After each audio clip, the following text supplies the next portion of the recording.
Good morning. I'd like to welcome everybody to this November 6th meeting of the Mojave County Board of Supervisors. We'll start out with an invocation by Pastor Bill Franzen, and if you would remain standing for the Pledge of Allegiance. Thank you.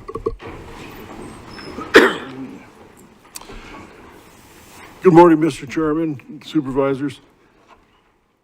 Heavenly Father, we come before you right now, Lord. We just lift up this meeting to you. Father, I just pray that as the meeting goes by, Lord, that I know that you've ordained government, Father, and we just pray that for the supervisors and for anybody in the gallery that may speak, Father, that you would just go before them, that the meeting will be held, it'll be peaceful, it'll be respectful, and that, Lord, that the business needs to get taken care of and get done. And Father, we just thank you for the opportunity that we have to come before. We just thank you in the name of Jesus. Amen. Amen. Amen.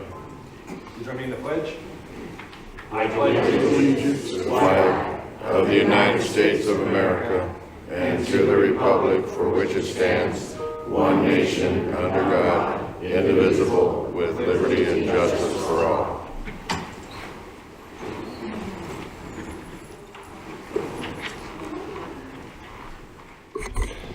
The Board of Supervisors may by motion recess into executive session to receive legal advice from the board's attorneys on any item contained in this agenda pursuant to ARS 38-431.03, A3, 4, and 7. The Board of Supervisors may by motion recess into executive session to discuss and consider items noticed on the agenda with an asterisk pursuant to ARS 38-431.03, A1, which authorizes discussions and consideration of employment, assignment, appointment, promotion, demotion, dismissal, salaries, disciplining, or resignation of a public officer, appointee, or employee of the county.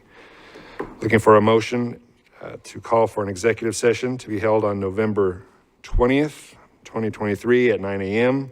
for discussion and consultation with legal counsel in accordance with ARS 38-431.03, A3, 4, and 7 to discuss items noticed on the agenda with an asterisk. So moved. For that motion? Second. Motion second. All in favor, please say aye. Aye. All opposed? As we have it. Official business to come before the board. Discussion of pending or contemplated litigation, claims, and demands. Attorney Esplin. Good morning. Nothing to report. Thank you. Committee and/or legislative reports. Supervisor Bishop. I chaired the Board of Health meeting this past 2 weeks, and also the Workforce Development meeting virtually. Thank you. Supervisor Angus. Nothing. Supervisor Gould. Thank you, Mr. Chairman. I attended telephonically the Workforce Development meeting. And Supervisor Johnson, excuse me. Thank you. I have nothing.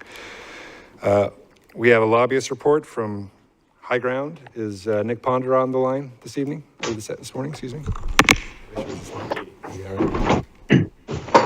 Good morning, Chairman, Board Member Nick Ponder is on the call. Great. I just saw him. Mr. Ponder, are you there? I am. Good morning. Good morning. Something's going on with the audio, IT.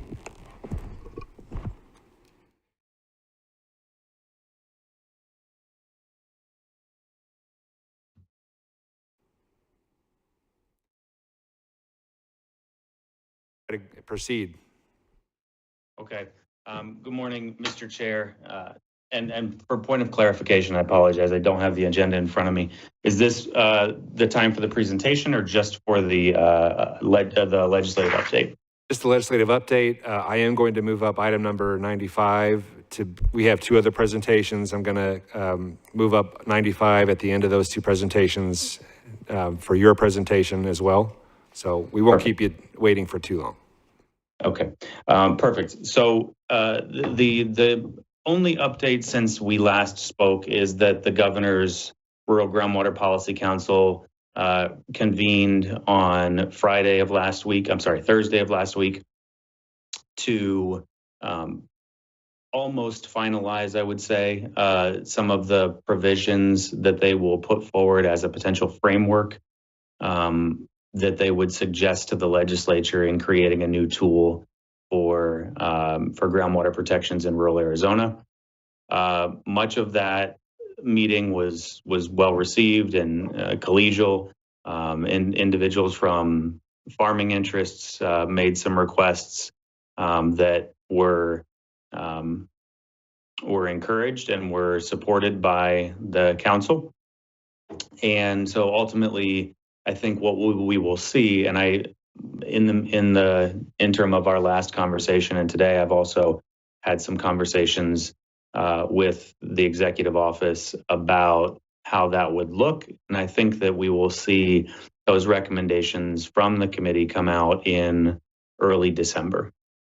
So we continue to remain engaged. I was virtually in attendance for the meeting last Thursday and keeping notes and trying to figure out how those proposals would interact with the proposal that we put forward for Mojave County for the past 4 years. So that's all I have. I'm happy to answer any questions. Any questions for Mr. Ponder? Hearing none, thank you. We'll get back to you with the presentation shortly. County Thank you. Manager's report. Good morning again, Chairman, board members. I have one item, and that is related to the Messner property. The board heard multiple times in recent history the concerns related to the Messner property. County staff has sought judicial action to enter and abate that property and has obtained that order. So the order authorizes the staff to abate the violations on the property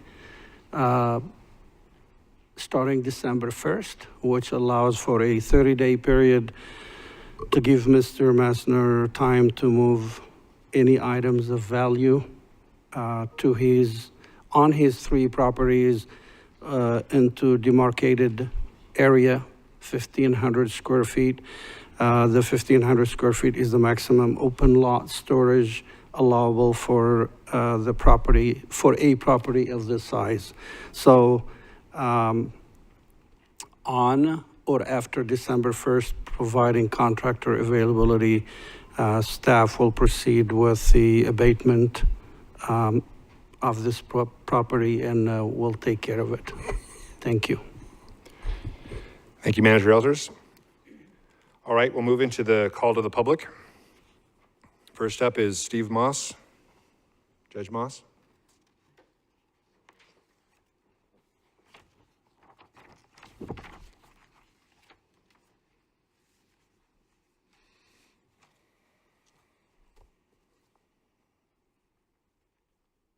Mr. Chairman, members of the board, county manager, elders, I actually signed up to speak on item 57 in the event it was pulled from the consent agenda.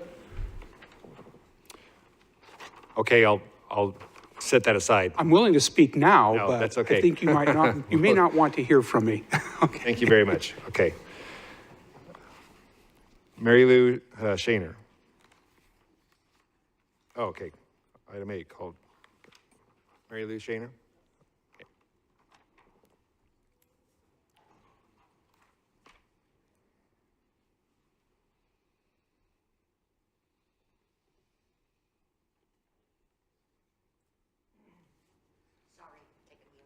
Please take your time.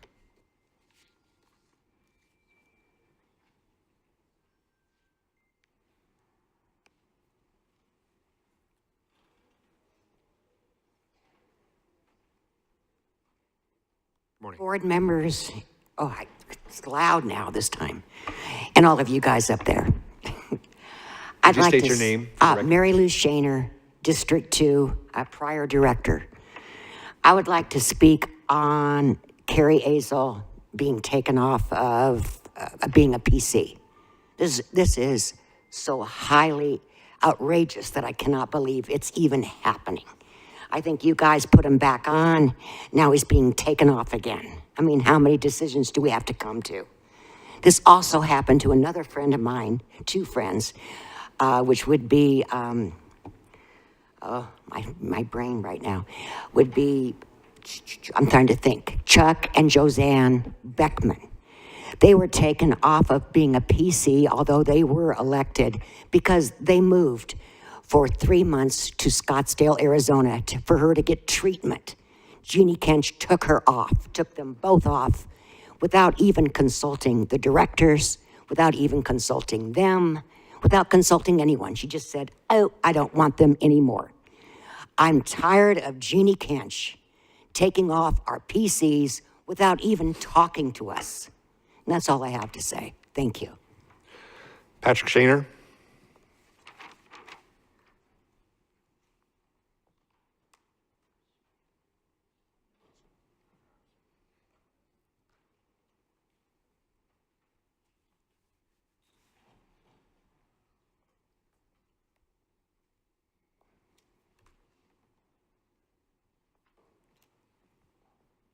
Not coincidentally, we have the same last name. My name is Pat Shaner. I'm in Bullhead City, otherwise known as District 2. I will also be brief. I'm here to speak on behalf of Carrie Asel. Carrie is an elected PC, and there seems to be some confusion as to whether or not he wants to resign. I speak to him almost daily, and he most certainly does not want to resign from the GOP. Basically what my wife just said. Several times, Jeannie has decided somebody should, not be a PC. And she took Josanne and her husband, Beckman, completely off because she thought they had sold their house. Well, she can see the tax, records because she is the assessor. So she used her position in the county to determine that somebody had moved away. And the fact of the matter is, Josanne has not moved away. They still own their house in Bullhead City. It's still their official residence, but she threw them out. And the only way we knew about it is because we saw an agenda item before this board, and it was after the fact. So we started watching the agenda a little more closely to see who else Jeannie has decided to single-handedly kick out of the party. So the item you have on the agenda today, item number 8 on the consent agenda, is to boot Carrie out of the GOP.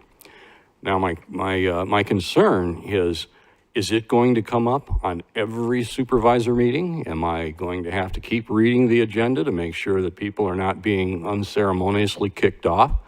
Jeannie needs to talk to the director of that district before she kicks anybody off. She's not talking to anybody. She sits down, writes it out, sends it in, expecting you to approve it. Now, my understanding is that she's got a new form for resignations where the person doesn't even have to sign it, only requires her signature.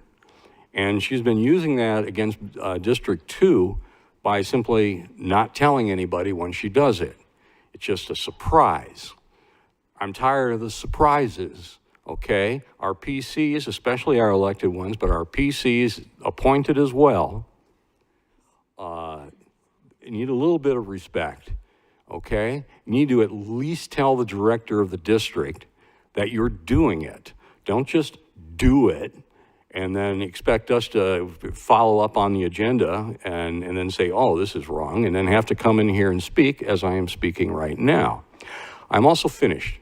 So thank you very much for giving me a chance to speak, Chairman Lingenfelter and the rest of the supervisors. Thank you very much.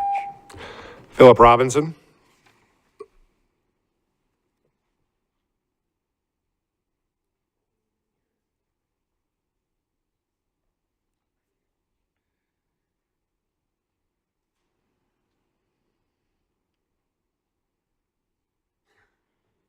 Good morning, y'all.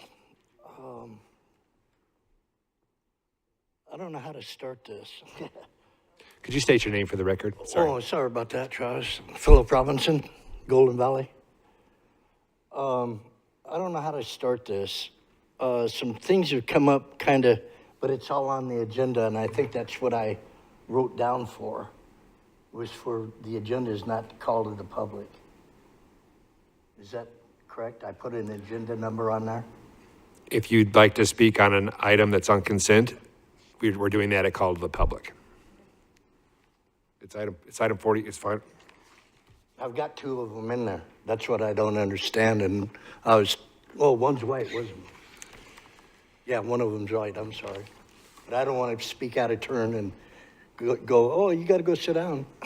You signed up to speak on item number 48, which is related to the GVID, which is also on our consent. Is that what you want to talk about for 3 minutes? And then the last one should be item 70. I don't have that one in front of me yet. Oh, okay. This is for 48. Then I'll wait and do the, You can do it now. It's on consent. So we're doing consent items on call to the public. okay, cool. On GVID, I don't understand. And it's been come to, am I speaking out of turn? No, I want to do it right for a change. You know what? If you'd like to sit, I just heard from one of my colleagues that he's going to pull item number 48. So I'll bring you back up. Okay. Okay. Thank you. Thank you. All right. Greg Befort.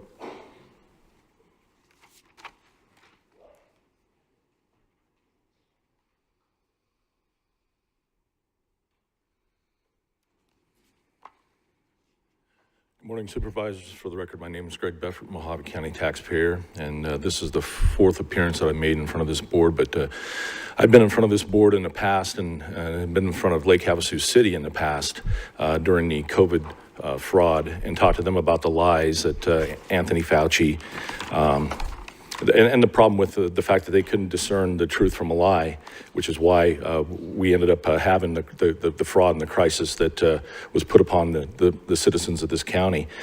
I'm here to talk a little bit about my last previous appearances were to address the two former quote-unquote law enforcement professionals. I thought maybe we should define what that is and isn't. I addressed Supervisor Bishop in the last meeting and her actions, which are on the record. I spent a great deal of time going back and looking at videos of and transcripts of minutes of meetings, and I'm basing my observations on actions. And this COVID fraud, the framework for that has been in place for years. We can go back as far as the 80s. To talk about the emergency use authorization, but we can go back as far as 1999 and the proclamation that Supervisor Johnson signed when he was chair, giving the chairman total authority over an emergency. A professional law enforcement officer understands the difference between a crisis and an emergency and knows that a true emergency is usually when somebody's pulling a gun on you and you're about to be shot. The two law enforcement professionals up here had no discernment. They had no skepticism at all. Cops are skeptic. They're skeptics. But they're lied to all the time. And the two professionals had no ability to discern the truth from a lie. You wouldn't listen to the other side. You put your consciousness up on a shelf. Your obligation to enforce moral law, which the oath that you took is based on the principles of moral law, and neither one of you put your consciousness up on it, your ability to discern right from wrong up on a shelf, and we're taking orders. You were order followers.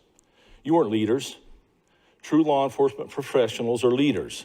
You weren't either of those. You embraced the lie and you ignored the truth, is what you did. And you ignored the harm that the two of you were causing in your roles, respectively, as chairman. Now, you violated the oaths. You bragged about taking the oath 10 times. That's shameful. That's shameful. You don't understand the principles on which natural laws, the principles, God's law, moral law, that's the principles upon which the Constitution was written. I don't care what your attorney tells you, and I'll get to him soon enough in here. You violated the constitutional oath that you took by your actions. You suspended our ability to come in here and address you. I'll be back. Arthur Ramos. This is going to take a while. Arthur Ramos. Order. Arthur Ramos.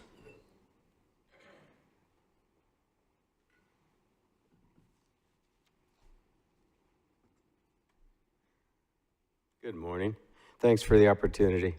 I just wanted to talk about that moratorium that you have on the solar farm that they want to build. And the last meeting I attended, there was a gentleman on this side of the room from Pima County.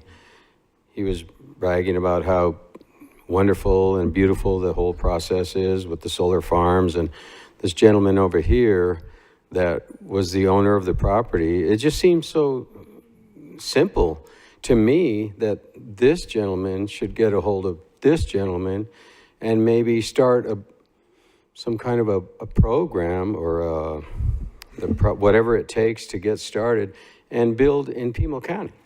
You know, because the people in this county, I don't think we're going to change our mind on whether or not we want a solar farm in an agricultural area. Man, I'm not here to tell somebody how to spend their money or what property to own or all that, but he bought an agricultural and now he wants to change it. Well, those people in Pima, they seem to be more than welcoming to the solar farm activity. So to me, it seems simple that he should just try and get with that guy and change the location of his project, you know. They have nothing going against all of those solar farms in that county.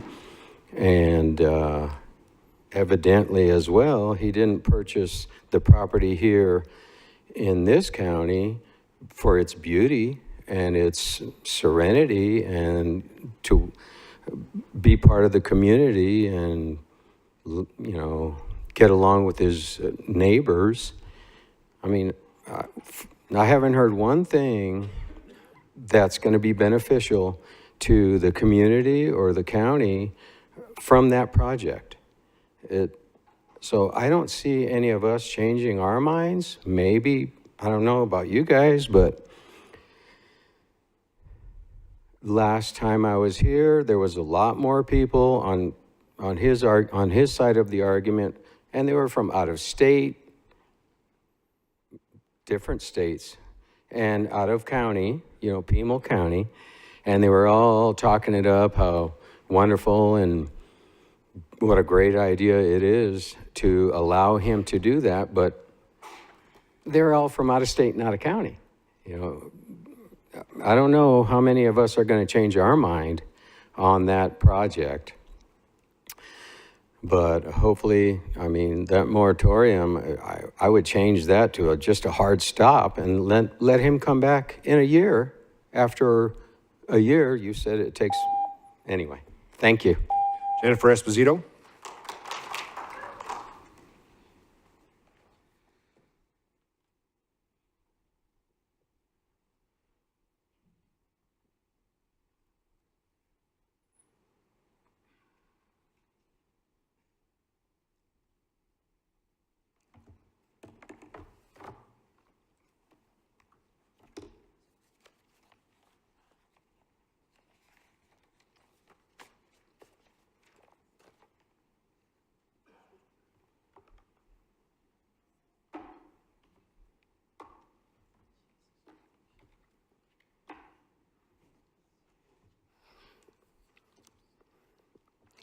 Jennifer Esposito, candidate for District 4 Supervisor.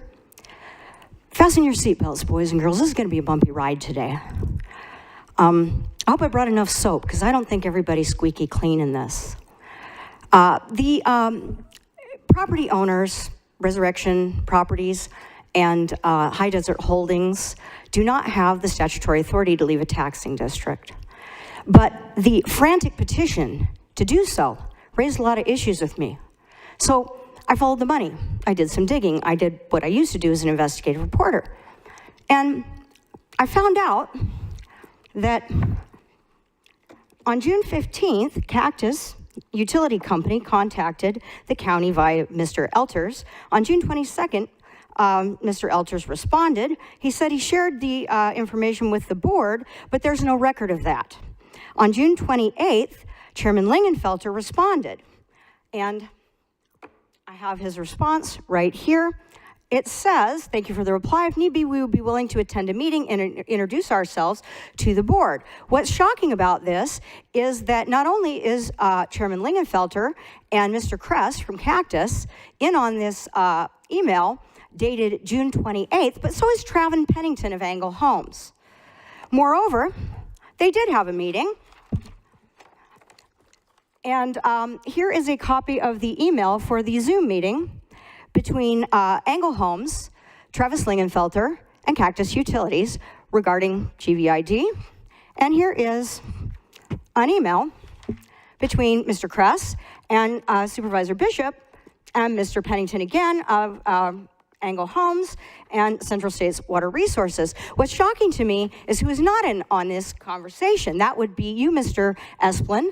That would be you, Supervisor Johnson, you, Supervisor Gould, and you, Supervisor Angus. So we're having little meetings talking about property that they want to take out of the district. What's really disturbing about that is the date, and I'll tell you why. Because this conversation started prior to July 24th. July 24th is when the warranty deed was filed to transfer the property that Engel Homes wanted out of the district, to transfer that from Resurrection Properties to High Desert Holdings. So this conversation started before Engel Homes even had anything to do with that property. And by the way, Mr. Engel is not the statutory agent to sign on behalf of the petition, which doesn't matter now anyways, because according to the Corporation Commission, he's not the statutory agent. Now, I had to think about this for a long time. You know, you follow the money, right? So I thought to myself from the beginning, when last December, this board authorized over $1 million, over $700,000 of it being ARPA money and $250,000 being GVID money to well number 2, and we'll pick this up going further. I don't think I brought enough soap. Armin Staines?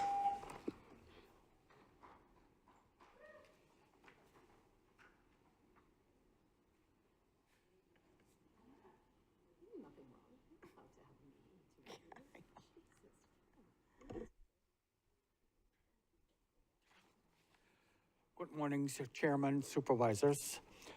This is Amber Lee Smith. She got arrested on the 18th of November. Weapons charge, drug charge, failure to mark explosives. Somehow, County Attorney's Office dropped all the charges. She got out 3 days later, and she is living at 4360 Infantry Road in Port Mojave. Do we have to worry about retaliation because we're trying to clean up LeClaire Acres? I mean, she's driving around with explosives in her car. You know, it doesn't take much to drop a round over a fence or into a house. You know, this is getting ridiculous from the county attorney's office to drop charges. She's a prohibited possessor with drugs and guns and explosive. This is unacceptable. And then the other thing is we have talks about road maintenance and not changing the elevation of roads from the Public Works Department. Cavalry Road is about, I would say, 3/4 of a foot low. So they're changing every time they grade the road, the elevation of the road.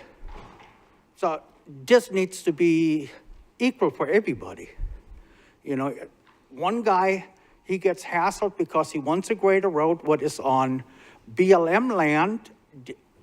We get the road graded. We are not on BLM land, but we get the elevation changed every time. So I guess Public Works needs to fix this problem. Thank you.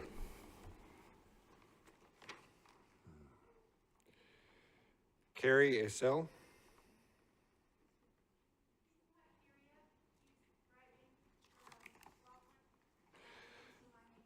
Dennis Devaney?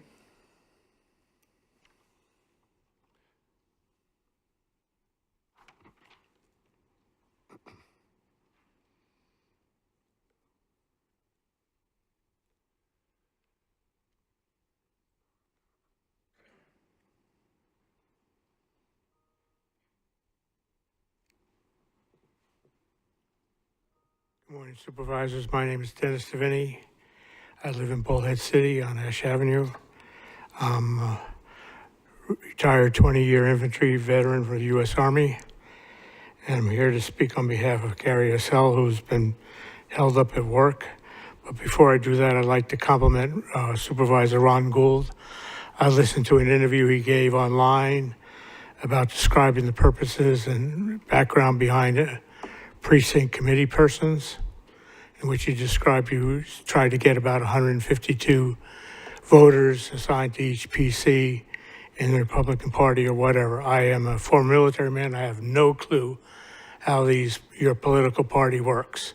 Other than the more I listen, the more confused I get, except for that one interview. So I want to thank you for the education I got, which they have not given to other PCs that have been appointed, especially in District 2. I would like to point out the assets Kerry Assell has given to me in the short time I have known him. He's an excellent communicator as director of District 2. He listened to both sides of an argument, formulated understandable decisions, and listened respectfully to everyone. The accusations where someone's being left out of the discussion or hostile, not so in any case that I have observed. And I believe he is an asset to the Republican Party and an asset to District 2. And I would encourage everybody in the Republican Party to back open and two-way communications, as I understand what Supervisor Gould did in that interview, because I found it very informative and helped me understand the background behind what's going on and how parties run. And I appreciate your time and interest, those of you that are interested, and if not, I'm sorry. Thank you very much for your time. Misty Powell?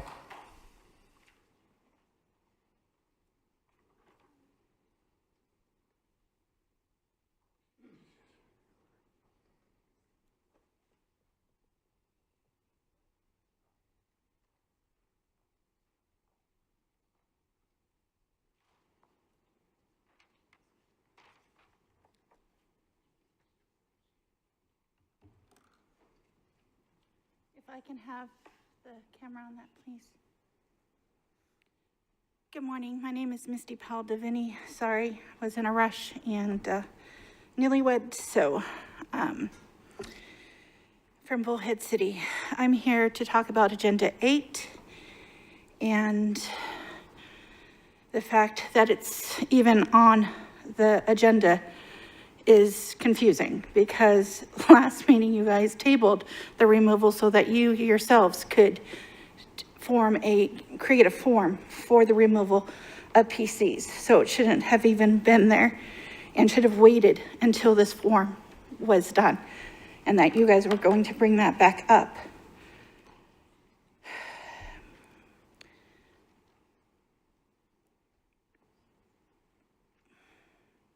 We the people are tired of your lack of stance for individual rights, for the constitutional rights, for our freedoms of speech, and that this is still yet again an issue before you when it's a private, anyway, party. But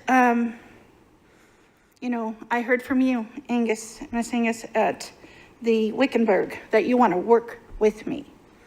But yet, you didn't stand up for me. You didn't stand up for your office. You didn't stand up to reopen it before the 2 months. You were the last one to vote. You did not second it. Mr. Gould did. You couldn't even do that.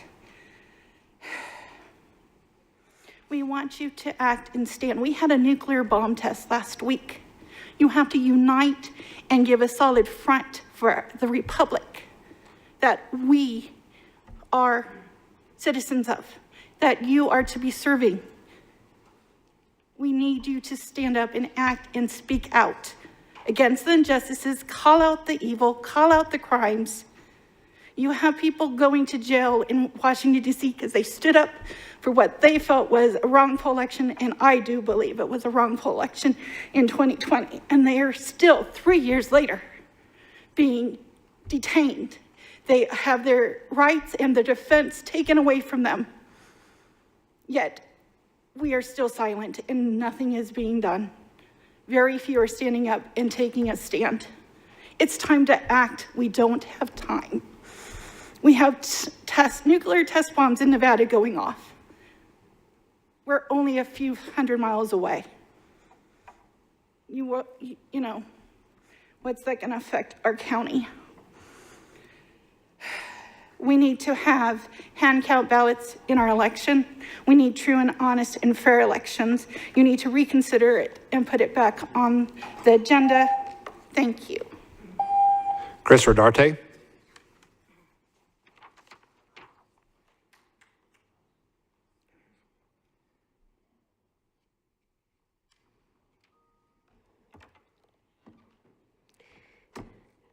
Christopher Darty, Mojave County taxpayer. To take from one because it is thought that his own industry and that of his father's has acquired too much, in order to spare to others who or whose fathers have not exercised equal industry and skill, is to violate arbitrarily the first principle of association, the guarantee to everyone of a free exercise of his industry and the fruits acquired by it. That's Thomas Jefferson, 1816.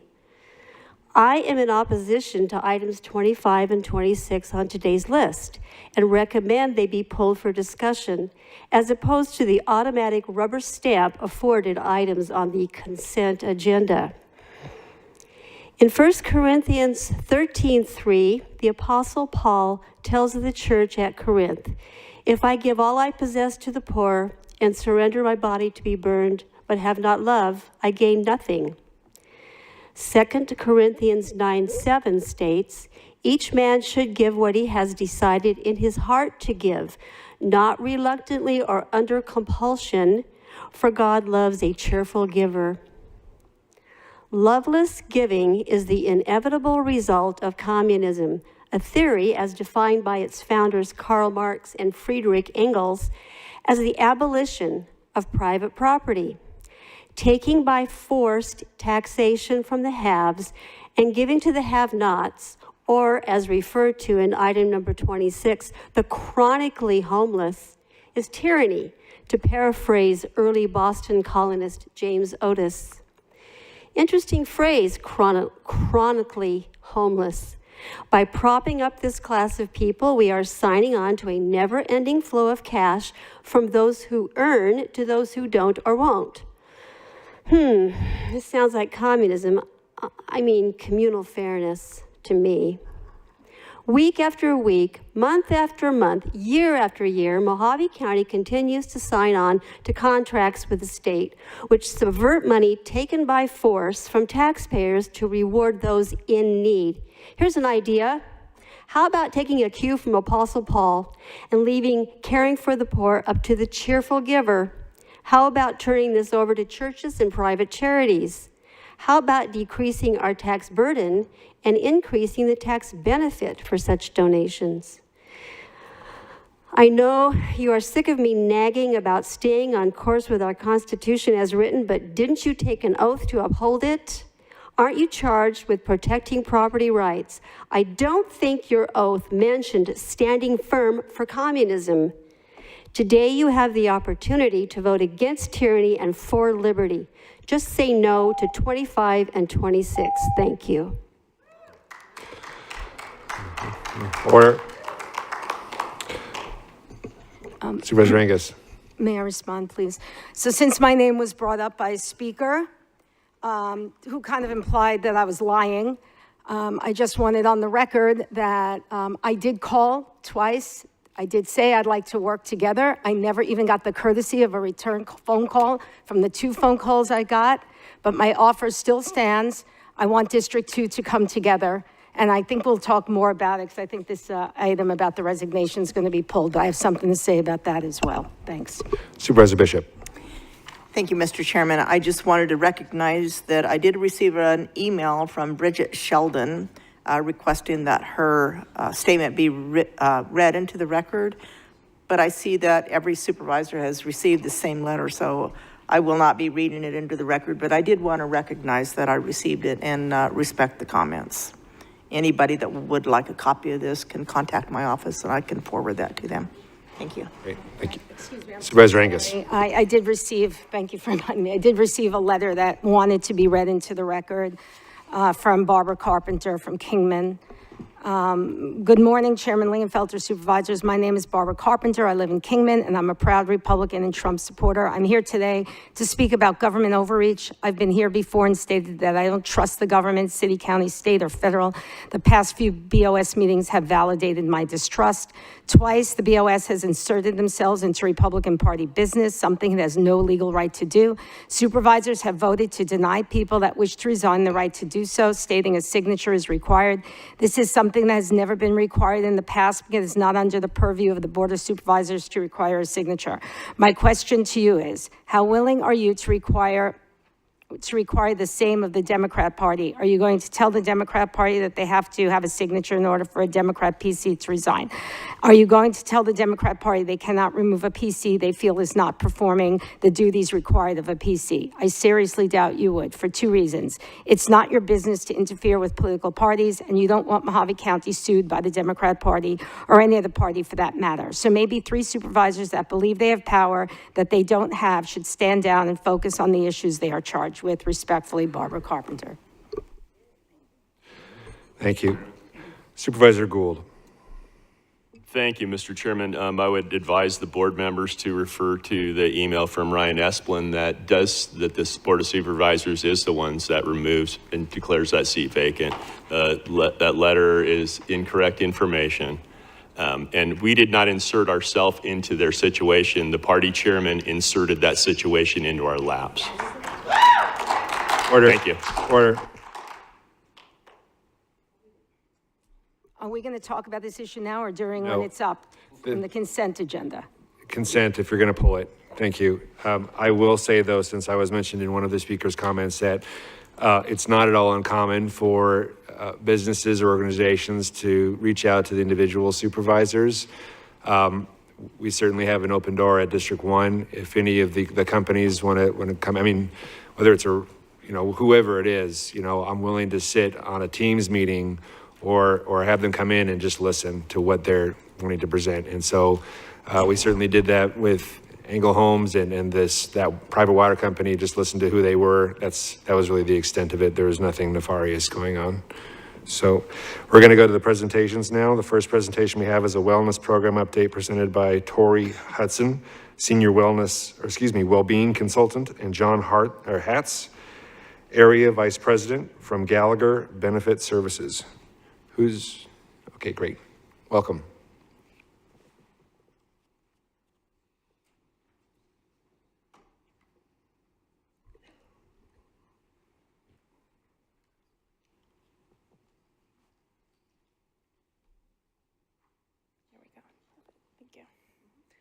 Good morning. Thanks for having me. My name is Tori Hudson. I'm the wellness consultant for Gallagher. I'm here to just provide an overview of all of the offerings that are available to employees for the wellness program.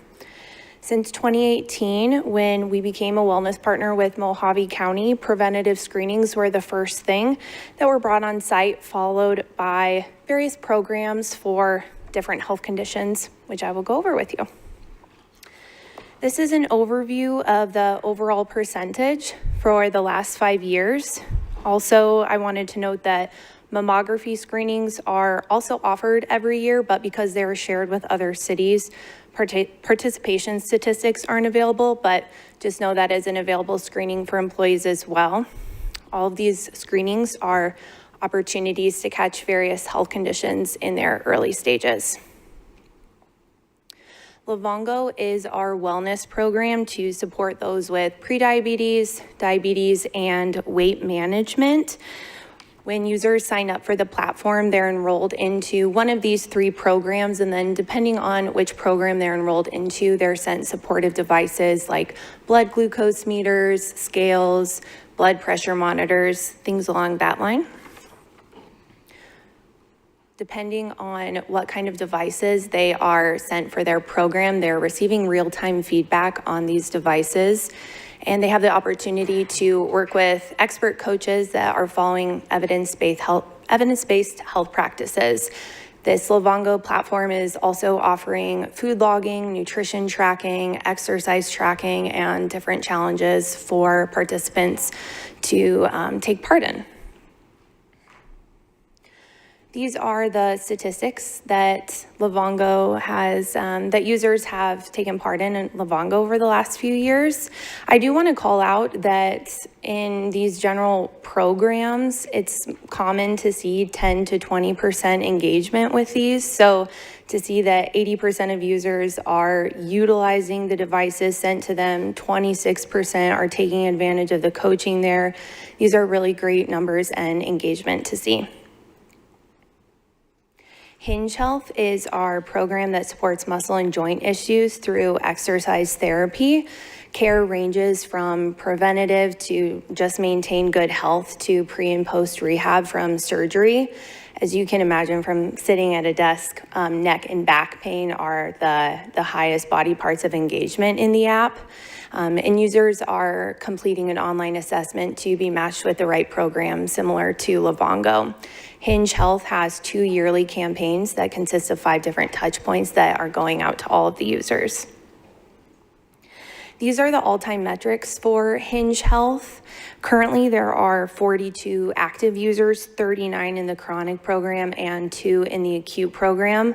I do want to call out the overall outcomes in week 12. There is a 43% reduction in pain, 88% reduction in surgery intent, and 44% reduction in lost productivity. So users are really getting great results out of Hinge Health.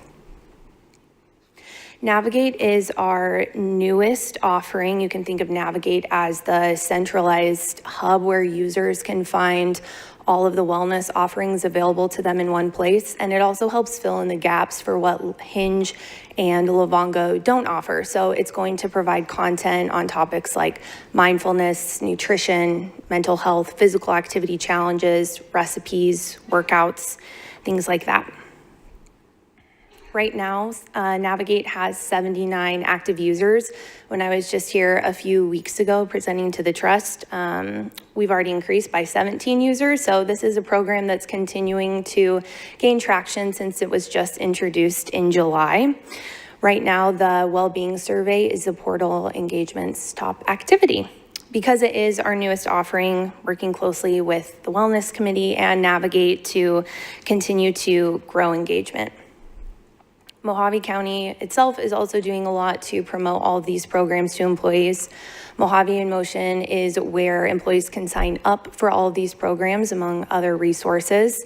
These programs are promoted during new employee orientation, open enrollment. There's frequent email communication that goes out about it, flyers around the buildings, as well as the health fair that's coming up on 11/15. I will be there as well to support and promote these programs, and we will have a representative from Hinge Health there as well. And that is an overview of everything that's gone on in the wellness program and all the offerings for employees. Thank you for your time. Thank you.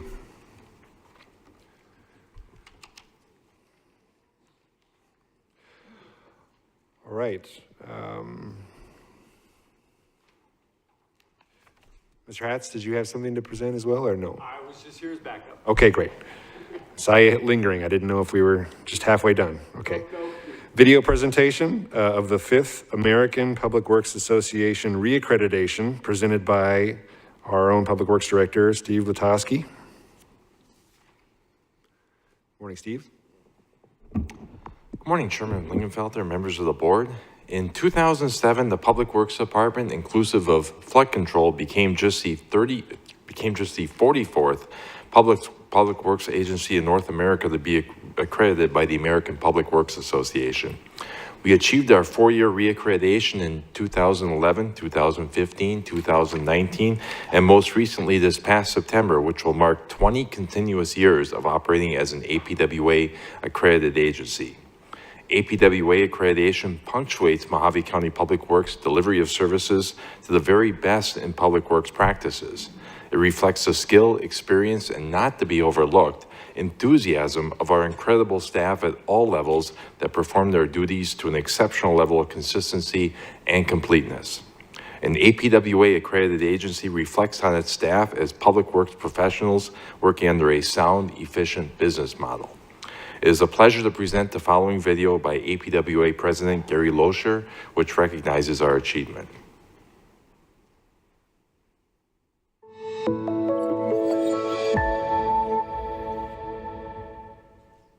Hi there. I'm APWA President Gary Lozier.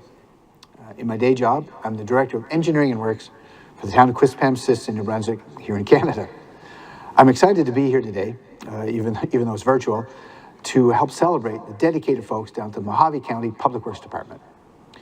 Your Department of Public Works is committed to ensuring that your residents have a great quality of life. You have a beautiful spot down there. I actually had a chance to visit the area a few years back. Not all of it, it goes from the Grand Canyon down to Lake Mead, Lake Havasu over to Kingman, and all the areas in between. It's a diverse area as well, beautiful. You've got Indian reservations representing Fort Mojave and the Kaibab and the Hualapai. So I would imagine it's a challenging, diverse, exciting place to work and an exciting place to deliver services. Despite the challenges of your border size, I think what you'll see is that your Public Works Department is really working hard to deliver these essential services to the residents and your internal stakeholders both alike. You're something in the range of 500 pieces of fleet and equipment, managing almost 1 million square feet of public space and facilities. It takes a dedicated staff, hardworking public works professionals to manage those types of projects. And I'm sure Steve is really proud of the people that he has working for him every day and serving the folks down in Mojave County. Accreditation is the mark of professionalism, indicating that a public works agency is nationally recognized for making continuous improvements in the delivery of the public works services. The accreditation program recognizes your policies, procedures, and programs that you've put in place, and it compares them or evaluates them against nationally recognized management practices in agencies of similar size and capacity. A team of APWA evaluators was down. I believe they're from Iowa and Washington, and they managed to look at 142 of the policies and programs that Mojave County has in place now and make sure that they complied with the internationally recognized management standards, the practices that I said were, as I mentioned, were applicable to your agency size and capacity. I am proud to say that your department achieved 100% full compliance with all of the applicable policies that were managed and that were evaluated.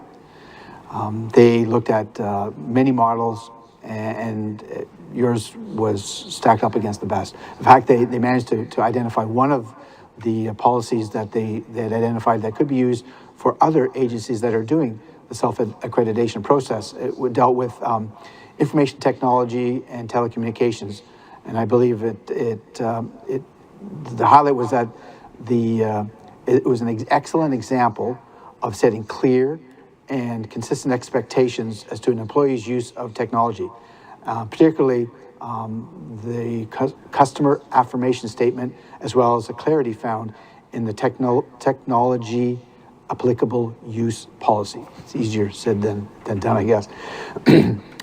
Following the recommendations of the evaluations teams and the reports that were made to the APWA Accreditation Council, APWA is pleased to grant full reaccreditation to the Mojave County Public Works Department. This is your 5th accreditation. You should all be very proud. Today, there are about 194 agencies across North America that have been accredited, and in the state of Arizona, I believe there are 5 agencies, so you can hold your head up high in your region as well. I'd like to thank Chairperson Travis Lingenfelter, the entire County Board of Supervisors for investing in such a worthwhile program. Your support demonstrates a desire to ensure your community is managed properly, is managed with processes that are consistent with the industry's best practices. The county's commitment to continuous improvement allows your staff to focus on what's important to ensure that they deliver the best quality service and level of service to the residents of your county. You should be extremely proud of this accomplishment. Finally, I'd like to congratulate and commend County Manager Sam Elters, your Public Works Director Steve Latosky, your Accreditation Manager Nicole Jenks, and I guess before her Brittany Bean, for their willingness to undertake and lead this level of recognition. It takes a lot of work internally, and these folks have been really committed to the process.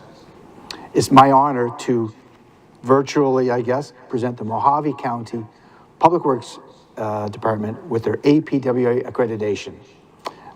Thank you for having me here. Congratulations to you all. It is a very proud moment for you all. So enjoy it. Thanks a lot.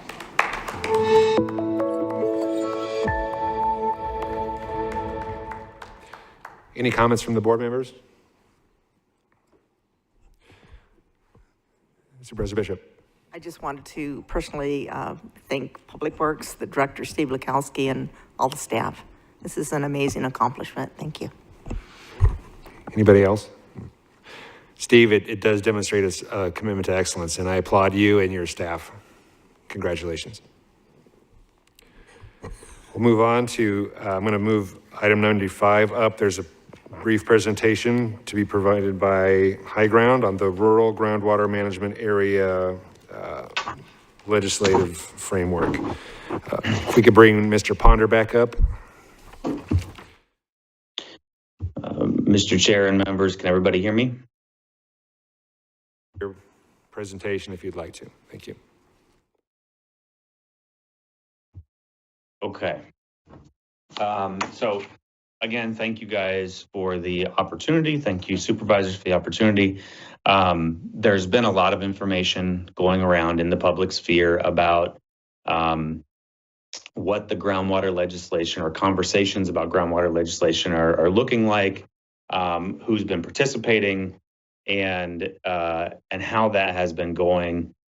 So what I wanted to do here was I was asked to provide a presentation to update the supervisors on what groundwater legislation looks like, and maybe to dispel some of these myths or comments that have been made. Slides that you have in front of you are intended to be detailed. I'm not going to read off of them directly, but I want you to have this for information that you can retain later. Feel free to stop me at any point in time to ask any questions. But I just want to start by saying that major water legislation in Arizona has always been nonpartisan. The passage of major water legislation has always been nonpartisan. That was the goal of the initial proposal that originated with Mojave County. So I'm happy to get into that. So just by way of background, the Groundwater Management Act passed in 1980. The reason that, frankly, the Groundwater Management Act passed is because there was an ultimatum from the federal government in order to get funding for the Central Arizona Project Canal. As a result of the Groundwater Management Act of 1980, there were initially 3 basins that were managed and created active management areas. Those were Phoenix, Pinal, and Tucson. Since then, there have been AMAs in the Prescott area, in Santa Cruz County, and more recently in an election last year in the Douglas Basin in Cochise County. Interestingly, former Senator, John Kyle, was an attorney for the Salt River Project at the time. Arizona Governor Bruce Babbitt was in office pursuing this groundwater legislation. Mr. Babbitt tells a story that they left at like 6 o'clock in the morning after finally hammering out the final details of the Groundwater Management Act. And Babbitt turns to Kyle and says, now we need to work on rural groundwater. And John Kyle said, not today.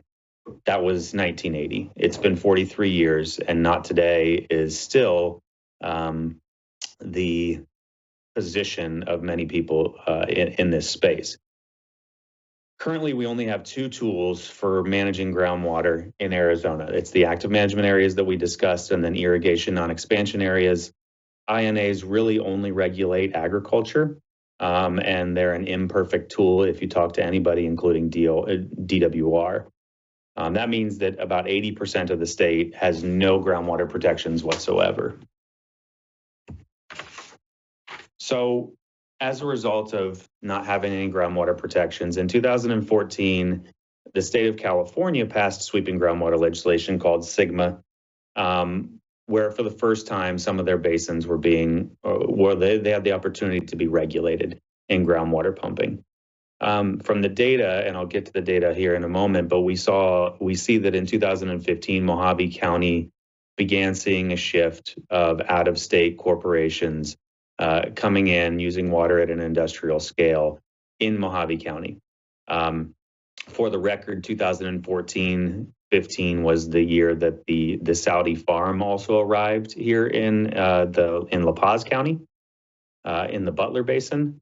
In 2017, Saudi Arabia said that they were going to prohibit groundwater pumping for agricultural use in their country because their aquifers were struggling. And then we see the reaction to that is that they're looking for places where they can grow high water intensive crops that are unregulated and then transport those crops back to the Middle East. So groundwater protection, again, I think is trying to be portrayed as progressive, as a progressive versus conservative issue. And I think, again, as I said, groundwater legislation has always been bipartisan, or water legislation, I'm sorry, has always been bipartisan in Arizona. But if you just look across the country, we are basically the only state that doesn't have some type of groundwater regulation. If you look at Texas, Texas has the authority to create groundwater conservation districts. They've had that since 1949. In fact, Texas has about 70%, if you look at this map here, about 70% of their state is covered by groundwater conservation districts. In Arizona, it's almost the inverse of that. Only 20% of our state is protected, and the other 80 is not.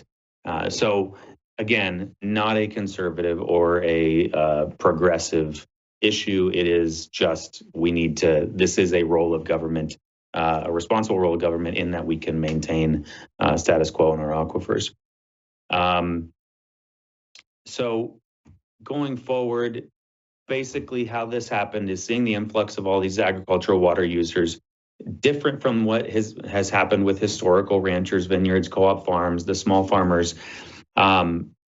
Your county, Mojave County, as well as the city of Kingman, engaged in a joint contract to identify how the aquifer was being impacted with the United States Geological Survey.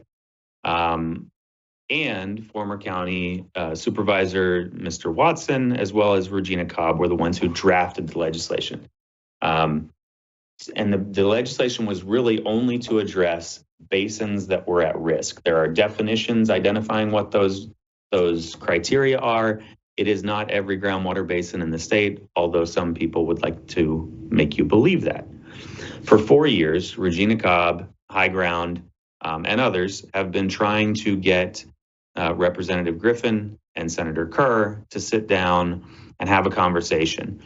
We knew that the legislation that we drafted was not perfect to start out. That is part of the process. It is the sausage making process that we always talk about, where we need to get input from individual stakeholders and find a way to massage this legislation to make it something that's workable for all, a little bit give and take on all sides. We were not able to get one single hearing or meeting for 4 years because of some obstruction in the legislature. We did end up getting some meetings this last legislative session, and we made a lot of progress on the language. But here's a graphical demonstration. I just want you to look at the picture on the right and how it evolves over time from the number of exempt and non-exempt wells in 1980 to the exempt and non-exempt wells all the way to 2020. And you can see in that area near the Truxton Wash, the number of non-exempt wells just explodes between 2010 and 2020. This is the data that we are representing when we talk about the influx of those out-of-state or international industry.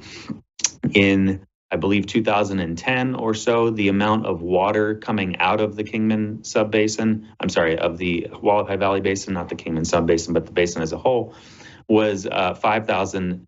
You had 5,000 acre feet per year more coming out than going in. By 2021, it was 30,000 per year more coming out than going in. And that number was substantiated also by the Department of Water Resources when they had their INA discussions and testimony here in Mojave County. virtually no large-scale agriculture. Now agriculture makes up about 70% of the water usage. Well level declines, and as you can see, again, the number of non-exempt wells exploded over that period of time. So now I want to get into a little bit of sort of myth versus fact. And again, I've sort of talked about this already, that this was that anything relating groundwater stewardship, rural management, groundwater management areas, RMAs, whatever you want to call them, it's evolved over time. There's been an argument made in the media that this is liberal policy pushed by New York-based nonprofits like the Environmental Defense Fund. Again, this legislation started with you guys in Mojave County. It started with your forethought to look into and invest in a survey by USGS. It started with your supervisors speaking to Representative Cobb, highlighting the concerns and issues, and then drafting legislation with my predecessor, Mr. Cunningham, that represented the concerns of Mojave County. The original draft was then modified by rural stakeholders from Mr. Lingenfelter is still on the committee, La Paz County, Coconino County, Yavapai County. We've also brought in rural water associations, water experts, citizens from both parties from across the state. Have there been other nonprofits like EDF and Audubon who have participated? Yes, there have been. But also, we've made modifications to the legislation based on input by the Arizona Farm Bureau, mines, home builders, et cetera. So in no way is any one organization other than the origin in Mojave County pushing or manipulating this legislation to make it more progressive versus more conservative.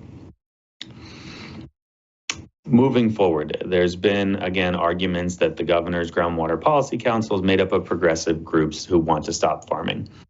I would argue that's not true. It's a nonpartisan or bipartisan coalition. The Arizona Farm Bureau is on it, Freeport-McMoran, home builders, the Agribusiness Council is on it, CSA, EDF and Audubon are on the council.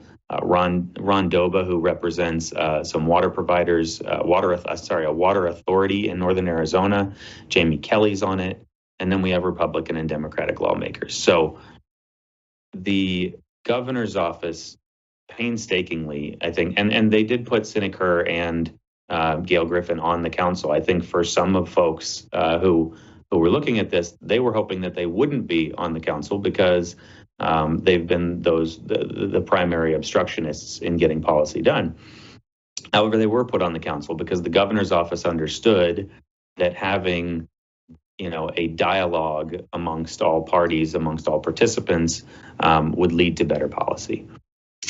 So the foundational language that the groundwater policy has used is the policy that Mr. Cunningham, Ms. Cobb, Mr. Watson originated from Mojave County and has evolved over time. Those pushing the policy have not incorporated the concerns of the agricultural community. I can just unequivocally say that's not true. We haven't incorporated all of the requests of the agricultural community, but we have incorporated many of their requests. And again, I reiterate here in the notes that we've tried to get stakeholder comments from them for 4 years. This most recent year, we were actually able to, and that's how we were able to make a lot of our modifications and changes.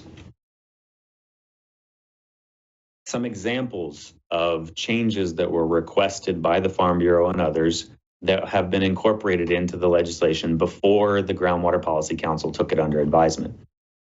There was concerns that the governor was able to nominate all the members of a local council. So what we have, and I'll go over the language in a minute, but there's a local council that develops the water plan for the community. In the original draft, the governor would nominate those people based off of a list that was provided from the county. There was some concerns that the governor would only pick progressive people. So we heard that, and what we did is we created sort of a bipartisan selection process. where similar to what happened with the Water Infrastructure Finance Authority, where the governor named some, the county supervisors would name some, and then the majority and minority leaders of each caucus would name one, for a total of 9 members. So we're trying to find this sort of bipartisan, nonpartisan, water isn't partisan, collaborative approach. The next is that the Arizona Farm Bureau and Mines had some concerns. When we originally started this legislation, the county supervisors themselves were able to create an RMA, rural management area. There were some concerns because our basins don't follow our county lines. And so there were some concerns about having a basin that theoretically crossed 3 counties. And only having the regulation or the protection in one of the counties, and the rest of the basin going unregulated.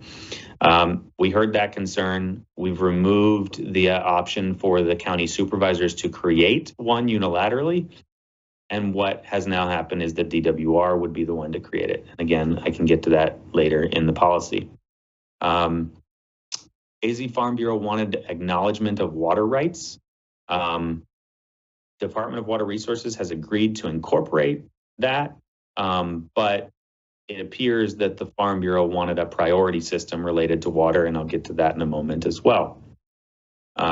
Actually, I'll just state it now. In fact, at their comments that were provided to the Groundwater Policy Council said, and Mr. Hallen of DWR read this comment off last Thursday, their comments said, we want our water rights and we don't want to be subjected to any conservation measures within the basin. So in other words, if they're using 1,000 acre feet of water, they want to use 1,000 acre feet of water into perpetuity, and everybody else has to undergo conservation except for them. I think that wasn't an acceptable approach, but there is an approach where they could be granted water rights. And then finally, the home builders wanted language that protected the transfer basins, the McMullen, Butler, and Arquahela basins, and allow those transfers to happen. That language was also incorporated. So there's been a lot of change in the proposal. The objective from the very beginning was to find that third tool, because AMAs don't work everywhere, because INAs only regulate agriculture.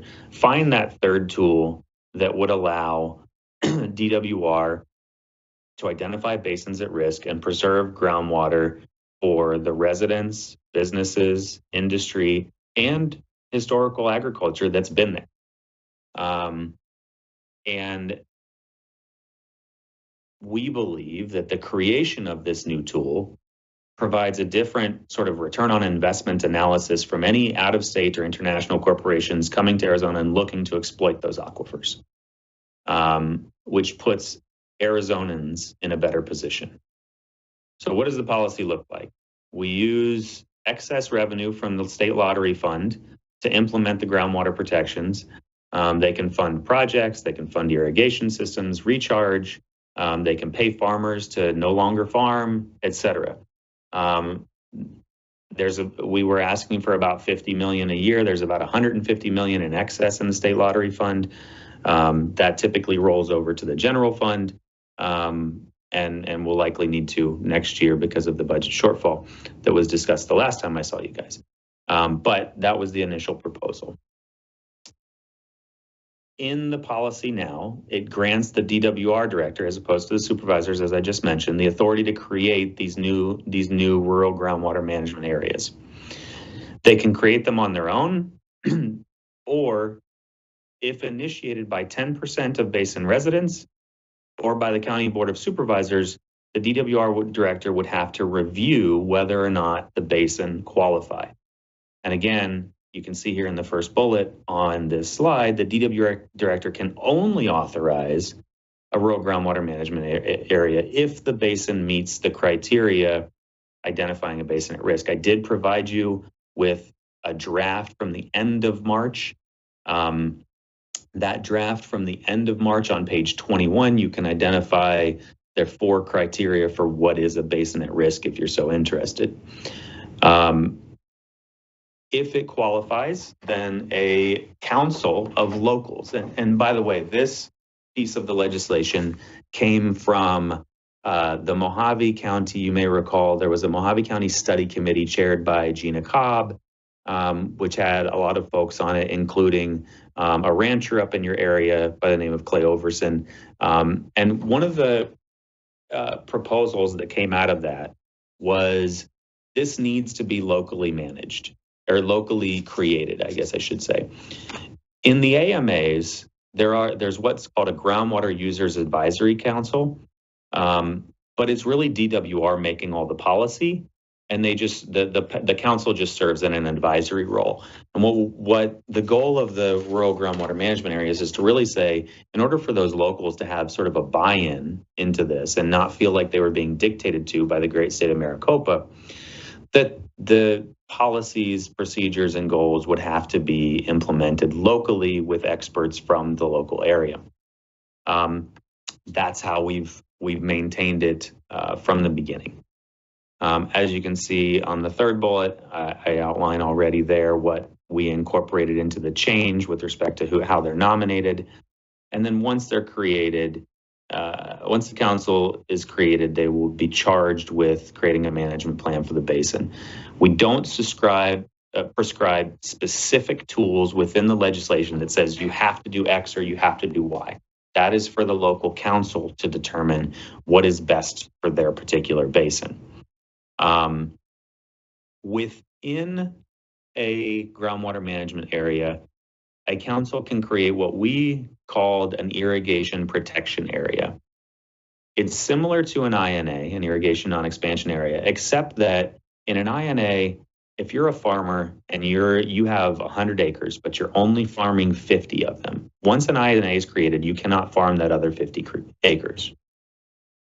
In an irrigation protection area, what we've created effectively is if you use the same amount or less of water than when the IPA was created, you can irrigate more acres. So it doesn't require farmers to leave those other acres fallow effectively.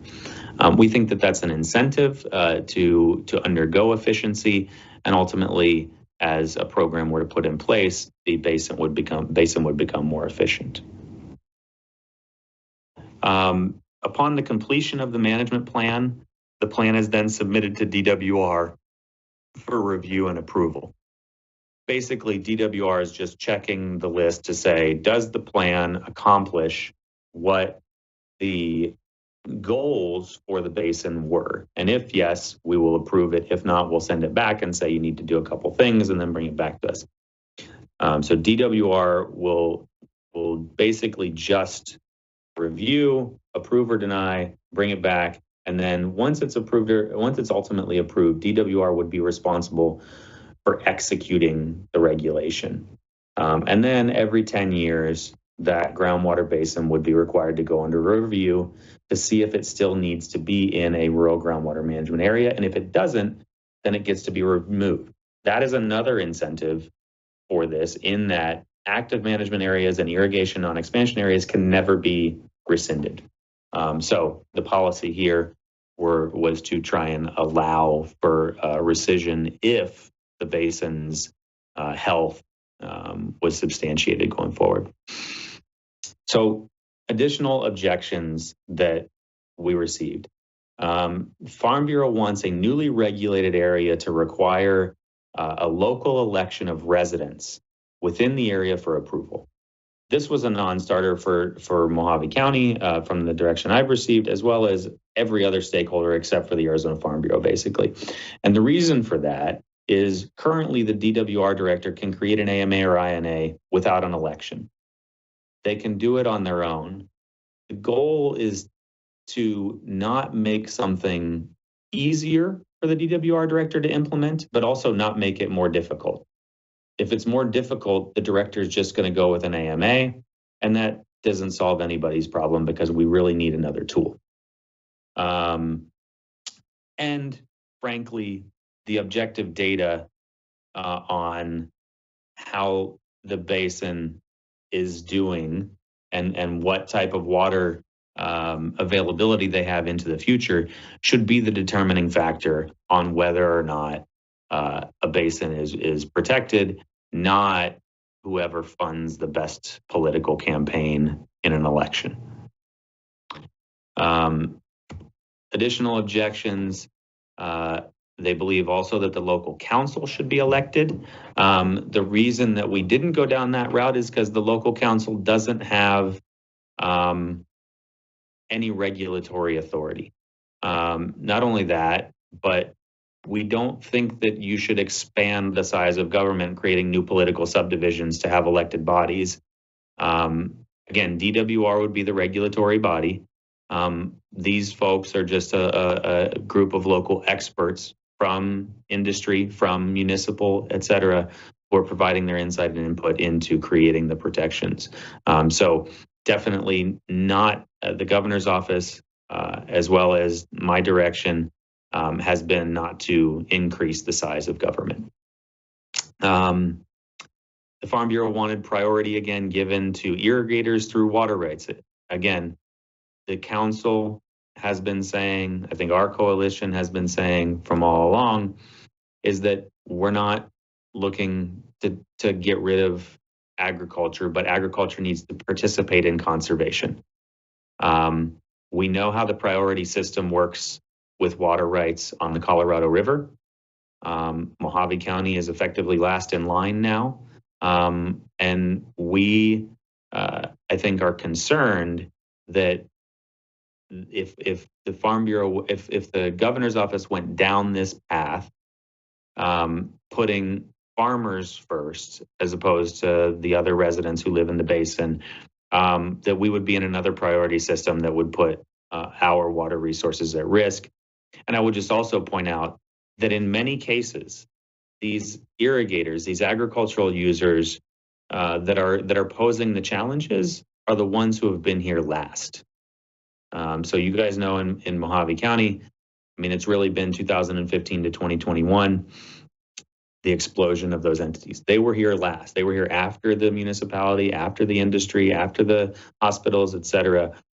Giving them a priority to the water over everybody else is just an untenable suggestion, I think, from our perspective. They don't require, they don't like that the local plan needs to consider your municipal general plans and county general plans. You all know that in your general plans, you listen to the community and you try and plan effectively what the community is going to look like for the next decade, as does the municipality of Kingman and others. But not being able to have certainty in what water resources you have and how you're able to grow and develop obviously creates a significant amount of concern. And because agriculture has an opportunity to sort of go around the general plan process, if it's 5 acres or more, that puts you all at a disadvantage in trying to plan for your communities.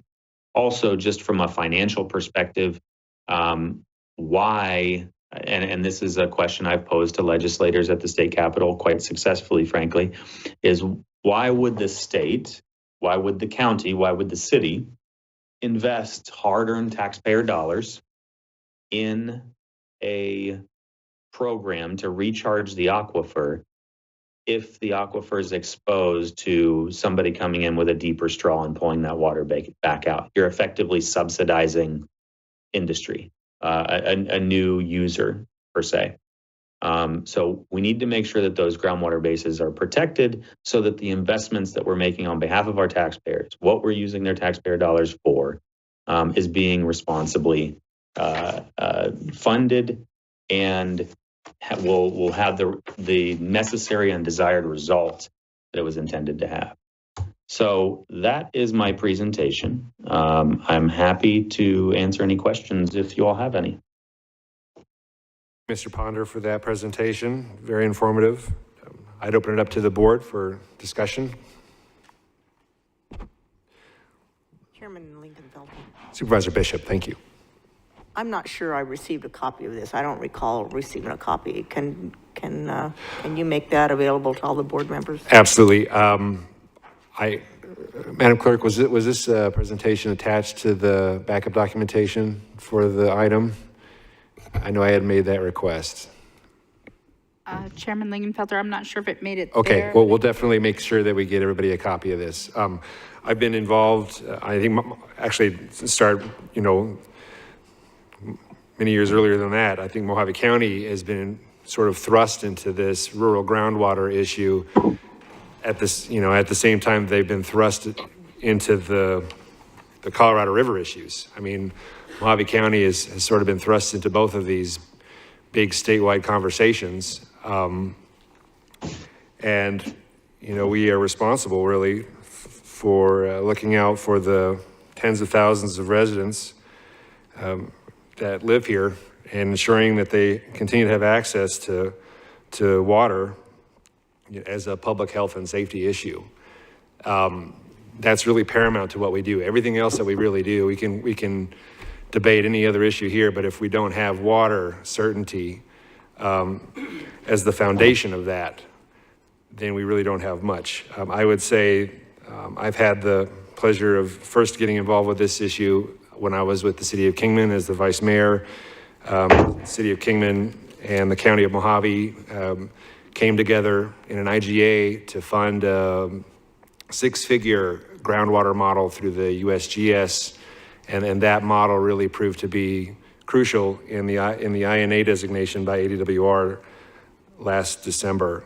I would say that in the discussions that I've been involved with previously with Regina Cobb when she was still serving, and also last session, we've been trying to get the Arizona Farm Bureau and Gail Griffin and Cindy Kerr to the table to participate every single year that I've been involved. And they haven't had to do that. They haven't done that because they didn't have to do that. They knew that it didn't matter what legislation that we proposed and introduced, it wasn't going to get a hearing. It was just going to die a very quiet death and wasn't going to make it very far through the legislative process. So I would say that the Farm Bureau, which if you even look at some of the constituents that I have in District 1, which is primarily rural, we have some vineyards up in Val Vista, we have long-term historical ranchers who have these huge head of cattle. They're not going to use anywhere close to the amount of water that some of these Middle Eastern and Central California firms that have moved into the area, I mean, nowhere near the water consumption. The vineyards, nowhere near the water consumption. Some of the co-op farms that are local, nowhere near the water, the water consumption. So I would say calling this process a sham, I think completely ignores the fact that this push really did start in the rural portions of the state. All of the previously introduced bills were sponsored by Mojave County's own conservative Republicans and in partnership certainly with Mojave County, City of Kingman, several other rural jurisdictions. I would also say for Cindy Kerr, who's from Buckeye, to call it a sham. If you think Buckeye is rural compared to us, then I've got a really beautiful bridge down in Lake Havasu that I'd like to sell you because it's not true rural. But really, what I think it all boils down to is I don't think it's liberal or at all unreasonable to want certainty in long-term water planning. That's why we do general plans. We have to model, what our growth is going to look like, perhaps in all the different sectors within the next 10 years, and where that water is going to come from. And the metro areas have some level of certainty in water planning. We don't want something as restrictive as what they have. We want a new third option that's not as restrictive. But we do need some sort of certainty in water planning. I don't care where your water managers are, if they're in rural or urban, you have to have some sort of level of certainty in your water planning so you can have some sort of level of certainty in your economic growth planning. And if you don't have that, then any future economic growth or any investment, relying on that rural groundwater is built on nothing but eggshells. So I guess I would just hope that Mojave County has really been a leader in the state on this. We're widely recognized as trying to do the right thing, and really representing all rural Arizona citizens, not just the people that have the really expensive attorneys and lobbyists and consultants and these little groups that are just looking out for their very, very narrow agenda. We have an obligation to look out for the public health and safety and welfare for everybody here. I hope that we continue to do that, whether it's for our rural groundwater or for the communities that we have in Mojave County that rely on our river water. I hope that we continue to support each other, and if we can, actively help each other in our districts and the communities that are within those districts and the water that they rely on, that we would at least agree not to do anything to harm each other. Mr. Supervisor. Supervisor, just excuse me, one more thing. Mr. Yeah, Ponder. I'm sorry, I didn't have it in my prepared remarks, but there's been a lot of, again, misinformation about what legislation does. There's been some some comments that it allows for new taxation, it allows for withdrawal fees for water, or that it would stop power production. None of this is true. If any of you as a supervisor have a question about anything you hear about the policy, please don't hesitate to reach out to me. I will be available at any time for you to answer those questions. We've in fact offered, for each of those scenarios that I've mentioned to you, we've actually offered explicit language that says that those things are not allowed. So if you hear anything regarding the proposed legislation and you have questions or concerns, please don't hesitate to reach out. And thank you for the time.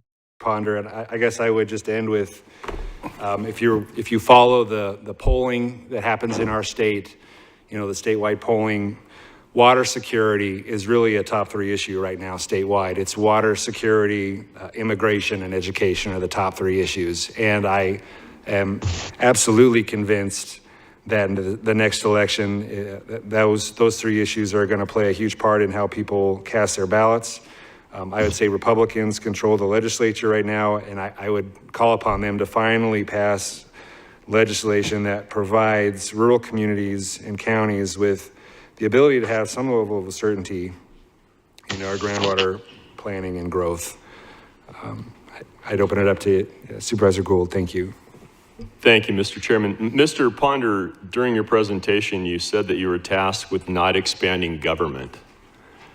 And you said that an appointed board was not expanding government, but an elected board would be an expansion of government. And I would take issue with that statement because an appointed board can seize my rights just as well as an elected board. Mr. Chair, Mr. Gould, I think what I'm referring to is that if we were going to create an elected board, we'd have to likely create a new whole political subdivision within state statute. And creating these new types of political subdivisions, I think in the purview of the direction that I've gotten from the client as well as the council was, we don't want to grow the size of government by creating new political subdivisions. So it's not about the size of government, though. It's just about creating new elected positions. Mr. Chair, Mr. Gould, I think that's part of it, but I would also say that there are opportunities actually within this proposal, and I can't. It's really going to be of the purview of the Department of Water Resources as well as the legislators whether they want to do it. But there is some opportunity to actually reduce the size of government through some other legislative statutes, and I'm happy to get into more detail offline if you'd like with that. But it's related to some of the other tools that are out there. I for one, am not keen on an unelected board regulating water in Mojave County, and that's why I signed on to the letter from the Farm Bureau. I don't want unelected bureaucrats telling us how we can run our water. Thank you. Mr. Chair. Supervisor Johnson. Thank you. I agree with Supervisor Gould that I don't think an unelected board is the way to go. And want to remind Mr. Ponder that I've been involved in these water fights since '98, which Supervisor Lingenfelter was bringing up. The legislature, which took away Mojave County's water and gave it to Yavapai County for Freeport-McMoRan, moving water from our aquifers to another county, which is illegal in state statute, but the legislature made that okay. We also lost our Planet Ranch water to Freeport-McMoRan We have not been compensated for any of that. At least the people that are taking the water in the county are paying property taxes. And I see Freeport McMoran's name is all over this. That's all I have to say. Thank you. Thank you. Any other comments? Thank you for your presentation, Mr. Ponder. We're going to move on. Thank you. We're going to move to the consent. Supervisor Bishop, would you like to remove any items from the consent today? I would, item number 8, 18, and 48. Supervisor Angus. None. Supervisor Gould. Thank you, Mr. Chairman. 25, 26, and did we already get 48? Yes. Okay. Supervisor Johnson. Nothing, Mr. Chair. And I'm going to pull item number 37. Looking for a motion to approve the consent agenda minus items 8, 18, 25, 26, 37, and 48. So moved. For that motion? Second. Motion saying all in favor, please say aye. Aye. Item number 8, Supervisor Bishop. Thank you. I pulled number 8 for several reasons, but the main reason is the misunderstanding about whose job it is to approve these vacancies. There's a lot of misinformation out there, and I thought this is a perfect opportunity to just clear the slate and set the record straight. It is the Board of Supervisors, according to our attorney, not the political party chairman, that decides when a vacancy exists. And we get that responsibility from our state law, which is ARS 1821B and also 38291. So, it's not complicated. It's really very simple. And our county attorney has graciously put out an invitation for anybody that would like to meet with him to understand why the board needs some kind of a, not a notarized statement, but some kind of evidence to show that what we are confirming that the party wants us to do is in fact what the individual that's either appointed or elected wants us to do. So it's just really that simple. And going back over the years, the Democrat Party and the Republican Party both had an identical form which required the signature of the person requesting to resign or to make changes in their status. And we've taken those applications over the years. Sometimes it's not possible to get that signature because the person's moved out of the area or is deceased, and that has always been as simple as just providing information to confirm that, whether it's a death certificate or an obituary or an email saying, I moved out of the area. Even in the past, we've accepted screenshots of Facebook posts saying, see ya, I've moved to Texas or whatever. So the both parties have been doing this the same year after year after year, but for whatever reason, the Republican GOP chairperson updated the form that is being used and eliminated the signature line. And it only has a signature now for the director of the party and the chairperson to sign off. So, maybe just going back to the original form would be an easy way to fix this, but I think at this time I'd like the county attorney just to chime in and tell us about the letter that we received from the GOP attorney and your opinion as to where this board should go forward. Attorney Esplin. Chairman Lingenfelter, members of the board, looking at 16.821, that's really the key issue here is 16.821B, the Board of Supervisors, upon the recommendation of the county chairman or the recommendation of a committee designated in the bylaws of the county committee for that purpose, shall determine when a vacancy exists in the office of the precinct committeeman. So it's the Board of Supervisors that makes that determination of when a vacancy exists. The county chairperson makes the recommendation, Board of Supervisors then makes the determination whether a vacancy exists. That's for you to decide, and that's for the board to decide when that vacancy exists. It's for you to decide how you want that, how to determine that. And if you want additional information, sure. The attorney pointed out, and I respect the attorney's position, and I believe he's correct where he says that nothing in the statute says that it has to be signed or a notarized statement, something to that effect. That's correct. But what the statute does say is the Board of Supervisors shall determine when a vacancy exists, and that's for you, for the board to decide. You make that determination. Supervisor Bishop. Okay, thank you very much for that explanation. And I can share with you the resignations received in the past from elected officials in 2015. These are resignations with a signature. In 2015 and in 2019, I filled out those applications for myself. 2017, Supervisor Gold did. 2019, Representative Cobb did. So this all changed from looking back in the records in 2021. That's when the form started showing up to this board without that signature from the person requesting the removal or the update or whatever. So I just wanted to point that out. And also, I wanted to see if Mr. Azel is now in the audience. He's one of the persons that's being considered today for removal. And he sent an email to all of us stating that he does not want this removal. So I thought it would be imperative that we hear from Mr. Azel at this time, if the chairman allows. Yeah, come on down, Mr. Azel. You need to come down and state your name.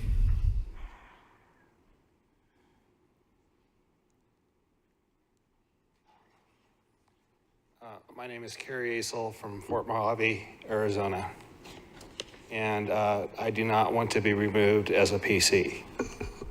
I've been working as a PC, been helping at the office, doing the work as a PC. I attended the last quarterly meeting, so I want to continue this work. Thank you. Supervisor Angus. Thank you. Hi, Carrie. Hi. I've known Carrie for quite a long time, and this whole thing that we go through or are going through now, it just appears to me it's a process, an internal Republican Party process that somehow has not been organized correctly. So back in July, do you remember the meeting we were at in July? I remember it because after an executive meeting, you came out and you said you resigned. You resigned from the party, and I have your form here that you signed. And it said, I'm done with the drama and unnecessary stress the MCRCC and PCs have on me and my family. And we talked about this, and I wanted you to stay, but I understood the stress that this was causing you. So we have this form. Right. What I don't have is a rescinding of this form. So if we're gonna do it right, if we're gonna make sure that we have all the paperwork, then we need all the paperwork. So I'm hoping that the Republican Party goes back, makes sure that they have this process. So you did resign, but then at some point, because of the sort of the confusion at District 2 and because of this board not accepting them because of all the confusion, you decided you want back, and that's your right. All we need is a piece of paper, because all I have is this. And even if it was done by phone or someone, we need the paper, or else we're always going to be in, flux about how this is going to go down. So I hope everybody agrees with me. I think that the Republican Party has to go back to the drawing board and come up with a process for all these things. It was never a problem before, like Supervisor Bishop was saying. We have two people who were chairmen of the board. We never had a problem. So I think this can be worked out. I think of all the problems facing this party in this world, this is not the biggest thing. And so I hope we all work together towards that. I know that our district director, Valerie Medina, sent a letter to you stating that I want Right, but it to has continue. to go through the party chairwoman. That's just the process. I don't want to be in direct notification with the district directors, the PCs. That's not my job. So I'll ask. Yes. I'll ask our district director to forward it to our chair. All right. And by the way, I'm glad you decided to stay. Thank you. Supervisor Bishop, did you have other comments? If there's no other comments, I think, I have a question. Supervisor Johnson. You probably don't know this, but I noticed you signed, you know, your resignation first in July. Any idea why it's taken us 4 months to get this? I have no idea why it's still lingering and it's still coming up. I thought this was solved a while ago. So, I mean, I attended the quarterly meeting. I didn't figure you'd know. It was just... Supervisor Angus. Yeah, I think the time is that when it was up before us a couple of months ago, and then I believe you made the motion, Supervisor Johnson, not to accept them, and that's how this kept going back into limbo, and that's why we're here now. But if we voted it down, why is it coming back in front of us again? We didn't accept it. That's all right. I have no more questions. Mr. Chairman. Supervisor Gould. Thank you, Mr. Chairman. I believe that this is actually a process that the board should take, since the statute gives the board the authority over this, that I think that when the party chairman of either party thinks that a seat is vacant, that they should come to us and say, we believe this seat is vacant. I believe that our clerk should send a letter out to that PC and tell them that we're going to take up the vacancy at the next meeting, and that if the person wants to dispute whether a seat is vacant or not, then they should come back to us. I think we should be the ones that do that because it's on the legislature gave us the authority to do that, and if we let the party do it, we're not doing our due diligence. Thank you.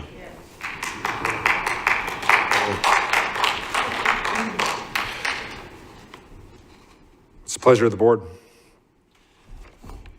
Mr. Chairman? Supervisor Bishop.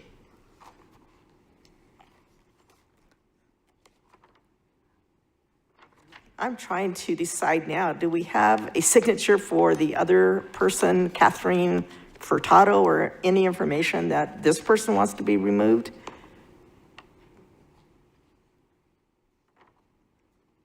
I have the forms, but I can't really. To that point. Supervisor Gould. I think we should continue this whole issue to the December 4th meeting. By then we can come and agendize that we're going to take some action on this. Well, I would, Mr. Chair. Supervisor Johnson. Maybe if you want to on the one lady, but this gentleman here said he doesn't want to step down, so why don't we just take no action or deny the removing him? Sure. Just get him out of it.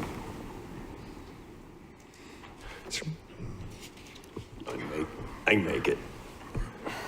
Supervisor Bishop, were you going to make a motion? Yes, I'll make a motion that we deny both these applications until we get something back from the GOP chair. Second. You've heard that motion. Second. Any additional discussion? Hearing none. All in favor, please say aye. Aye. All opposed? I just appear to have it, do have it, so ordered. Item number 18, Supervisor Bishop.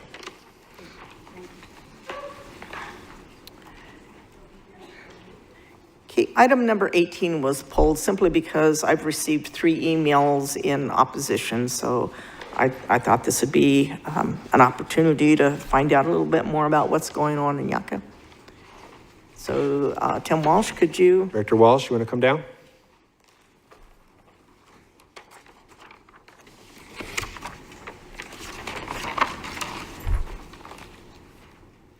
Good morning, Chairman Lingenfelter, members of the board. This is a special use permit for an RV park in the Yucca vicinity. It's right off of Alamo Road, just east of I-40. The applicant is requesting to be able to have this special use permit so that they can develop an RV park there. Part of the process, this would be the first step. Following this, they'll then submit a site plan for internal review.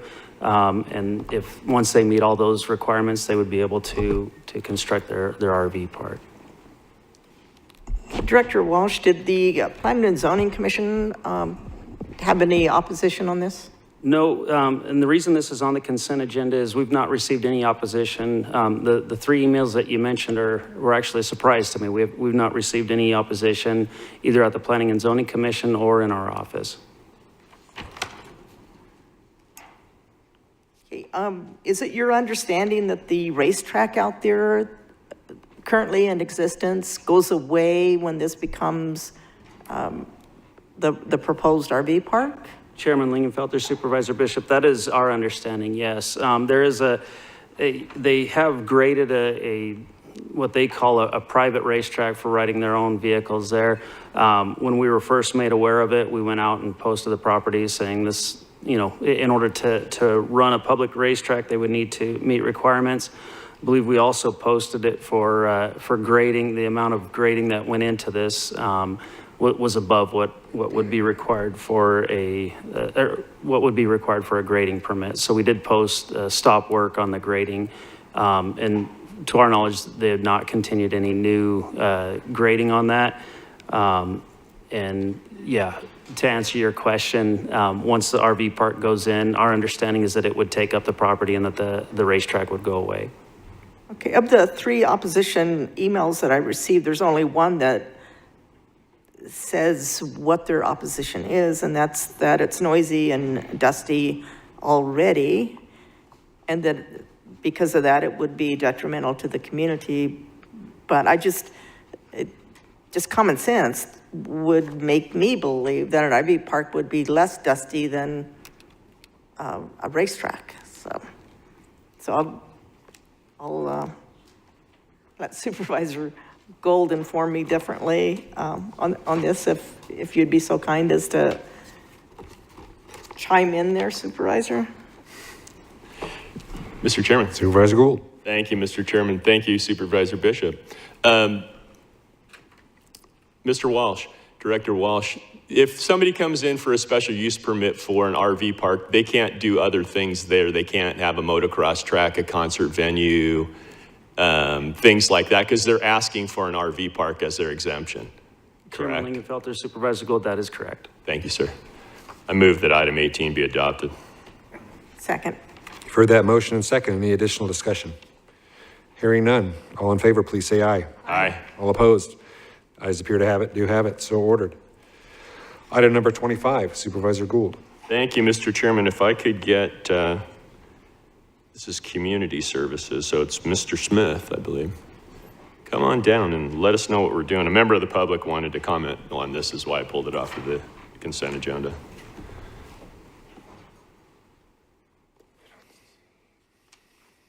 Chairman Lingenfelter, Supervisor Gould, it's my pleasure to come down and speak on this item. But before I do, I want to just touch on a few things. The Community Services Department, on average, return on investment. So if you take our dollar amount of what we put into the community, what our program does in regards to services, it's almost $10 million in return on investment. So of the grant funds that come in, we provide almost $10 million in benefits to the community. I'll start off with the Housing Department. The Housing Department itself, return on investment from last year was $4,470,000. If you look at the workforce, the workforce wages, so that would be our upscaling of our current community, that's $5.2 million. So that's just under $10 million. I'd also like to inform the board or give the board an opportunity as well to be aware of a program that we started just this recently. I'd like to acknowledge two employees of mine that did extremely well with these programs. It was our Fresh Start program. That Fresh Start program was for people experiencing homelessness. That's where it was geared towards. We've seen 191 people come to the city of Kingman. Of those 191, 101 of those people enrolled into our mobile platform, which is Atlas. So we registered the people right there into our systems to get upscaled for jobs.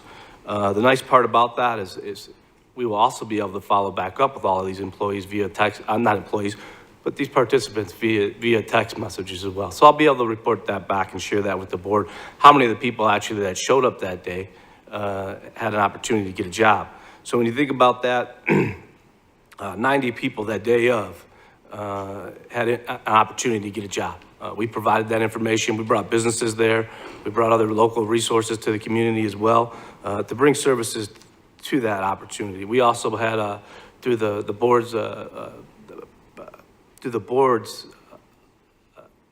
approval and direction with the Quest grant, we received funds to upscale and help with the workforce as well. And there was 26 individuals that worked with MCC, so they actually had an opportunity to go back and learn a trade or learn, get a certificate in another field. So those were some good things that came out of that. In regards to this particularly, Before you move on, Mr. Smith, taking your point of personal privilege, you said 191 people were in the Fresh Start program?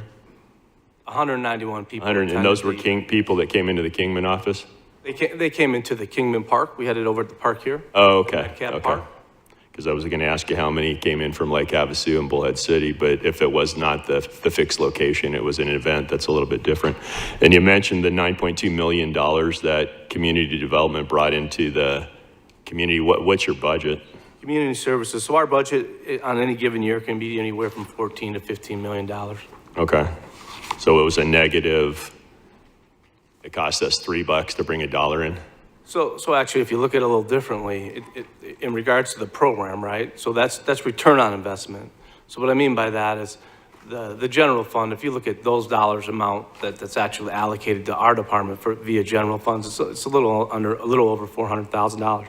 But if you look at the grants, it's somewhere between $14 and $15 million. Now, the numbers that I provided you are conservative numbers. There's only one place right now that can actually give you the return on investment for housing. That's the Morrison Institute. And so we use those numbers actually to provide the community savings for this. And we used that as a very conservative number. It could have actually probably been higher, but we did use a conservative number when we came up. Is Morrison Institute the outfit that trains tenants to go against their landlords?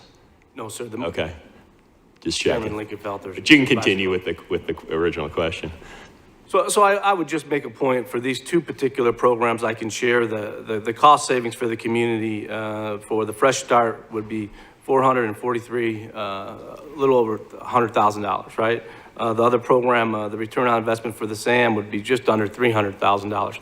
So as you can see, that's almost $700,000 in return on investment. So what does that mean?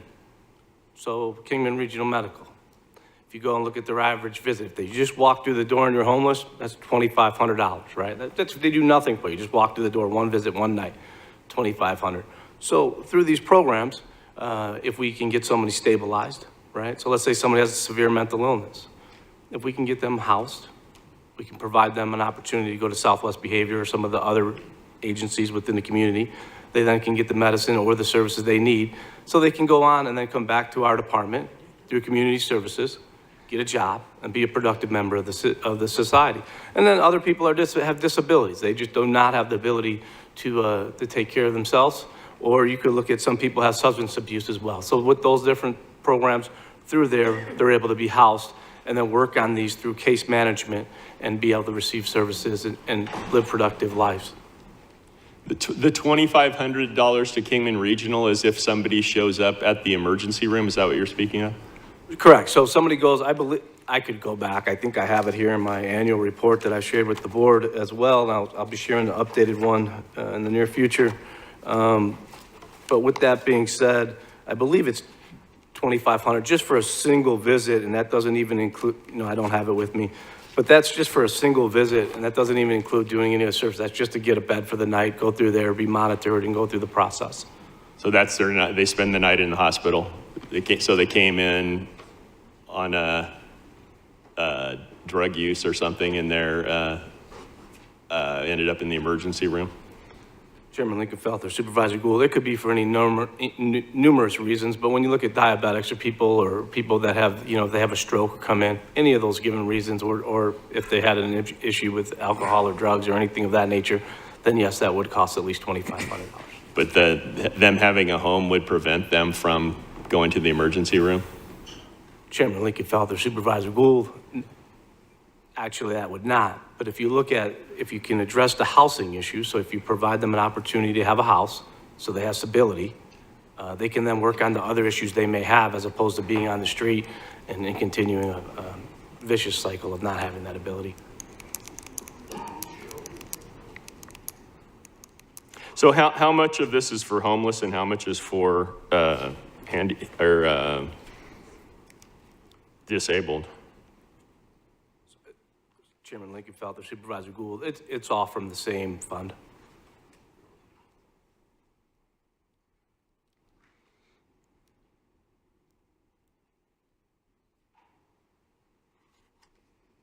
Mr. Chairman, I believe a member of the public wanted to comment on this. I think she provided comments during call to the public. However, if you'd like to call her back up, you can certainly do that. Would you like to comment?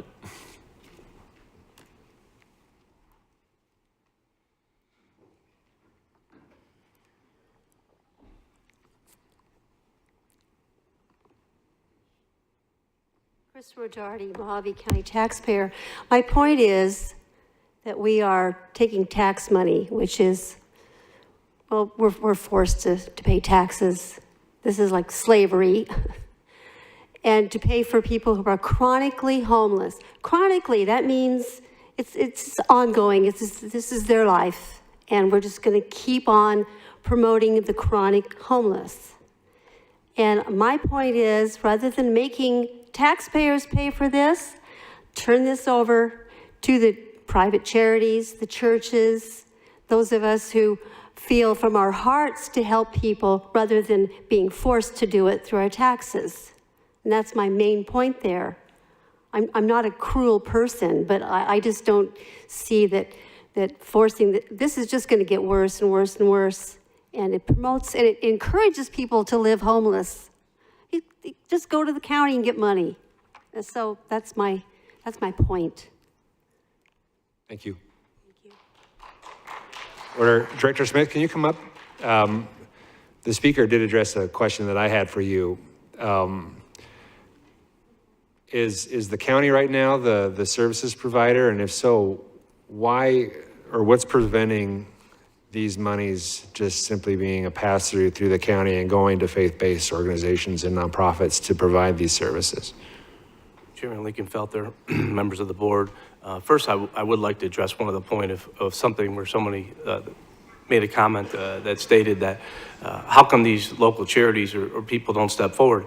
If you go to item number 24, which is on the agenda as well, when we brought all the local charities that actually are the major local charities within the community and asked them if anyone would like to step forward and run those programs or do that, nobody did.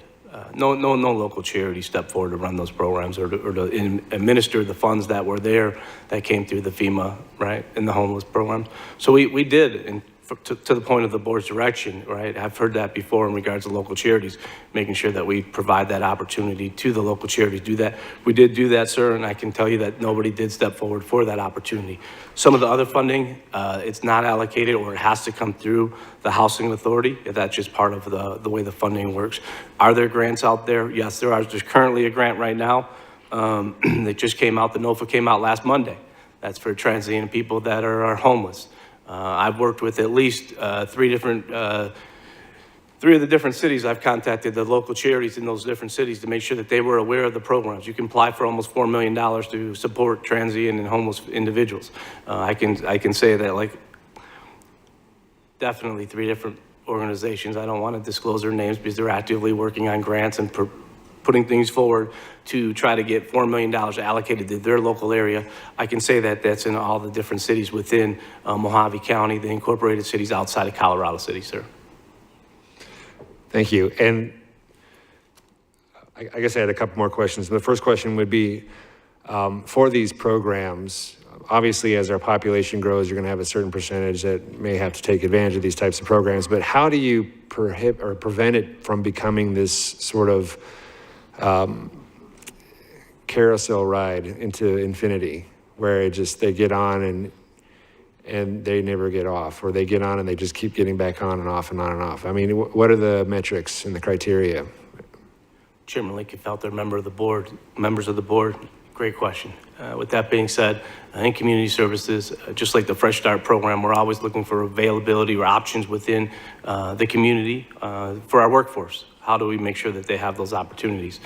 There are some people that, due to they could have been citizens or now they're widows, you know, they don't have the ability to maybe afford some of those programs. So what are some of the things that we can do? If we go back to the housing study and we look at the different things that came out of the housing study and the different groups of housing that's needed, those are different things that the board could address and through different measures or other community councils or developers that we've worked with as well.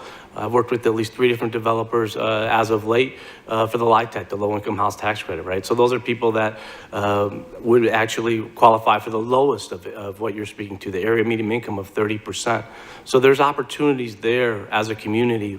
As a community, we need to make sure that we provide everybody within the different areas an opportunity of housing, right? It's an affordable issue. Affordable housing. If you look at all of that, all of those things that go in there, it's the whole spectrum. I don't mean to interrupt you, but what are the criteria for participating in this program? Great question, Chairman. So for this one here, there's 2 different things, right? There's chronically homeless and then homeless.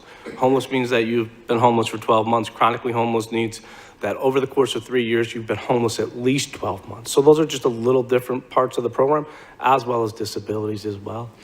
Sure. I guess what I'm trying to get to is related to some of the conversation we've had. I think that personally, the cruelest thing that you can do to somebody is just allow something like this to go on in perpetuity, because really then all you're dooming that person to is living day by day. And that's it. And then what sort of a future do they really have, right? How do we get them off of this carousel? That's what I'm asking. Is this program set up for that? Sure. Chairman Lincolnfelter, member of the boards, I can assure you that our programs within the Community Service Department do not do that, right? There are certain individuals or percentages. If you'd like, I can report that back to the board. What is that exact number of people that have stayed on the program in the different times? But what I will share is this, is that through our programs, people do graduate. People do move on. People do go to home ownership through the Community Services Program and through this housing department. You know, and the number eludes me, but there's a lot of homeowners. We've helped people purchase homes before the homes pricing exploded. People were buying homes, right? So we were counseling them on them, explaining how the program works. If you do this and you put this money aside and you go through the process and working with them and the other not-for-profits, they bought homes. So they graduated off. Some of these folks graduated off the program. They're not always intuitive to the program for indefinite. Is there a time frame that they can be on it? Chairman Lincolnfelter, there isn't a time frame. There is not a time frame? For this one, for these 2 particulars, there's not a time frame, right? But I can assure you that if we go back and look at the numbers, people aren't staying on this indefinitely. All of the participants aren't on this continuously. And I would just say that, when you look at our program, and I'm really proud of it, is through community services, 2 things. The continuum of care. So that's the organization here that I'm also the chairman for. Our group, if you look at the whole balance of state, we're either 1 or 2, meaning that all the metrics that the state measures people by, of making sure that people are graduating, they're going through the process, they're being productive citizens, we're number 1 or 2 in that situation. If you look at our workforce, currently in our business services, we're leading the state, right? I'm proud of all those different things that we've had an opportunity to do. The last question I had was, I don't know if I really understand the methodology for the institute you mentioned or how your department calculates return on investment. Could you explain the methodology? Chairman Lincolnfelter, I shared that with our annual report with the board. I don't have that with me, but there is a... What goes into the methodology to make that calculation? So if you look at the dollars amounts, so if you look at the methodology, and like I said, I don't have it, but I can definitely share it again with the board and at a later time, or now. We're just trying to give some of the basics to it. Just send me the formula and so I can look at it. That's all. Definitely. I'll do that. Any other discussion? What's the pleasure of the board? Excuse me. Manager Elters. Just a brief comment, if I may. I would just say the size and the extent of the homeless problem is significant, has been and continues to be. And while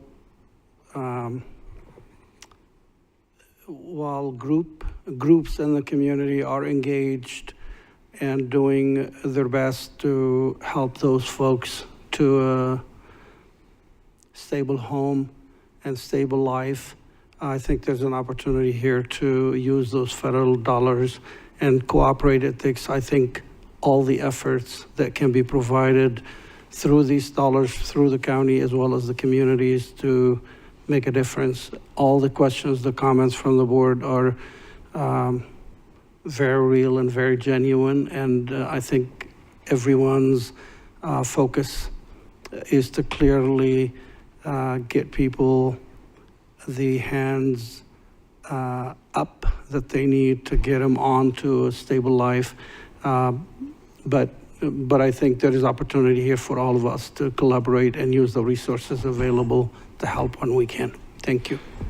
I don't think that anybody wants to see anybody out on the street, you know, and clearly everybody, you know, during a time in their life might need some help. That's fine. But I think there's a huge difference between virtue signaling and just throwing money at a problem, which is somebody else's money, and then not, and a process that would, you know, basically actually really try to help somebody make some incremental improvements to get back on their feet eventually and become productive citizens and actually have a future, and if that's possible, you know. I think there's a huge difference. I mean, right now, if you don't have metrics, if they can get on it anytime they want, if they can stay at it anytime they want, if it's with other people's dollars, all that really looks like to me, yes, we have a problem, but that just looks like virtue signaling, tossing other people's money at a problem to say, hey, look, we're doing something. And it needs to be more than that. It needs to be much more than that. Chairman Lincoln-Felter. Supervisor Bishop. I just wanted to paint a different picture for the board.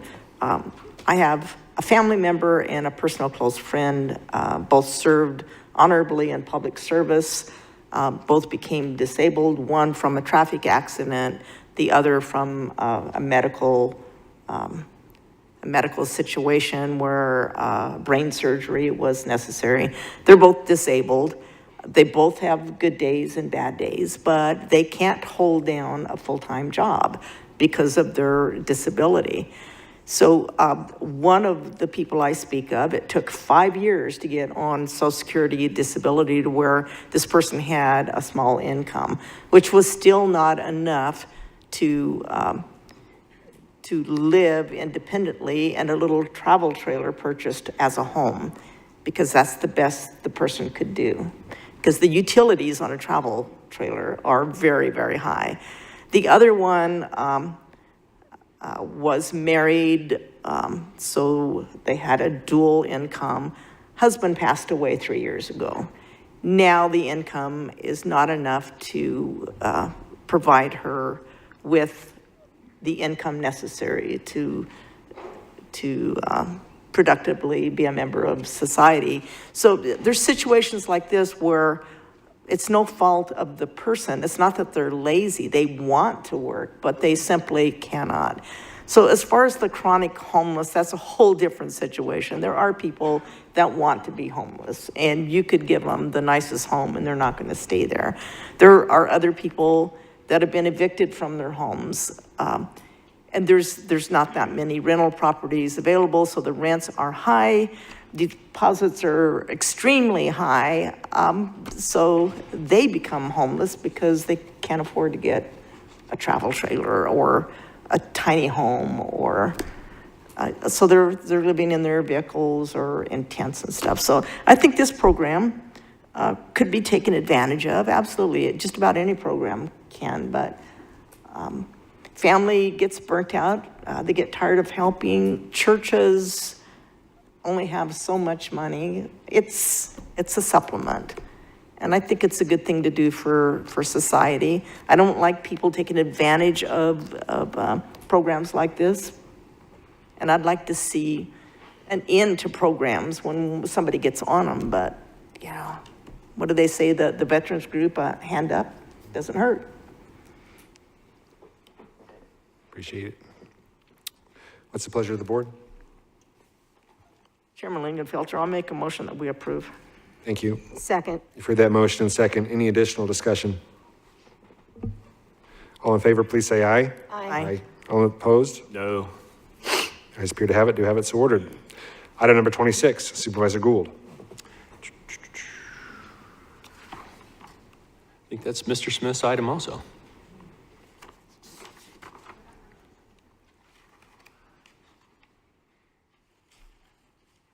Is Mr. Smith still here? Oh, there he is.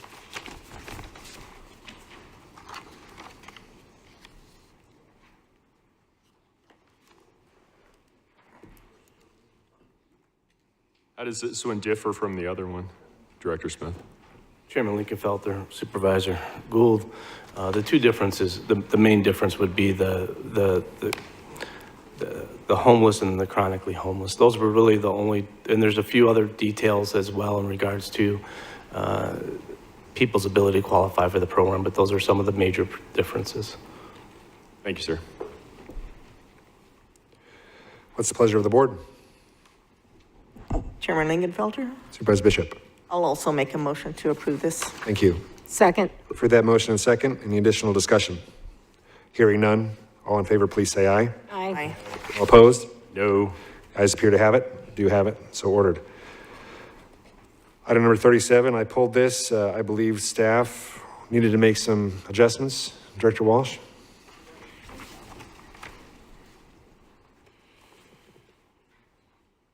Chairman Lingenfelter, members of the board, item 37, we've been working with procurement on, and we've been working with our contractor. From getting this agendized to today, there's been some requests for some changes from our contractor, so we just request no action on this item. No action on this item? Yes, please. Okay. Mr. Chairman. Supervisor Gould? Director Walsh, how are we coming on electrifying that landfill? Chairman Lingenfelter, Supervisor Gould, thank you. We are working, right now we're working with Unisource. We've gotten them all of the information that they needed in order to put a contract together. They initially came forward and gave us what they call a 10% letter. However, given the type of project that we're doing, we wanted to get something a little bit more than just a 10% letter and be able to bring a contract before the board for that. So we are working with them. We're waiting to get that contract from them, and then we'll be presenting that to the board fairly, hoping, I'm hoping by the end of the year, but given just one more, or just that one meeting in December, it might be early January that we bring it back together. Thank you, sir. Thank you, Chairman. Thank you. No action on item number 37. Item number 48, Supervisor Bishop. Thank you. I pulled this just in the interest of transparency. I know there's a lot of interest in GVID, so I thought maybe we could get Director Lukowski to come and just give a quick overview of the agenda item.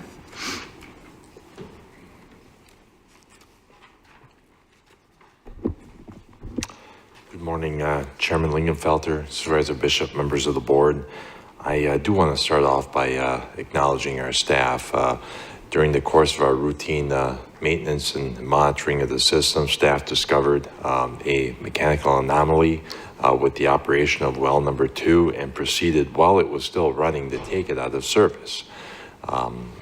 We proceeded through our job order contract to secure from Southwest Waterworks, aka Pumpman, to pull and inspect both the well, motor, and pump. And we did find that the bearings in the pump had locked up. And again, that's a credit to staff, because taking the well out of service when they did prevented more substantial damage to the well and potentially a much longer downtime. Well, again, working through our job order contract, and at that time when we discovered that the pump, which was 7 years old, the well was last rehabilitated in 2016, so pretty much right along the lines of a service life of a pump. This raised the issue that we had really a heightened risk of GVID providing complete and reliable service to its customers. I directed that the pump be replaced with like, because it's our commitment to maintain the system in its existing function, whether it be a water line break, a water well being down, or a compromise of a storage tank. So we did proceed with engaging Southwest Waterworks toward the pump replacement. That had a 4-week lead time. So, you know, those type of decisions when you're in an emergency situation such as this, and looking after the pre-existing function of the system, ensuring that that's back and restored, that we indeed move forward. The tentative time to put the well back into operation, this is well number 2 now, serves complements for well number 1 in serving customers south of Agua Fria. We're looking at a timetable pending our contractor's commitment. Our contractor's indicating toward the end of this month, probably the last week of November, that we can put the well back in service. This approach follows the same approach that we did with well number 1 in May of 2021, as well as this very own well number 2, where again, it's deemed an emergency type of response, and our aim and tact as staff and myself in making these decisions is again, acting in the best interest of providing for a complete and reliable function of the Golden Valley Improvement District well system. Okay, thank you. And I, for one, appreciate catching that early so that we didn't have a disaster like we had a few years ago with some of the GVID users not being able to get water for their families and their animals. Exactly, Supervisor Bishop. And again, even though this was well number 2, it's still an essential component of the GVID well system. And if our staff didn't act to take that well out of service, it could have seized the motor and caused intercolumn damage. We only just had basically the pump fail, which again, 7 years is about the service life. Okay, thank you. Okay, 2 people, oh, so sorry. I was just going to say, I think there's people that wanted to speak on this. 2 people signed up to speak. Philip Robinson.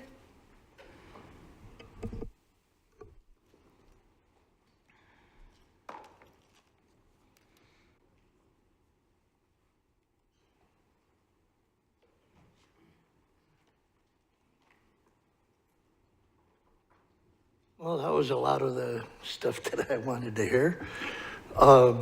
Mine is more about rates. As you all know, I live out of district, and it's come to my knowledge that the roads department, If I can have a point of order real quick. So we just want to make sure that we stay on the agenda item. And so to talk about rates is not on this particular agenda item. So the item here is to ratify the funds for the payment of some repairs and rehabilitation, and we're not talking about rates and setting rates and things like that on this item. Mr. Robinson, I think when you came up for the call to public, that would have been probably the correct thing, although you said you were addressing 48, but we have to stay on topic. Maybe next time you can come talk about your rate issues. Okay. Sorry about that. Yeah, that's all right. Okay, Jennifer Esposito.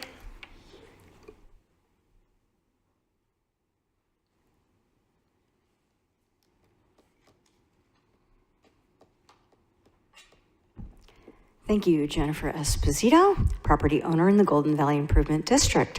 As was pointed out, there was a failure of well number 1 in May of 2021. It's my understanding that at that time, when they finally found a replacement motor, they bought spare parts. I don't have all the paperwork with me, but I believe that they bought a spare pump and motor. I don't know if we used the spare pump to do this repair, how this repair affects any spare parts the district might have put away, if there's going to be another expenditure to replace the spare parts, if we use the spare parts that we bought in 2021. The one thing that I think that it does sort of show to me is, fine, you could take well number 2 out of service without any interruption in service. You know, we've heard a lot of hysteria about, oh, we must replace capacity and you know, maintenance of the system. I'm really glad to hear that staff is actually doing their job for the over roughly $400,000, I think it is, that we as GVID customers pay to the county to manage this district for it. So hooray, we're getting some of our money's worth in that they caught this early, and I'm glad that they did that.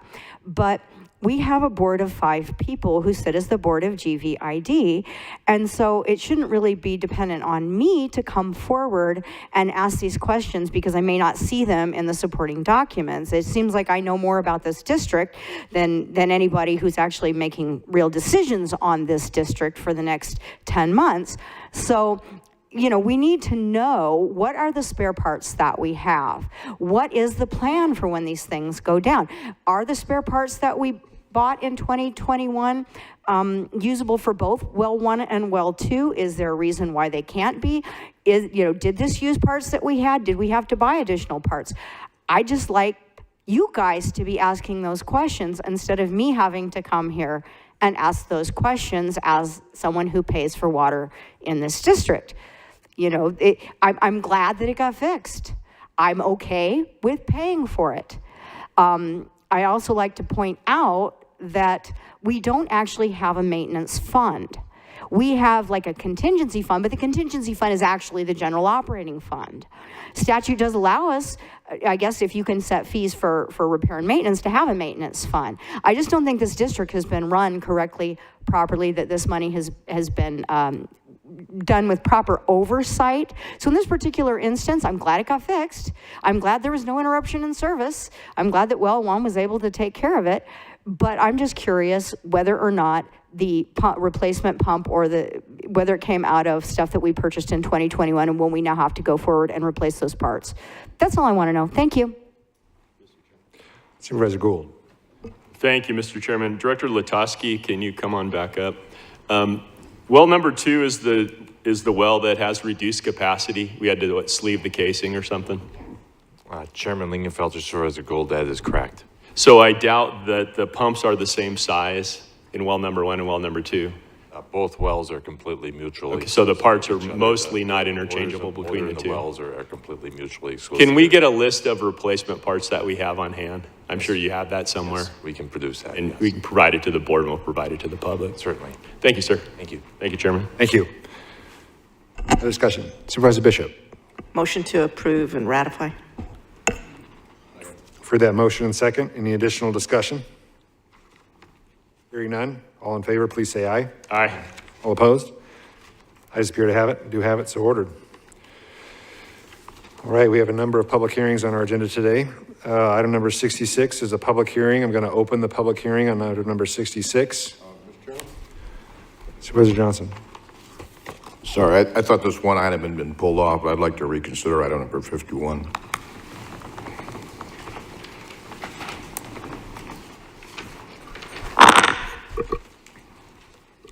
Chairman Lingenfelter, we'll need to approve a motion for reconsideration. Say that again. Attorney Esplin, motion for reconsideration, correct? So I assume this will be in the form of a motion for reconsideration. That's what I made, yes. Thank you. Second. You've heard that motion in second. All in favor, please say aye. Aye. All opposed?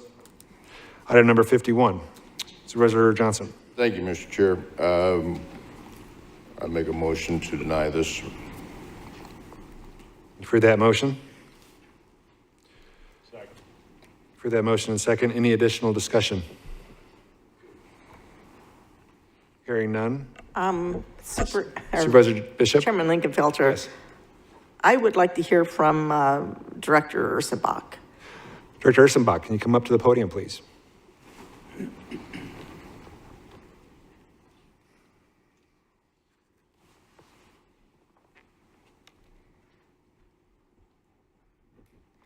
This is, excuse me, thank you, Supervisor and Chairman Lingenfelter. This is for two different events. One would be leaving this afternoon or tomorrow morning to go to Long Beach to attend a trade show. The last time it was in Long Beach was 3 years ago. And I received the most positive and the most people that were interested in the county and manufacturing from this one specific trade show. The other one is a grant paid for. They would be reimbursed by a grant. It would just be to go to a meeting next Monday for Flagstaff for the grant. So it's a two-part. Thank you. So Director Ursenbach, the travel to Flagstaff, is that paid for with a grant? It would be reimbursed by a grant, yes. And the travel as well? Yes, all of it. Okay. Okay, and then the travel to the trade show, is that also grant money, or how is that being funded? It is not. The actual ticket is free. I don't have to pay for the ticket. It would just be the transportation. So transportation, hotel, per diem, whatever that would come out to. Okay, but the other one in Flagstaff is completely, Reimbursed. not general fund money or money out of your budget. It'll be reimbursed. Okay, I see no problem with approving that one. Any other discussion? We do have a motion and a second to deny. Yeah, Supervisor Johnson made the motion, seconded by Supervisor Gould, correct? To deny the travel request, right? Any other additional discussion before we call for the vote? Hearing none. All in favor, please say aye. Aye. All opposed? No. Motion fails. Chairman Lingenfelter, since it's been pulled now, and it's been denied, I think now we need to do a motion to approve it. Thank you. Motion to approve. For that motion to approve. Second. And second, any additional discussion? Mr. Chair, Supervisor Johnson? I just think we put a policy in of limiting travel, and I think this sets a bad precedent. That's all. Supervisor Angus? Oh, sorry, okay. Didn't know if you were... So, Mr. Chairman, I will withdraw my second on that. And if that fails, I'll come back with a motion to approve the Flagstaff travel. I'll second it, simply because I don't believe it's our job as a policy board to be micromanaging all these things. I think that we need to be relying upon the county manager to do that with his own staff, not ours. I mean, these people aren't our staff, the county manager is our staff. We need to rely on him to do that and not micromanage his staff.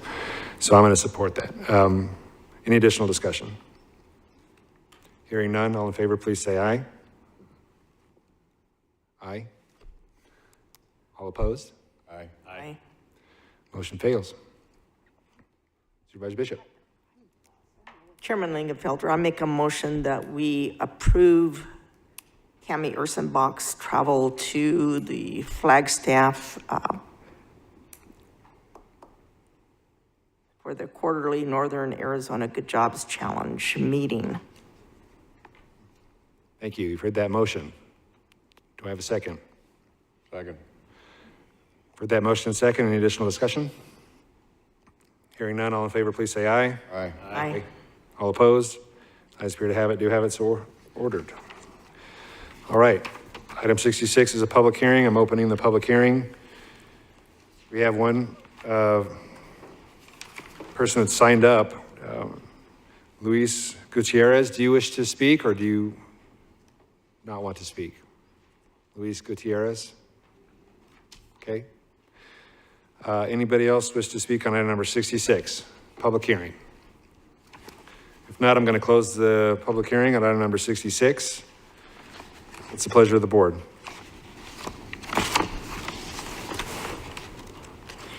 Chairman Lingenfelter, motion to approve. Thank you for that motion. Second. For that motion, second, any additional discussion? Hearing none, all in favor, please say aye. Aye. Aye. All opposed? Ayes appear to have it, do have it, so ordered. Mr. Chair, we're going to be taking a lunch break here. We certainly can, if that's the will of the majority of the board. Do people want to press on with a few more, or do you want to, shall we adjourn it or recess at 12:30? Is that agreeable to everybody?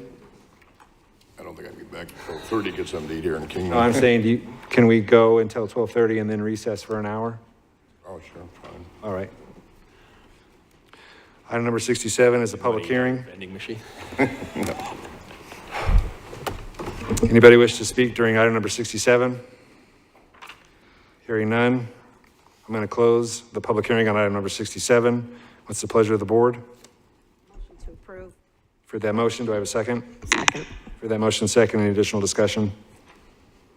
All in favor, please say aye. Aye. All opposed? Ayes appear to have it, do have it, so ordered. Item number 68 is a public hearing. I'm going to open the public hearing on item number 68. Does anybody wish to speak on item number 68? We have one person, Cassandra Thrasher.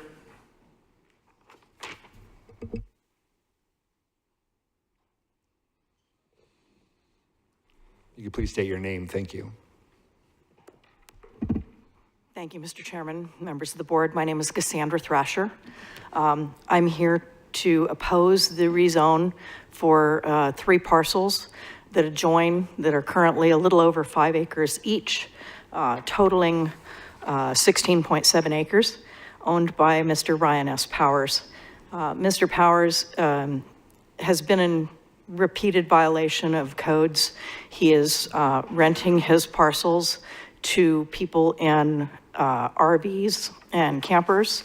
Lastly, he had one of the lots, parcel C, rented to a transient oil rig worker and living in a tent. There have been issues over the past, since 2017, when he first purchased the property, where he was renting the parcels to people in campers that did not have, the parcels didn't have septic tanks on them. And he was not obtaining the permits that are required by the county's established general plan. Section 37K, establishment of recreational vehicles and park model units. Item 2B states that recreational vehicles may be issued a zoning permit as a single-family dwelling permanent residence in an RV single-family residential recreational vehicle zone, in an RV park, and in portions of manufactured home parks approved for recreational vehicles. Recreational vehicles are not permitted as permanent residences in any other zone or under any other circumstances. This is in your own plan.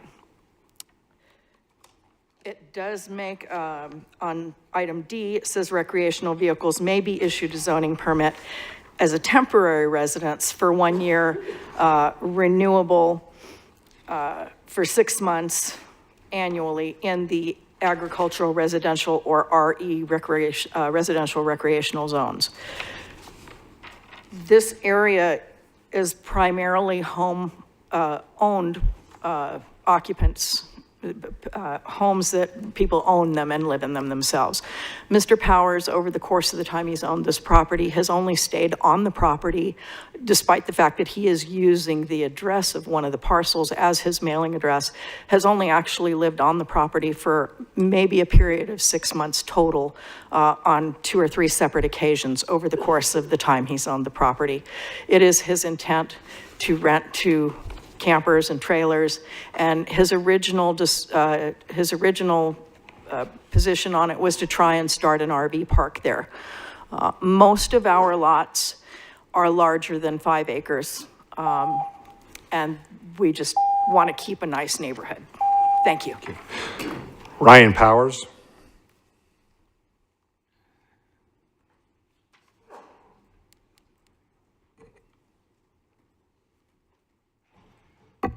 Did you have any questions about what she said, or, I mean, in defense of that, so I have lived there before. I currently live in town to be closer for work, but I don't live there right now. So in the meantime, yeah, I rent a couple spaces to some elderly people or disabled veterans. So everything I'm doing is legal. I have RV permits. I get them renewed. At first, when I first came out here, I didn't know the rules about it. So it was kind of like a learning process. But now I know that you have to have permits. You have to have septics. I've been doing everything I can to keep it in compliance and do everything legally. So yeah, and I had a guy that was staying there. He was in a rough spot and he needed a place to stay in his tent. He stayed for the 30 days that was allowable per the rules. I guess you can stay for up to 30 days, I believe, is what the code enforcement told me. So yeah, I mean, everything I'm doing is legal and up to code. I keep in contact with the code enforcement. I'm not doing anything illegal, so, but yeah, all I'm trying to do is just subdivide or divide one of my parcels into a fourth parcel. And that's in case I want to sell them or sell one or something later on. But everything I'm doing is also just temporary while I get money together and time to develop them further. But I don't see any harm in renting a couple spots to some disabled veterans or elderly people who can't afford, to live somewhere else. So that's pretty much all I'm doing out there. Thank you. Do you have any other questions about it, or? We're in a public hearing. We can't do questions right now, but if we do have questions, we can call you back up. Okay, gotcha. Anybody else wish to speak on item number 68? Hearing none, I'm going to close the public hearing on item number 68. What's the pleasure of the board? Mr. Chairman, Supervisor Bishop. in looking at the map, it appears that this gentleman's dividing his land in larger parcels than a lot of the adjoining parcels. So as long as he has his permits and is doing things legal, I see no reason to oppose the rezone. So I will make a motion to approve. Thank you. You've heard that motion. Second. For that motion, second. Mr. Chairman. Additional discussion. Supervisor Gould. Thank you, Mr. Chairman. Mr. Walsh, you come up?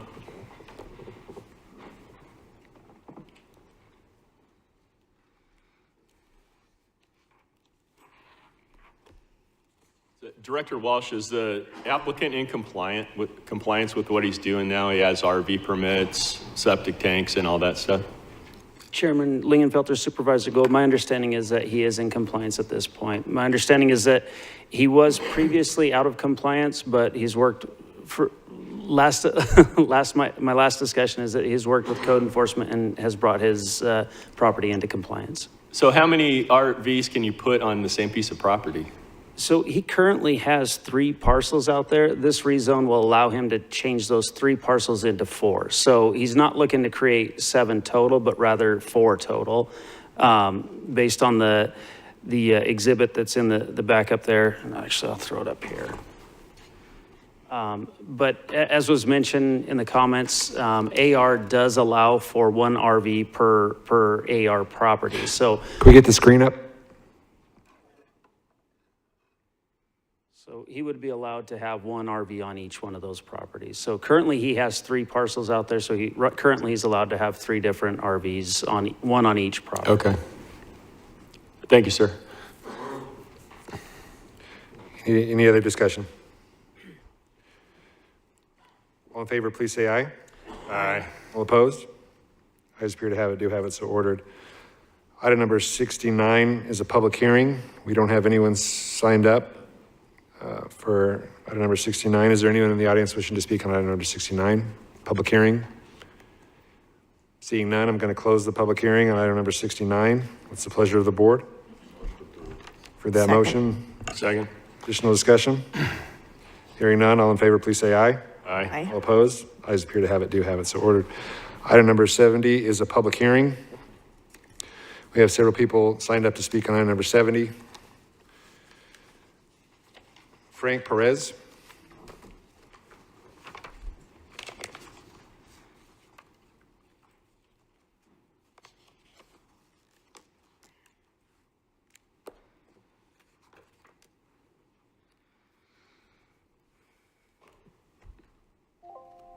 All right.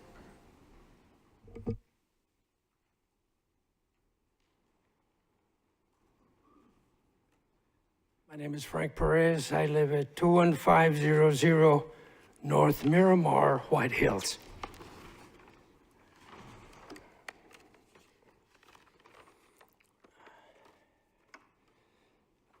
I am here to definitely approve this project that's coming into White Hills and Dolan Springs.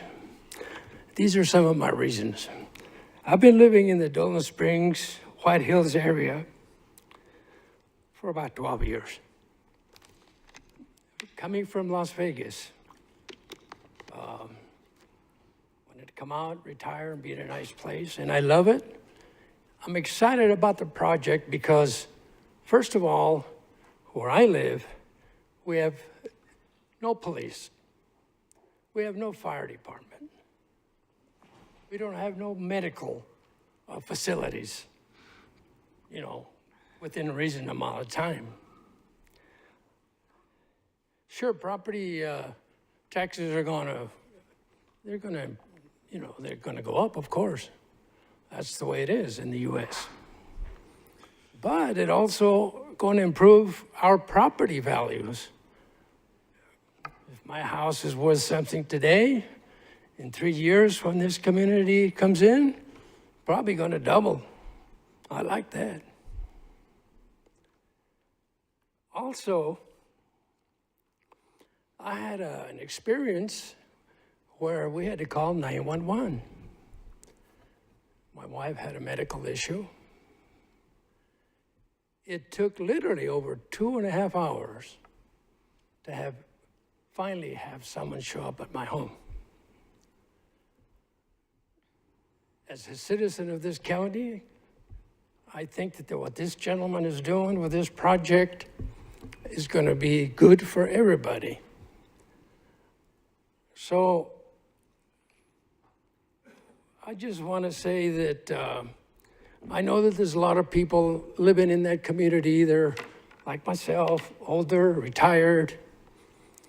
And, they don't want it because they don't want the property to grow, the community to grow. But I think that if you weigh the differences, it's definitely a positive project. And I just want to go on record that I approve it and I thank it. Thank you. Thank you, sir. Logan Marsh.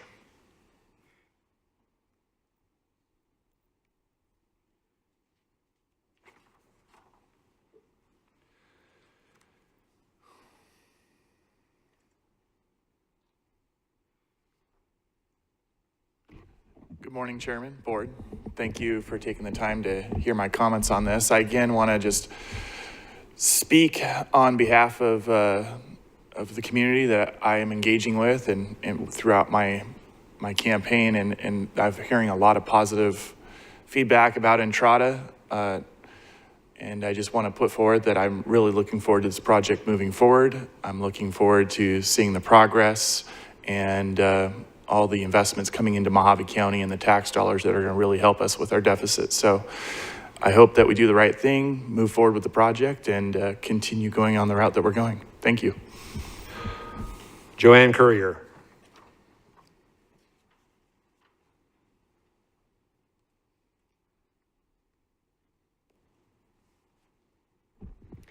Hello, I'm Joanne Courier, and I live on 2112 North Fortuna Drive in White Hills. I'd like to ask all of you a question.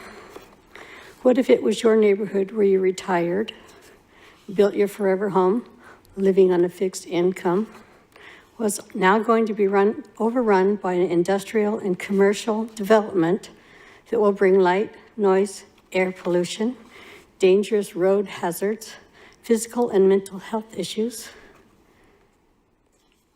as well as environmental damage and danger, also will change and disrupt your quality of life.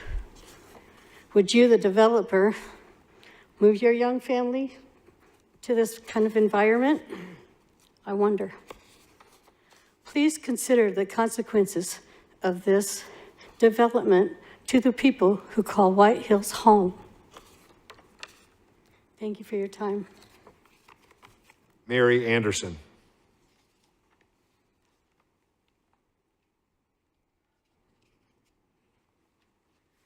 Good morning. My name is Mary Anderson from White Hills, and I definitely disapprove of this new development that's being proposed for our area. White Hills is a small rural area. Yes, it has no medical, has no fire, but we all knew that when we moved here. My husband's been here since the beginning, since it actually started, and we love our community. Airports, that they're proposing, all the cutting back on the residential land that will be needed for housing, all that's going to contribute to detrimental effect for the folks that have lived and love White Hills. We also have a lot of elderly people who, yes, their property values will go up, but along with that will be their taxes. And not everyone can afford the tax rates that are going to be proposed for this new development. We love White Hills. We want it to be our home. We don't want it to be another Las Vegas. I moved from Las Vegas for the reason because it is a beautiful community. We love our neighbors. We know our neighbors. You're going to be bringing in a lot of people that think that their property values are going to go up, and that's what I've been hearing. People are moving in with the intention of not living in White Hills, okay, but turning around and doing a resale. And that's not why we live in White Hills. We're not there to make money. We're there to live a beautiful, comfortable life. We love Mojave County and we love White Hills. We're not rich people in White Hills, but we're good people. So I hope you would consider that. Thank you. Roberto Martinez.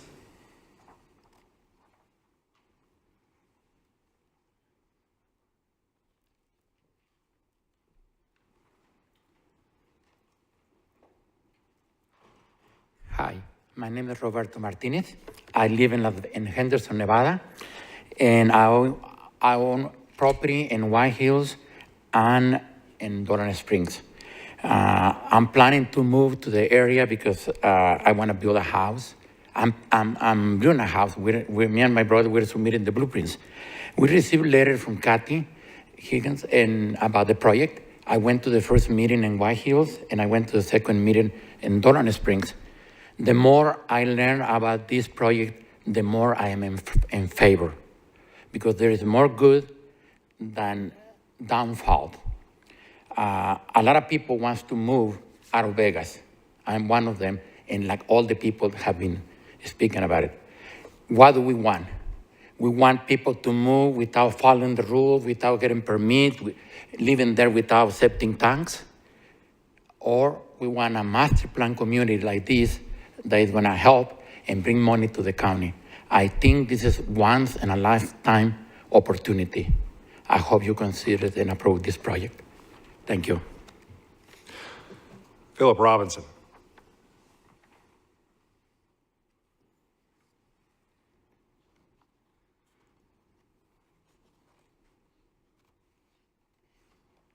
Yay, an agenda I can talk about.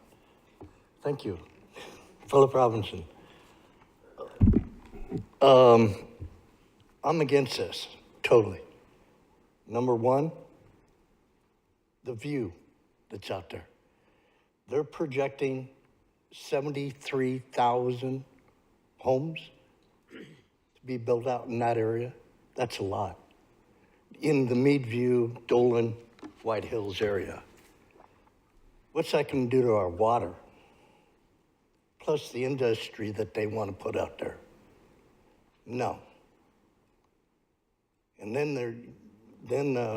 people are saying that they're coming from Vegas to live out there. They know it's rural. You wouldn't do that out in Golden Valley. Why do it now? Thank you. Tom Tricard? If I mispronounced that, I apologize. A lot worse.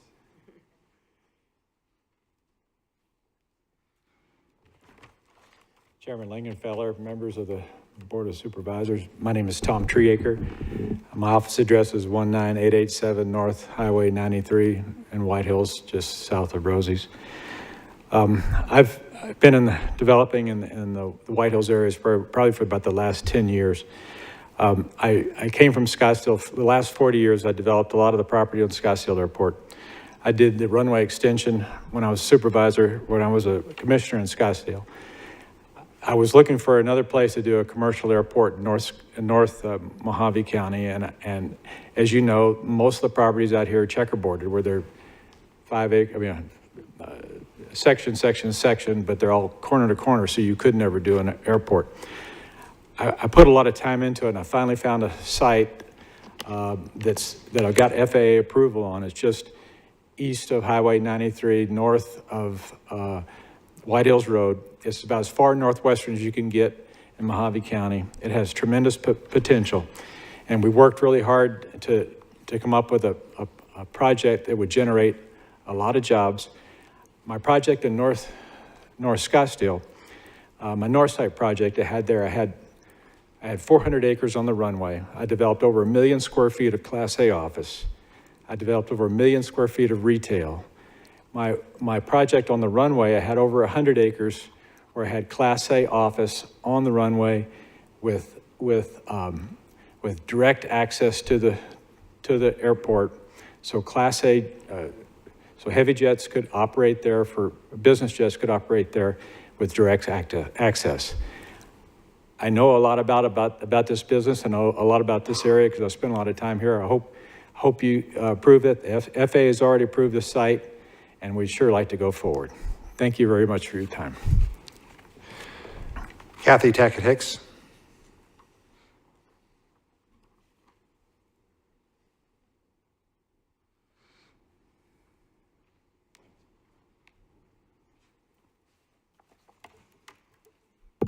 Good afternoon, Honorable Chairman, Supervisors. My name is Kathy Tackett-Hicks. I'm here with the project developer and owner, Mr. Al Barbrich, and his associate, Jody. I just want to give a few minute breakdown kind of on this project. It is a big project. We submitted the major general plan amendment for it. It's 10,130 acres. It includes mixed use of residential, manufacturing, industrial. A large component is the airport. It's designed and intended to be a revenue generator and employment base.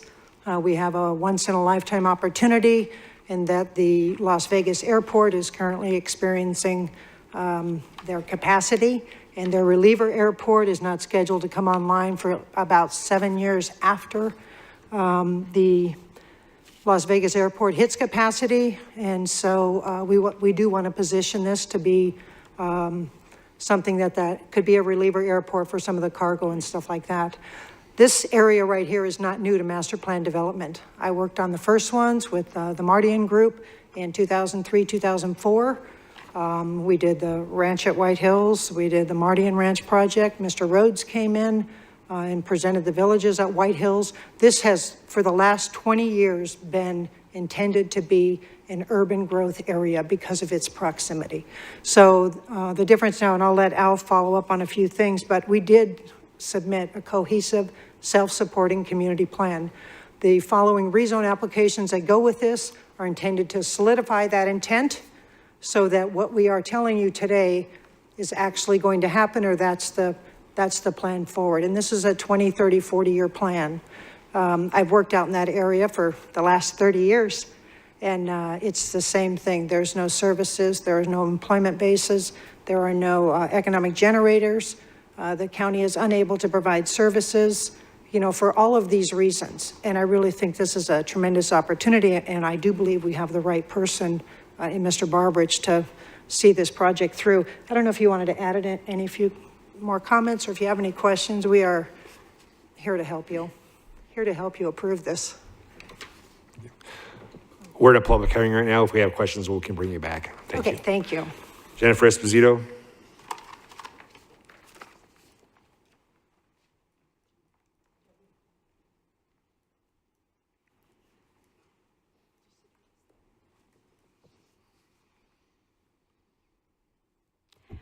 Jennifer Esposito, candidate for District 4 County Supervisor. I've been following this project because it is in the district that I'm running to potentially be the supervisor for. So I'm going to say that I'm not for it or against it. I think that the people who are affected by it should be the ones to determine whether they're for it or against it. I know it's really hard for people to make these daytime meetings, and not everybody thinks, oh, maybe I should, voice a concern or send an email or make a phone call or something. This is a big project, as been stated. Once you ring this bell, you can't undo it. So there's a couple of things that I just wanted to point out. looking at the district as a whole. Yes, it will bring in revenue and jobs.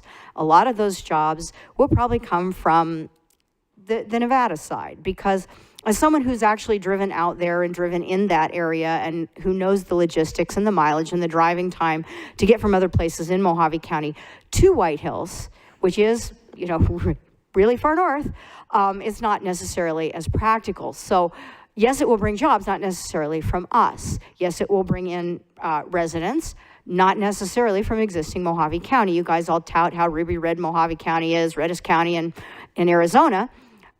Clark County isn't quite as red. You may be changing the voting demographics. One thing you will absolutely change over a period of time is the number of people residing in District 4.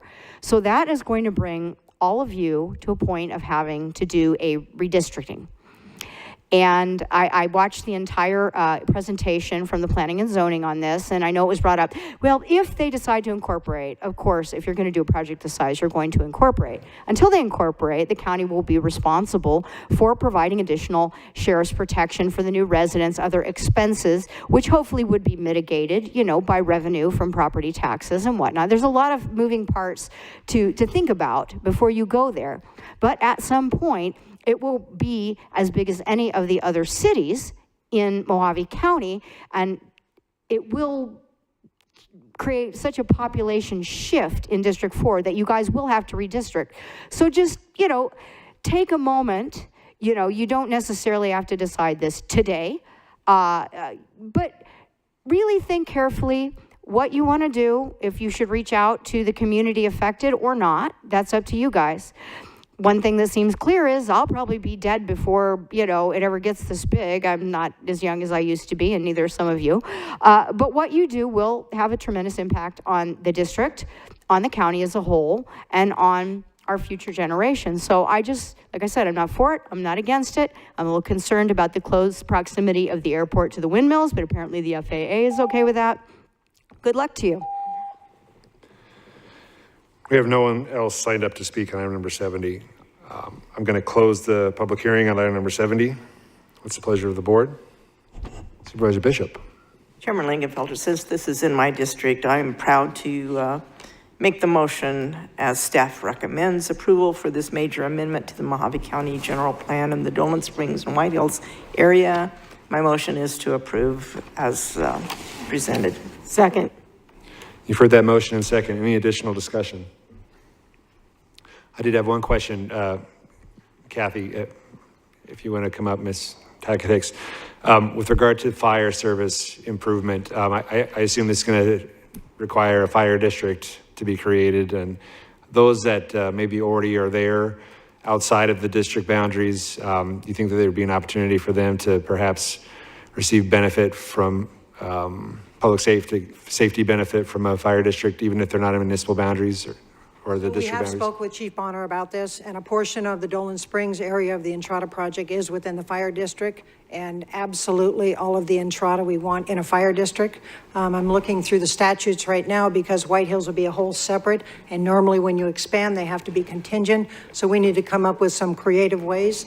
I will tell you, oddly enough, some people do not want to be in a fire district because they don't want to pay the taxes. No matter what, Entrada intends to have a fire district. That was my only question. Yeah, and the fire chief is supportive of this project. In fact, Al got a text saying, sorry he couldn't be here. Great. Did you? Yeah. Okay, any other discussion? Supervisor Angus. Quick question. So aren't you required by the FAA to have a separate fire service for the airport? Yeah, we spoke about that with Chief Bonner because part of the upfront considerations for Mr. Barbridge is to how are we going to service that airport. If you'll see on the plan, there is a location for a future fire substation as well as a future location for a sheriff's substation down by Dolan Springs, but I do believe it is required. Yeah, I only say that because I know in Bullhead City, right. they had to have, and it has nothing to do with the district. Right. They can't service. It's pretty sad, actually. They should. Yeah. They can't work together. So I just can't. No. Okay, well, I will tell you our initial assumptions were we were going to work with the fire district to provide that, but that initial. I'm sure they'll come and tell you what they want. Okay, yeah, and we'll do it. Any other discussion? Hearing none, we have a motion and second. All in favor, please say aye. Aye. Aye. All opposed? Ayes appear to have it, do have it, so ordered. We are recessed until 1:34.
Good afternoon. We're going to come back from recess. I'm going to move up item number 88. We've had a request from Sheriff Schuster. Sheriff Schuster, do you want to come up? 88. Good afternoon, Chairman Lingenfelter, distinguished members of the board. Thank you for moving this up. It's been a hectic morning at the sheriff's office and got some issues that I need to address. We are looking forward we're looking forward to purchasing the building that we've discussed at 6870 Highway 95 to retrofit as our Mojave Valley substation. A purchase price was agreed upon. You have that in front of you.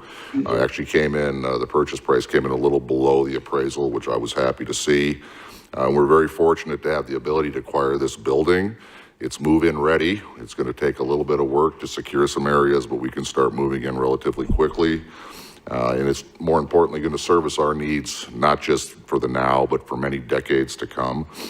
In addition to the building, we are acquiring 1.5 acres of adjacent land for outdoor storage and other needs. And it also comes with the entire furnishings of the building, which I'm excited about because believe it or not, looking at the cost of furnishing buildings is extreme nowadays. So I think we got a good bargain there.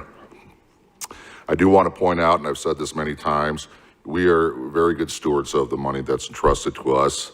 In looking at building new, we recognize that it simply wasn't going to happen for the money we had, even before the board made the decision to freeze the money that we had initially. It's just coming in very high. So with this proposal and buying existing buildings, we're getting more bang for the buck, and I'm delighted to say that this comes at no direct cost to the citizens of Mojave County. Yes, it's tax money, it's state money, but this is an additional funding that we're asking of our citizens to get these buildings up and running. So very happy about that.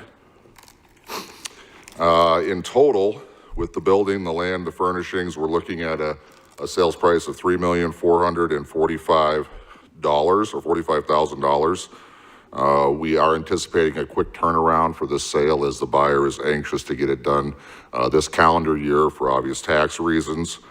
The state allocation we received was $9 million. I've learned that this funding is coming in quarterly. So to date, we've received $4.5 million with another $4.5 to come in over the next 2 quarters. With the purchase of the Lake Havasu substation, we do not have the funding level to make this purchase happen. So I will be asking the board to come up with an alternative funding source on a temporary basis. And I don't want to just get through January. We still have build out. So I'm asking the board to come up with $4.5 million. That will augment the $4.5 we've already received from the state for a total of $9 million. Once we are done with our purposes by the end of this budget year for the county, the $4 million that we will receive in the future will go back into that temporary funding source. I know there's concerns about state sweeps. We've been hearing that. To do my due diligence, I spoke with our representatives. I talked to Senator Borelli, Representatives Biasucci and Gillette. There's absolutely no way they're going to sweep this money. This was not the intent. In fact, they said the discussions right now are just that, discussions. Nothing has been formalized. If any action were to be taken, it would be after this fiscal budget is ended. So I don't anticipate any issues there. So for the sake of time, I'll simply say this. We all know these stations are overdue, long, long overdue. We are excited at the Sheriff's Office. The public's excited that these stations are finally coming, to fruition. And I would once again ask this board if one of you would like the remarkable privilege of making the motion to get this building moving forward. And I'm happy to answer any questions, of course. Thank you, Sheriff. Open up to discussion or a motion. Mr. Supervisor Gould, excuse me. Thank you, Mr. Chairman. So, Sheriff, we're going to front you the money for this station, and then we're going to pay us back when the state pays us, comes up with the other half of your grant. Chairman Lingenfelter, Supervisor Gould, that's absolutely correct. And it will be in this fiscal year. When is the Havasu building going to be completed? Supervisor Gould, we're hoping by July of 2024. We're going to immediately go out to get the interior design done. We're working on that now, and we're going to put it out to local bid for local contractors. And And I mean, if it was my way, I'd have it done yesterday, but I'm being told around July of next year. Thank you, sir. Mr. Chairman, I move that item 88 be adopted. Second. For that motion, second, additional discussion. Discussion? Supervisor Johnson. I don't see this agendized for us taking more monies out, is it?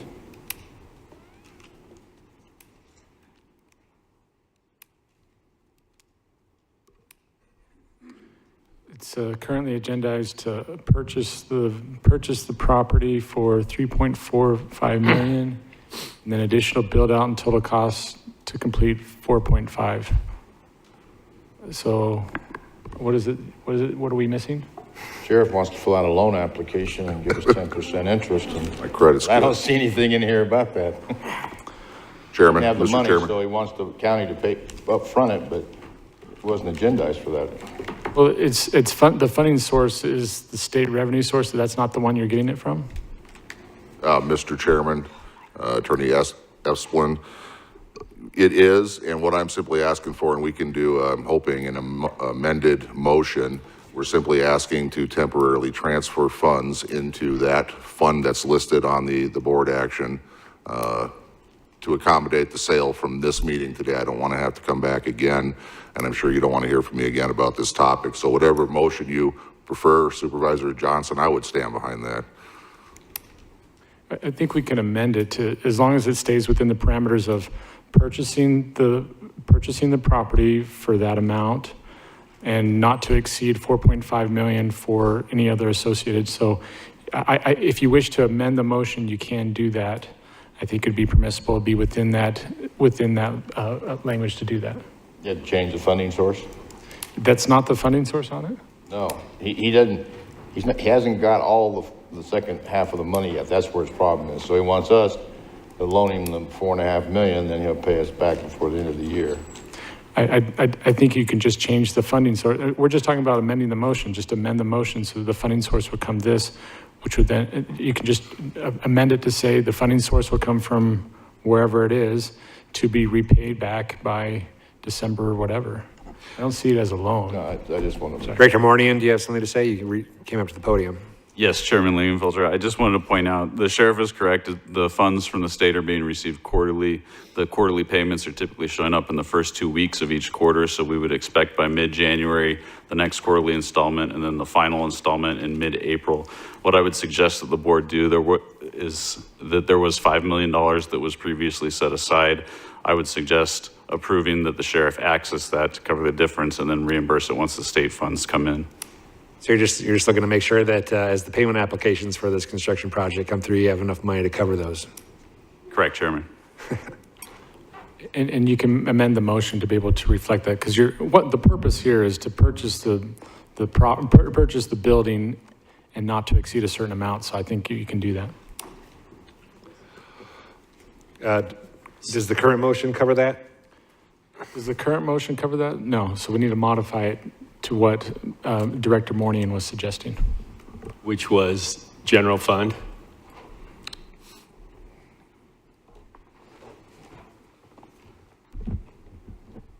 Chairman Lingenfelter, Supervisor Gould, I believe that the funds were set aside in a capital fund. I don't have the fund number in front of me, but it was the previously approved $5 million that was set aside of general fund money for the construction of sheriff substations. Okay, let me amend my motion. Take away my second? Yeah. Yes. All right, I retract my second. Okay. Supervisor Gould. I amend my motion that the funding will come from the $5 million of general fund money that we previously allocated for the sheriff and to be repaid when he receives the $4.5 million from the state. Second. For that motion, second. Any additional discussion? Supervisor Johnson. Thank you, Mr. Chair. Mr. Moynihan, I'm a little interested in how this board voted to take that $5 million and put it back into the general fund. Now you're saying we've got another fund there for the sheriff, $5 million you're just holding on to? Is Chairman the board Lingenfelter, not clear? Supervisor Johnson, my recollection from the special budget meeting that we had in the middle of October, the board voted specifically on several projects. They did not pass a specific vote related to the $5 million that was allocated for the sheriff's substation.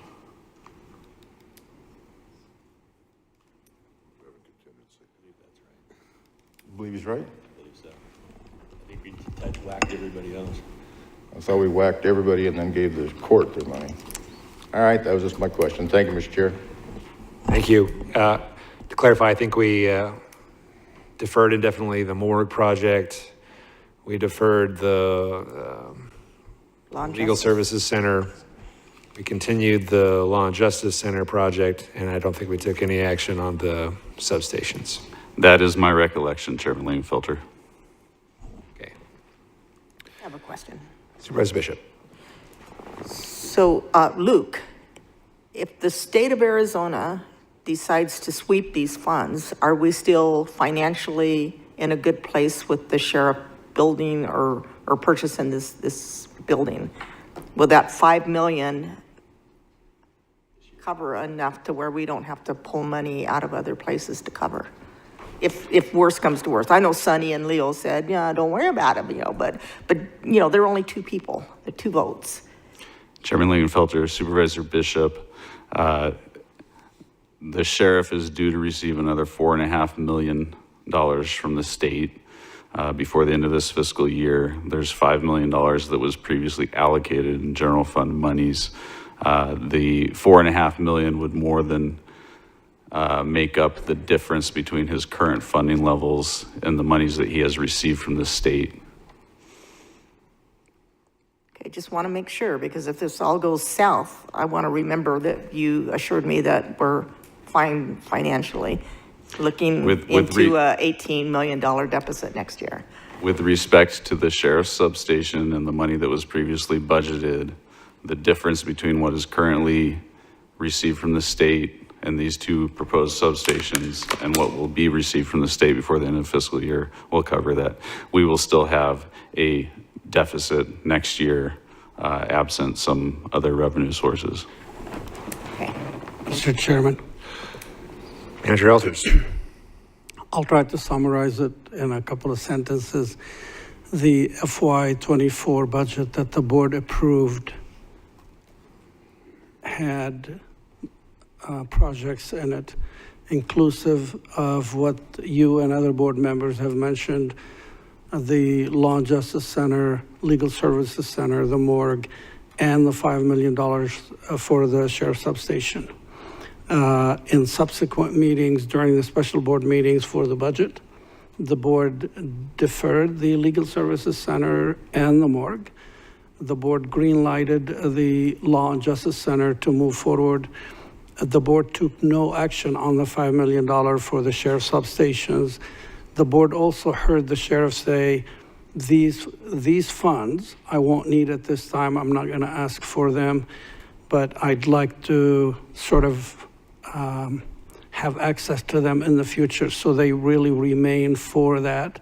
But the board has not approved their use, neither have they swept them away. And I hope that clarifies to you what we have and what we don't. Mr. Chair? Supervisor Johnson. We've got the agenda item here, discussion possible action, ready to stop all general fund building projects until they are reconsidered by the Board of Supervisors, return any funds set aside for them to the general fund. It was approved stopping all general fund new building projects until they are reconsidered by the Board of Supervisors and return any funds set aside for them to the general fund, excluding Law and Justice Center, Phase 2. Motion carried 3-2. I'd say, so go ahead, Supervisor Angus. Well, we are reconsidering it as a loan. We can look at it that way, because that's what's part of that motion, right, that you just read. Which is general fund money. My problem was, we didn't have any money set aside. We took it back in. If we just take money that we have in the account, we can do it. Any other discussion? Supervisor Gould. Thank you, Mr. Chairman. Sheriff, I believe that other county sheriffs in other counties in Arizona receive money, similar money also. Chairman Gould, that is absolutely correct. So if they were going to, the likelihood of a clawback is probably slim.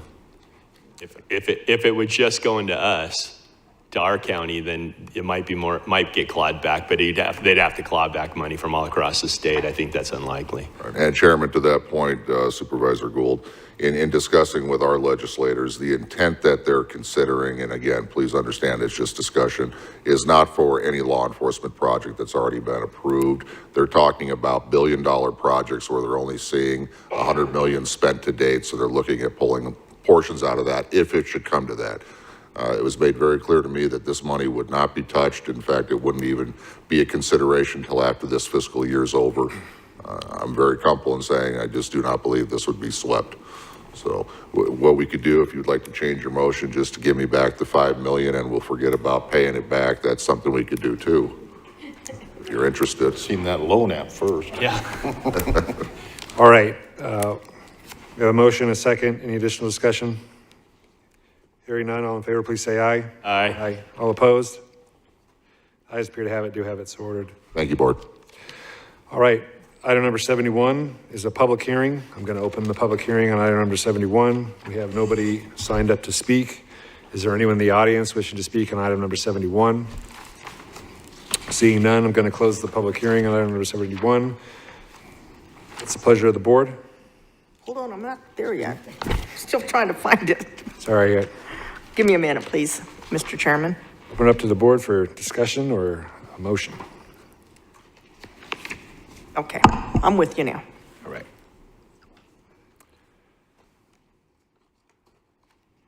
Mr. Chairman, this Supervisor is Bishop. not a public hearing, right? It is. Okay. The close public the hearing has public been hearing. closed, yes. I make a motion that we approve.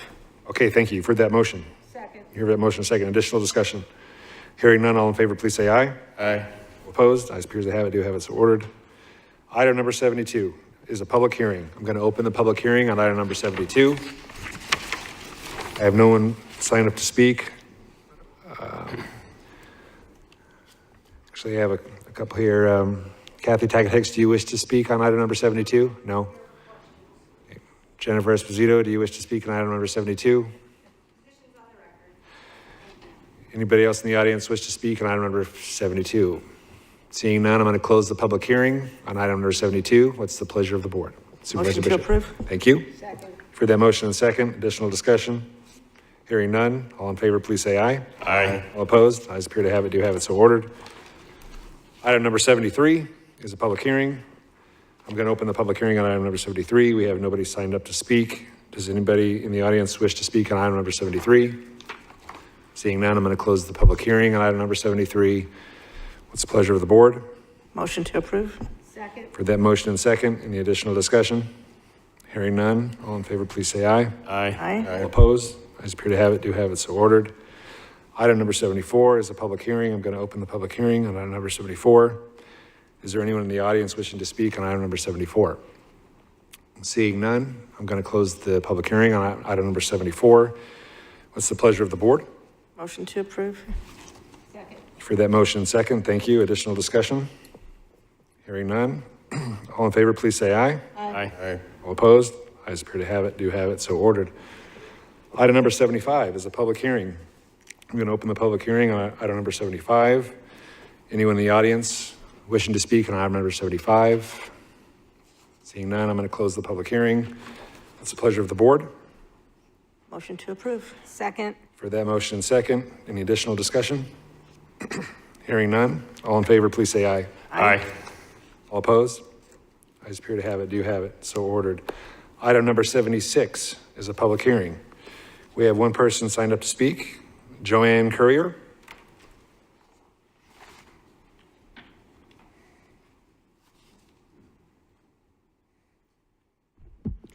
Hello again, I'm Joanne Courier, 21112 North Fortuna Drive, White Hills, Arizona. I keep hearing about this being always set up for a residential, that there was always going to be residential coming in there. This isn't about the residential. We don't care about the residential. We care about the fact that you're going to put in an industrial airport. It's very concerning to the community and the homeowners. None of you will live with the consequences of this airport. We will. So sorry to hear that money is all that matters to all of you, not the people who will live in this area that'll have to live with this disaster of an airport. Thank you for your time. Is there anyone else in the audience wishing to speak on item number 76? Seeing none, I'm going to close the public hearing on item number 76. What's the pleasure of the board? Mr. Chairman, motion to approve. Second. Thank you. You've heard that motion and second. Any additional discussion? Hearing none, all in favor, please say aye. Aye. All opposed? Ayes appear to have it, do have it, so ordered. Item number 77 is a public hearing. I'm going to open the public hearing on item number 77. Is there anyone in the audience wishing to speak on item number 77? Seeing none, I'm going to close the public hearing on item number 77. What's the pleasure of the board? Motion to approve item 77. Second. Thank you. For that motion second, any additional discussion? Hearing none, all in favor, please say aye. Aye. All opposed? You guys appear to have it, do have it, so ordered. Item number 78 is a public hearing. I'm going to open the public hearing on item number 78. Is there anyone in the audience wishing to speak on item number 78? Seeing none, I'm going to close the public hearing on item number 78. What's the pleasure of the board? Supervisor Bishop. Motion to approve. Second. Thank you. You've heard that motion and second. Is there any additional discussion? Hearing none. All in favor, please say aye. Aye. All opposed? Ayes appear to have it, do have it, so ordered. Item number 79 is a public hearing. I'm going to open the public hearing on item number 79. Is there anyone in the audience wishing to speak on item number 79? Seeing none, I'm going to close the public hearing on item number 79. What's the pleasure of the board? Motion to approve. Thank you. Second. You've heard that motion and second. Any additional discussion? Bless you. Hearing none. All in favor, please say aye. Aye. All opposed? Ayes appear to have it, do have it, so ordered. Item number 80 is a public hearing. I'm going to open the public hearing on item number 80. Is there anyone in the audience wishing to speak on item number 80? Seeing none, I'm going to close the public hearing on item number 80. What's the pleasure of the board? Motion to approve. Second. Thank you. You've heard that motion second. Is there any additional discussion? Hearing none, all in favor, please say aye. Aye. Aye. All opposed? Ayes appear to have it, do have it, so ordered. Item number 81. We have two people that are signed up to speak. This is our regular agenda now. Paul and Janice Richardson.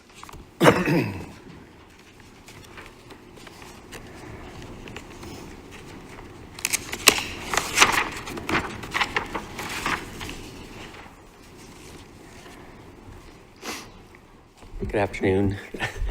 I'm Paul Richardson from Lake Havasu City, my wife Janice.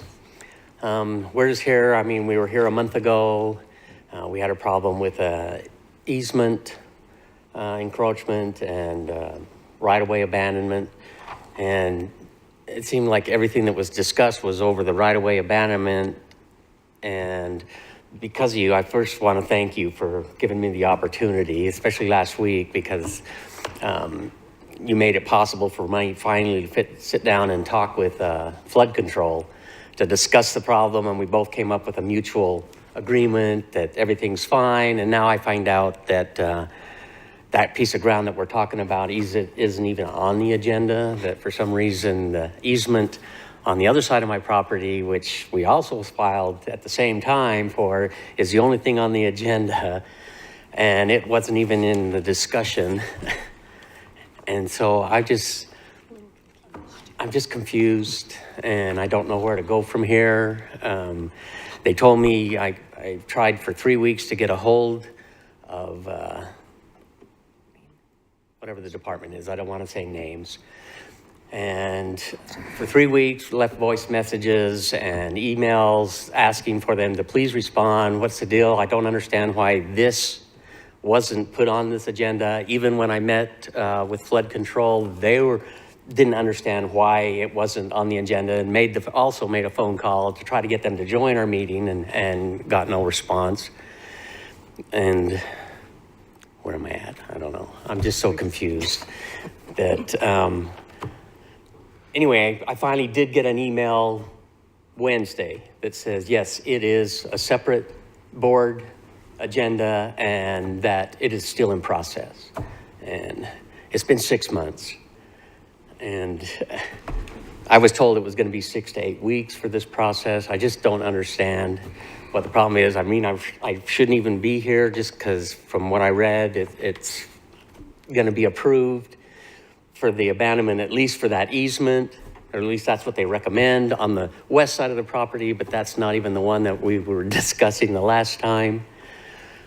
I guess I'm just confused. I was told that because it was a right-of-way on the one south side and an easement on the other side, they had to be 2 separate applications, which I filed 2 separate applications. I paid 2 separate fees. And that on the right-of-way, that because it was going to move, that I ended up not even actually owning that piece of property, that I needed to get it appraised and to submit a bid to be able to buy that land if you did approve the abandonment, which I did, and I sent the copy of the appraisal and our precision. I'm sorry. Anyway, I'm just confused. I would like somebody to be able to sit down and talk to me and let me know where I'm at. Thank you. We have one more person that signed up to speak, and then we'll bring up Director Latosky. I think that's who it might be. And then if we have other questions from the board members, we'll bring you back up. Thank you. Logan Marsh.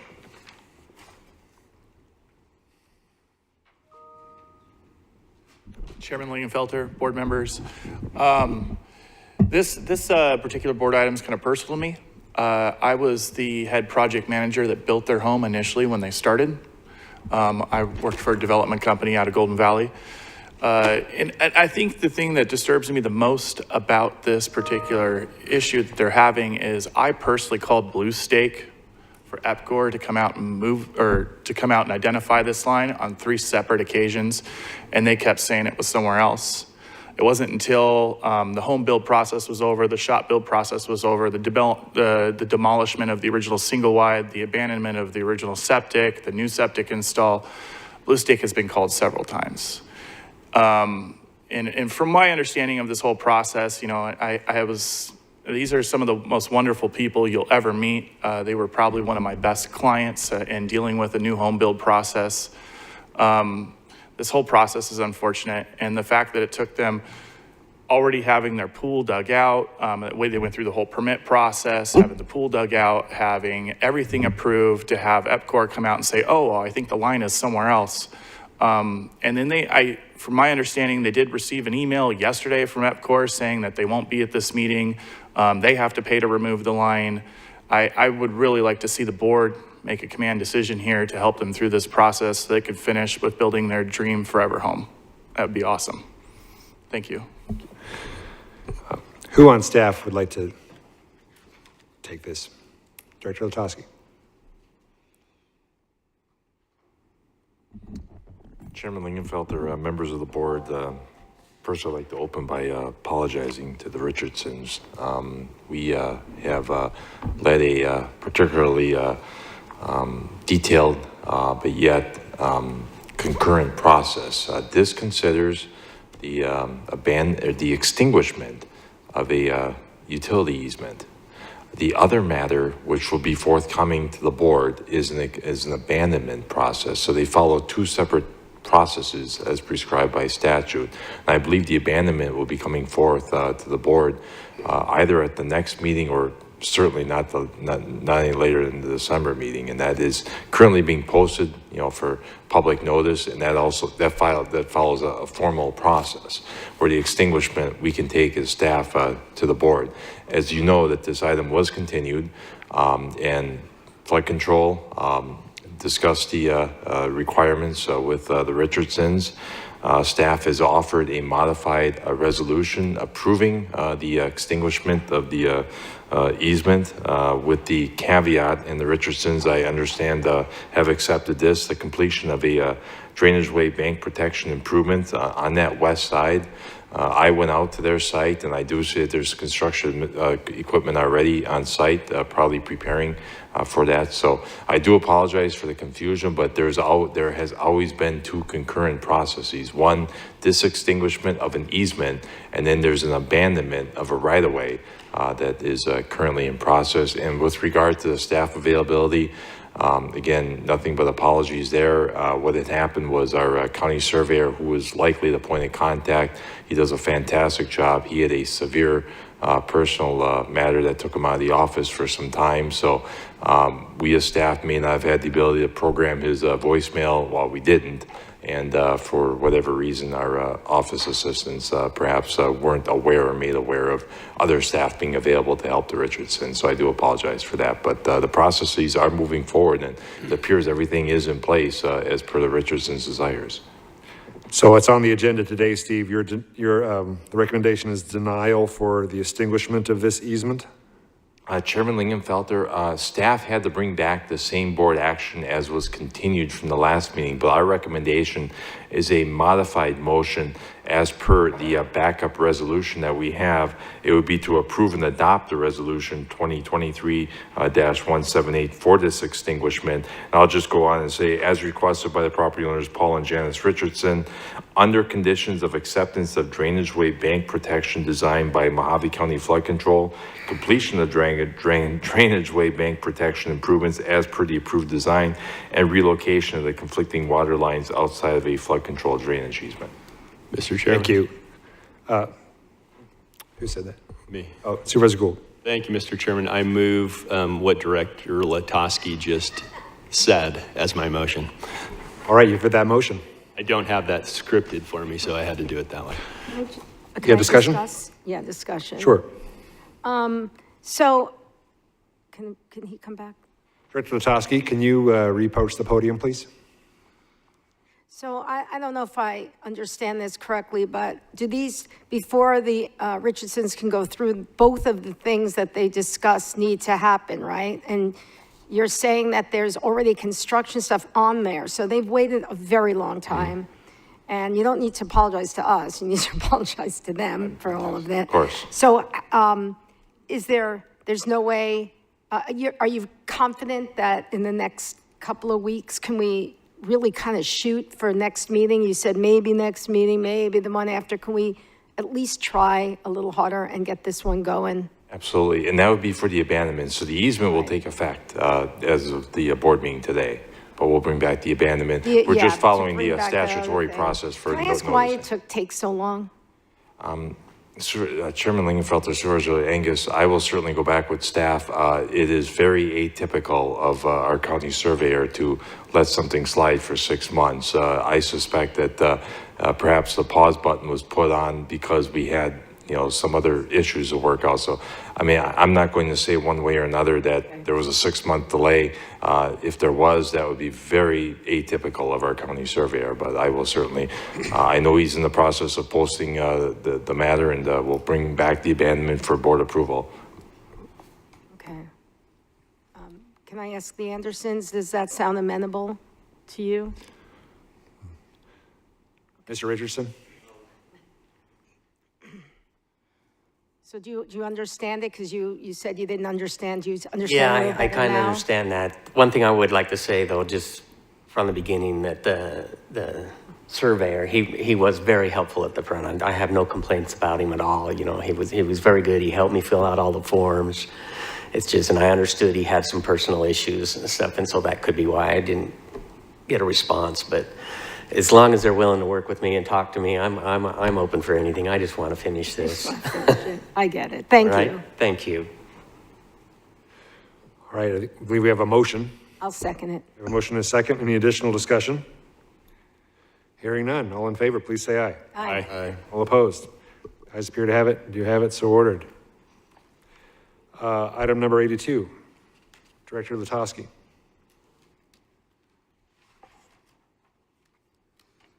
Chairman Lingenfelter, members of the board, this item is merely routine, acknowledging a receipt of a road maintenance petition for consideration referral back to staff to work with the applicant. Great, thank you. Open up to the board. Motion to approve. I'll second that. Any discussion? Hearing none. All in favor, please say aye. Aye. Aye. All opposed? Ayes appear to have it. Do have it. So ordered. Item number 83. Director Latosky. Chairman Lingenfelter, members of the board, this concerns a resolution to accept because the applicant has made the requisite improvements. South down Louise Road from Pete's Drive to the northwest corner in the Golden Valley area, it's about 0.37 miles. So the item is to accept this section of roadway into the county road maintenance system for regular road maintenance as a gravel road.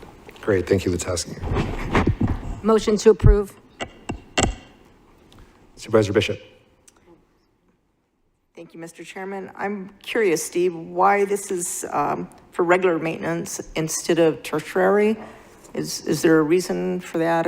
Are the other roads that connect to this also on regular maintenance to where it makes it easier? Great question, Chairman Lingenfelter, Supervisor Bishop. This is purely at the discretion of the petitioner. The petitioner opted in this case to do more improvements and bring the road up to a higher county standard for consideration of regular maintenance.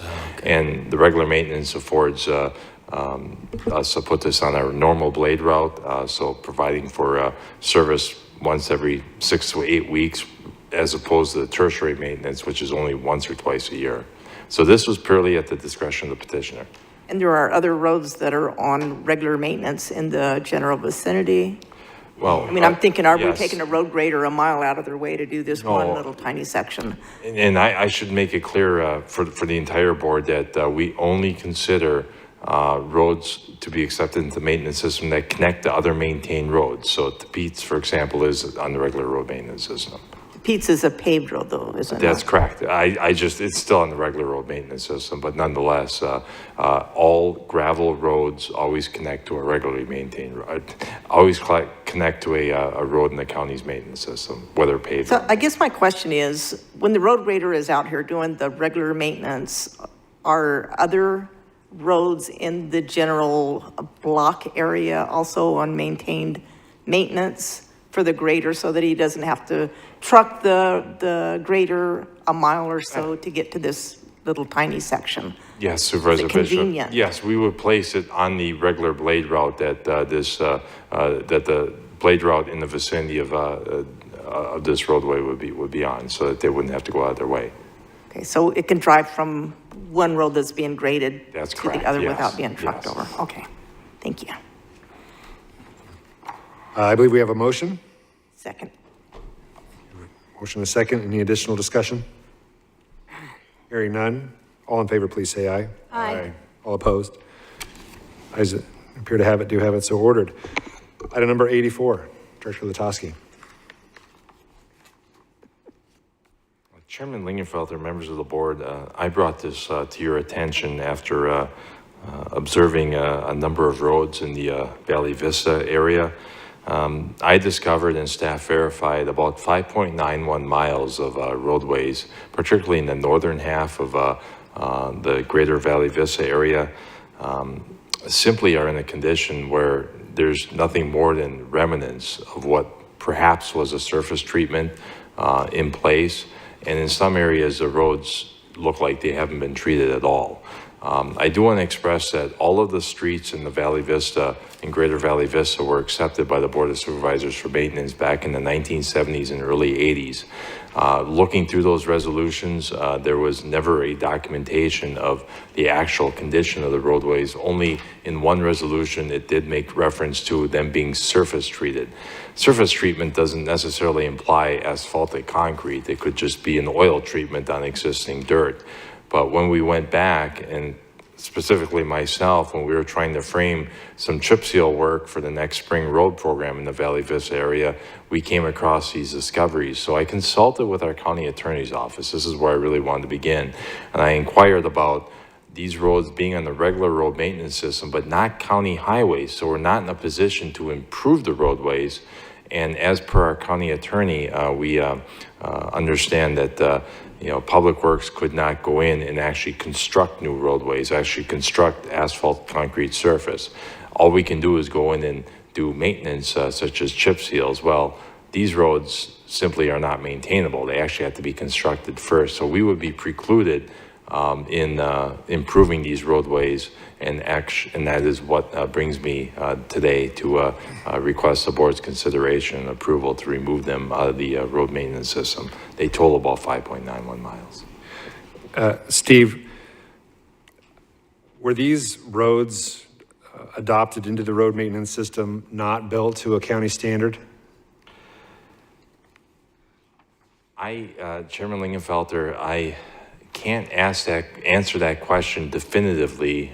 The paperwork that accompanied the adoption of these roadways in 1974, 1976, and 1981 did not express that they actually met any county standard.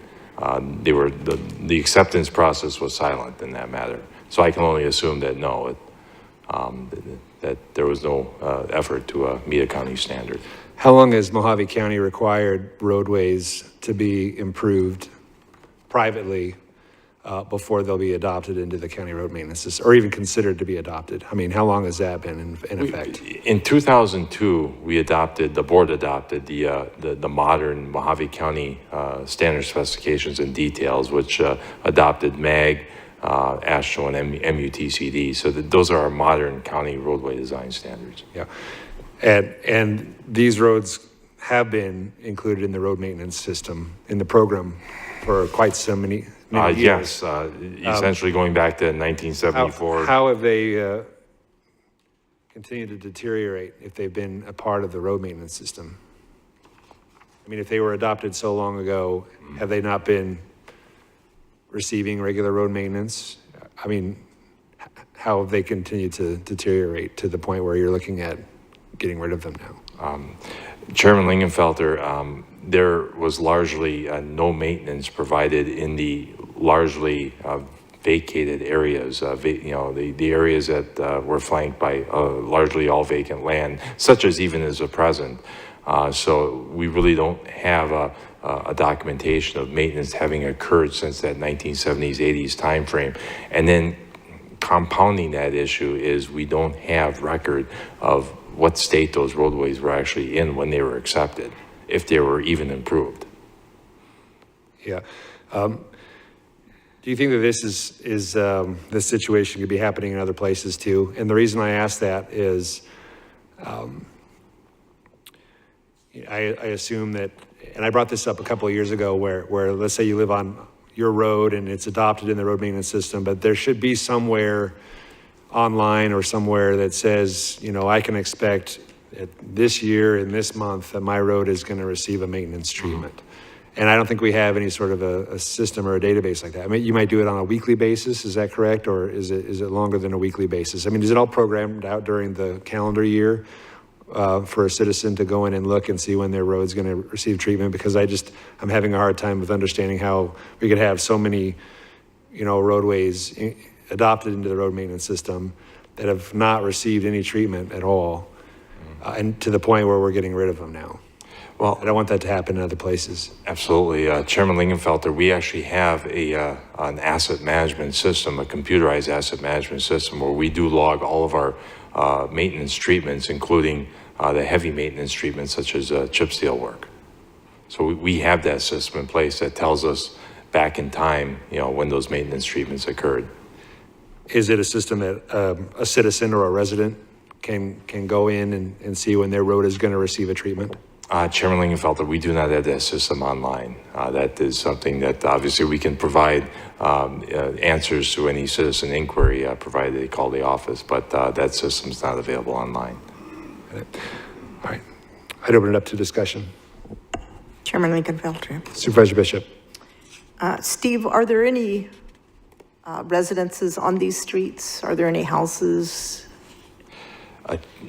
Supervisor Bishop, we carefully looked at that issue. There is only one home that actually has a driveway on one of the streets. The front of the house is actually fronting a street that is in very good maintained condition, but their driveway actually is on one of the roadways that is virtually remnant in condition.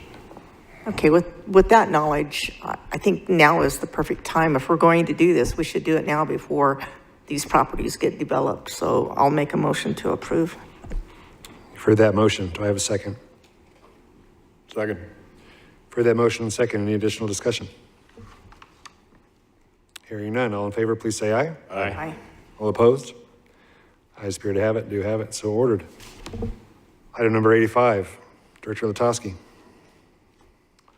This item is to acknowledge receipt of a petition to improve Superstition Drive, which would provide an alternate access to Concho Drive in the Valley Vista area. Simply referring it back to staff to work with the applicant to improve it to a condition for regular maintenance. Thank you. I'll make a recommendation to approve. Second. For that motion and second, any additional discussion? Hearing none, all in favor, please say aye. Aye. All opposed? Aye. Ayes appear to have it, do have it, so ordered. Item number 86, Director Latowski. Item 86 is an item that was brought back due to the board's request of staff to provide a recommendation for the existing sheriff's substation at Lake Havasu. This is in consideration with the sheriff's move to a new facility. Staff's recommendation would be, given that there's a approximately 2,000 square foot existing building on the property constructed in 1984, to consider having the property appraised with and without the existing building, meaning that we could get two appraisals, one that would assume that the building is demolished, but one that the building is still intact. All of this occurring, of course, when the sheriff relocates to the new facility that's still under construction. The purpose for this is just the state of the market these days. There may be an attraction to the existing facility, at least its shell, that another interested party could come in, do substantial tenant improvements to, and still make good with the existing 2,000 square foot building. Converse to that, we would be estimating, and this is only a very rough opinion, the cost to demolish the existing substation building would be in the neighborhood of $50,000. There would be some lead paint surveys required in advance of the demolition. That's estimated at about $3,000. So the appraisal would only be $3,000 versus the demolition, which would be upwards of $50,000 plus. And the appraisal may give the board enough information to make a business decision as to whether or not to dispose of the property with or without the existing substation. Thank you. I'd open it up to the board for discussion.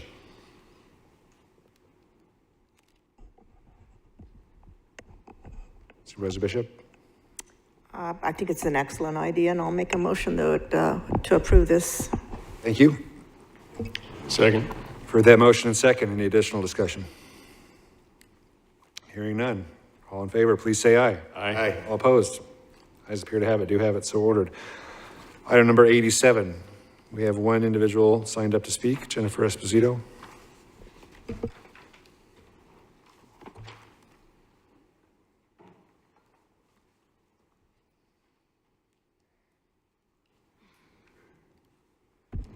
Thank you, Jennifer Esposito.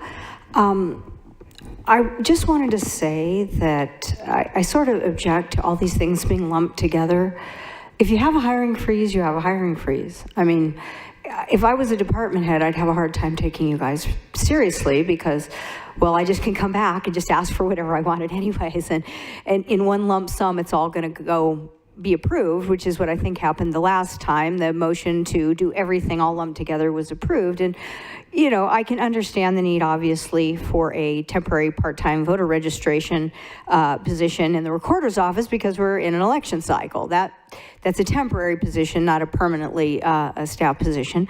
But I think that it's just kind of hard to take you seriously if you either there's a hiring freeze or there isn't. So, you know, it would be nice if you guys separated these things out as to what the actual need was for each position and whether or not it fit what your vision was. Because ideally, in a board manager sort of thing, you set policy, and Mr. Elters implements that policy. And you said hiring freeze. And we keep getting more requests to not have a hiring freeze. So I just wanted to point that out on the record that, you know, if you're really serious about the budget, then maybe we could have some really serious discussion about these positions. That's all. Thank you. Manager Elters, would you or your HR director like to address this? Or someone from HR? I see you coming down. Mr. Chairman, I'll take a shot at it, and Leanne can add. This is consistent with the board direction.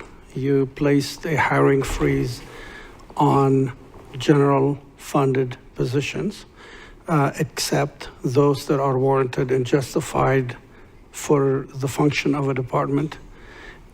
So each of these positions is supported by a memo that is vetted through HR, finance, and myself, the county manager's office.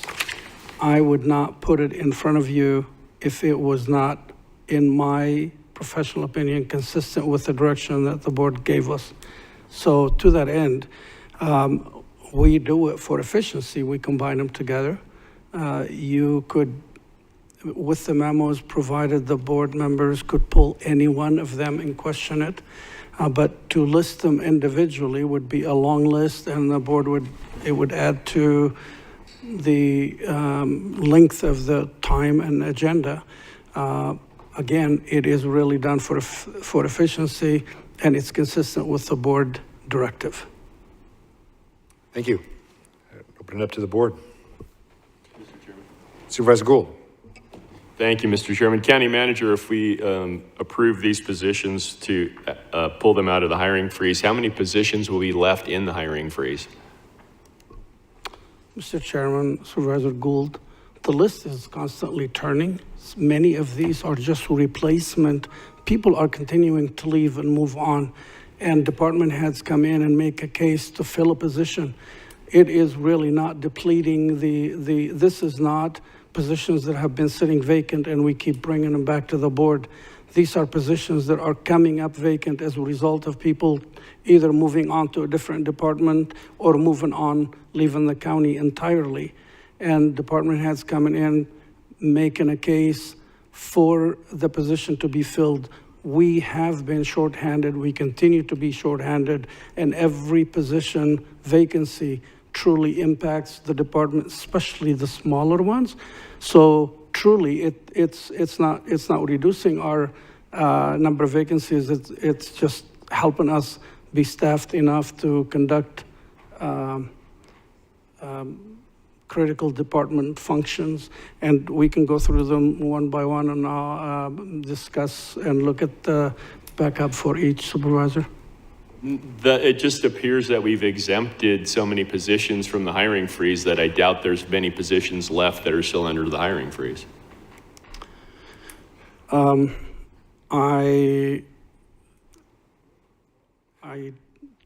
I believe Maybe a rhetorical question. I don't know. No, I know, I'm with you, and you know what? It is probably rhetorical. I understand it is rhetorical, Supervisor. Thank you. But my point is, it's evolving and it's changing with every board meeting and pay period. So people continue to move on. Manager Altos, correct me if I'm wrong, but I think it's if this board says, okay, you can go hire a human resources technician senior, and that person is then hired, but then they leave in 7 or 8 months, the department would have to go through that same process again for that same position and get approval again to rehire and unfreeze that position. Is that correct? Mr. Chairman, yes, absolutely, that is the case. If we asked for authorization from the board, let me back up one step. Since the board put the hiring freeze in place on general funded position, we asked for and we receive approval for specific positions. If we fill those positions and a person is here for a short period of time and then they leave, then we come back to the board, make justification again to fill it again. We don't assume that we can go out and fill it. I can give you examples. One in particular is in finance, and it's payroll manager. We hired somebody. She was with us for 1 month, and left, and we've been at the hiring process. We came back to the board and asked for authorization and went through an interview process, and fortunately, we were able to hire a person because the person that is the incumbent is retiring and has delayed her retirement plans to help us out because we are absolutely stretched in that department. Thank you, sir. Supervisor Angus? We hire a county manager to make sure that our county is run well, is staffed well, to make sure that people get their services. And so I think that we should let the county manager do his job. And if he comes to us after we ask to have these put in front of us, and then to have to beg one by one, I think is insulting. So with that being said, has there been a motion yet? Clerk, do we have a motion? We don't have a motion yet, do we? No. I'm going to make a motion to approve. Second. For that motion and second, any additional discussion? Hearing none, all in favor, please say aye. Aye. All opposed? Nope. Ayes appear to have it, do have it, so ordered. Item number 89, Supervisor Angus. Okay. Oh, yeah. This is, I had allotted 300,000 of the ARPA allotment from my district to go for a sheriff's office mobile command post, but of course, because everything has gone up, the price went up, and the sheriff asked for another sum of money so he can get this very needed piece of equipment. So I'm asking for another $172,223.86 out of the District 2 ARPA allocation. Is that in the form of a motion? Yes, I make a motion to approve. Second. For that motion and second, any additional discussion? Hearing none, all in favor, please say aye. Aye. All opposed? Ayes appear to have it, do have it, so ordered. Item number 90, Director Atkin.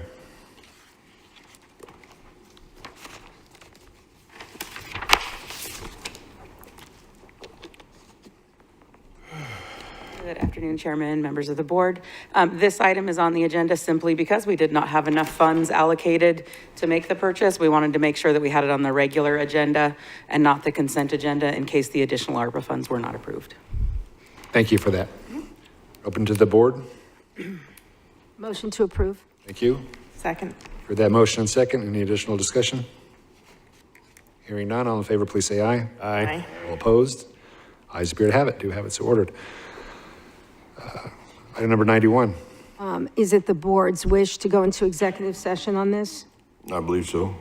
Yeah, motion to executive session, to go into executive session? Yeah. All right. Call you, I guess. You gonna come with us, Brian? Was there a vote? I'm sorry. You have to vote. You have to vote. I made a motion to executive session. Is there a second? Second. Okay, all in favor? Aye.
Call the meeting back to order.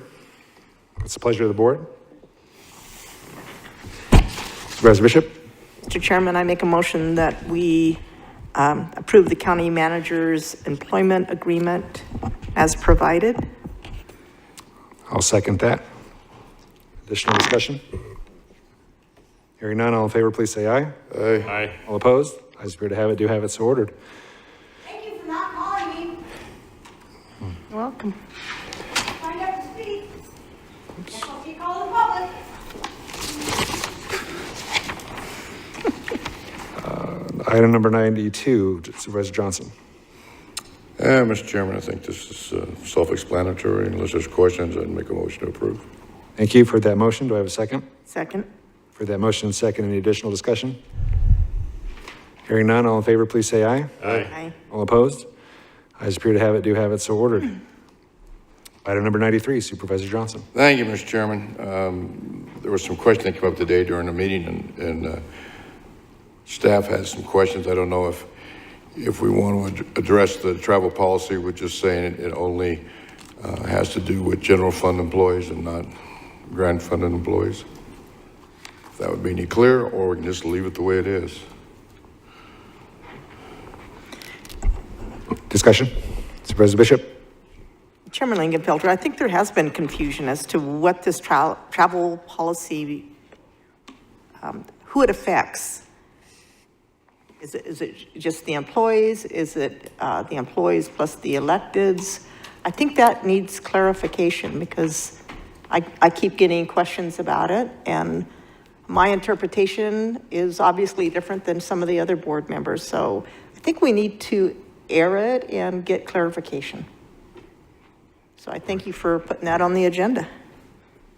Guess I can start it off then. I get to get it over with. Make a motion that travel policy affects all general fund employees, including elected officials. You've heard that motion. Second. You've heard that motion second. Additional discussion? Manager Elters, did you have comments? Mr. Chairman, members of the board, I don't have comments on the motion. What I was going to say earlier prior to the motion was made was that there were some questions that came up to me and I punted. I interpreted the prior board vote to mean inclusive of all general fund, grant fund and all, because that's what went back and listened to the motion more than once. That was, I believe, the intent of the board.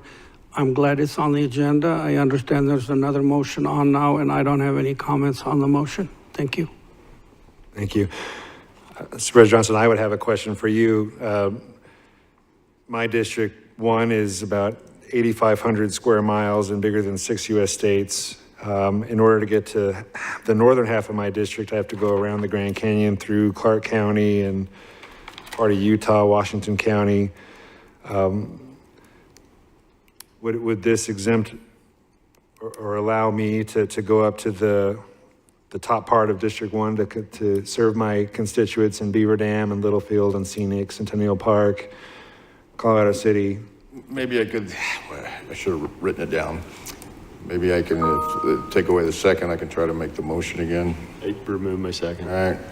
Make a motion that all general fund employees, including elected officials, adhere to the travel ban.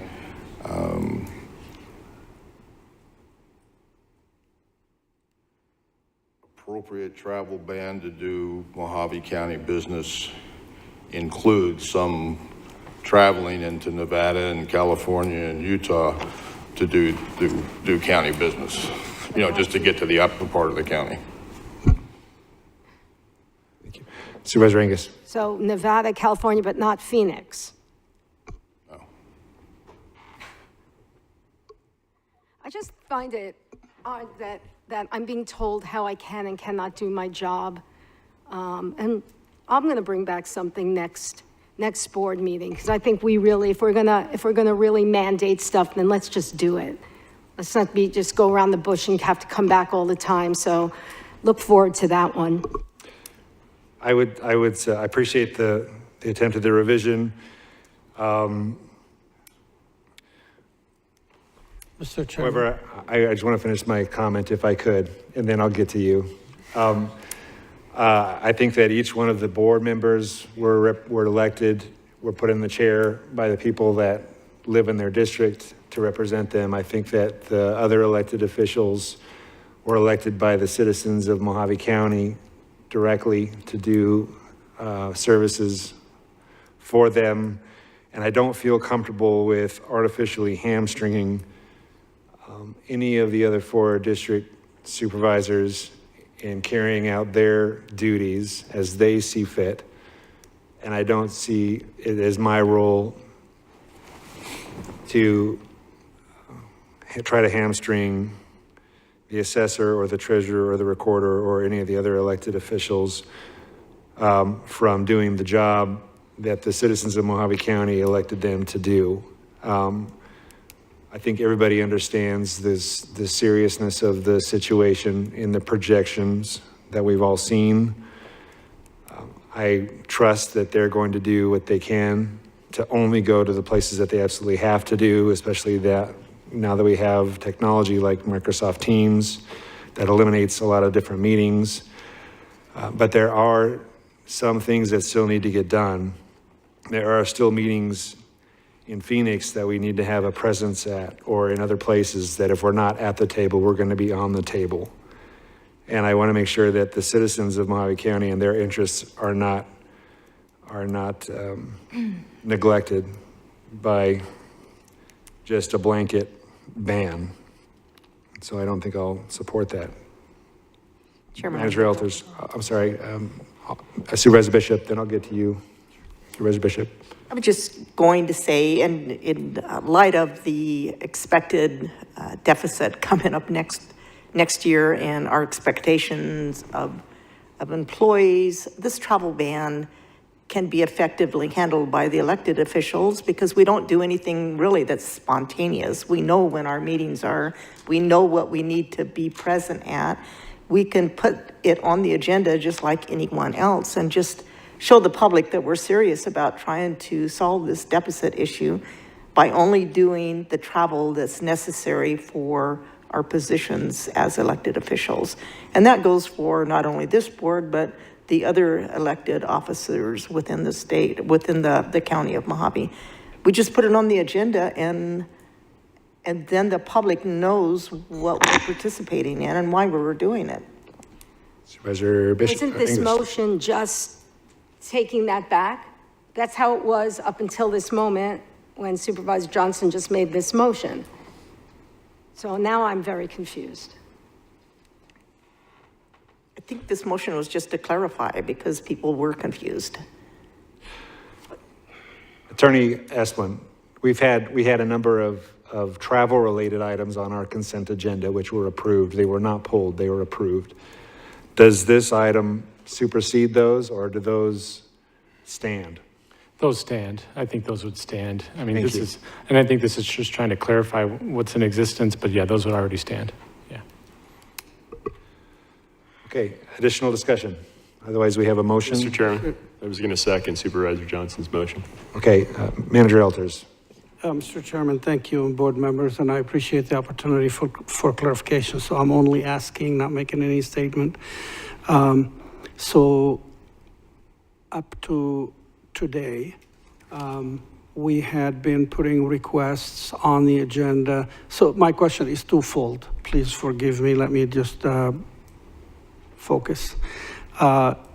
We have, the first part of the question is that we have been putting item on the agenda for all travel, including mandated travel for whether it be in the courts or the attorneys or the fiduciary or whomever else. This motion, if I understand it correctly, would eliminate the need for those mandated travels to come in front of the board. They would be conducted in the sense that these are statutorily mandated. I'm just clarifying, that's one. The other the board at the last board meeting authorized the sheriff department to travel as needed to take care of warrant issues and such. I'm assuming that stands and this will not interfere with it. Again, just really trying to, boil it down and clarify it so we're all on the same page and I understand the board intent and direction. Mr. Chair, Supervisor Johnson. I would think it, non-general fund, nobody cares. At least we're not going to be checking on them. General fund, even if they leave the county, they should still be in your report, just like procurement, so that everybody knows, the public knows that we're, if they see somebody on their way to California or something, they look at this thing and say, oh, he had to do whatever he's doing. But I think the report still makes it transparent for everybody. I'm fine with that, Mr. Chairman, and thank you, Supervisor. And it doesn't affect mandated travel. Is that accurate? What I just heard from Supervisor Johnson is mandated travel would be reported to the board as well, as long as it's general fund, just so you, the board members, and the public understands that we are traveling, and but the purpose for that travel. Any other discussion? Yes. Supervisor Bishop. I just wanted to remind the board members of statute 11-215B. It says members of the Board of Supervisors shall follow the county travel policy. So there you go. That's a statute. Thank you. All right, we have a motion and a second. Any additional discussion? Hearing none. All in favor, please say aye. Aye. All opposed? No. Ayes appear to have it. Do have it. So ordered. Item number 94. I put this on the agenda. This was on our agenda back in May of 2023 regarding an optional electronic plan submission tool for the development community.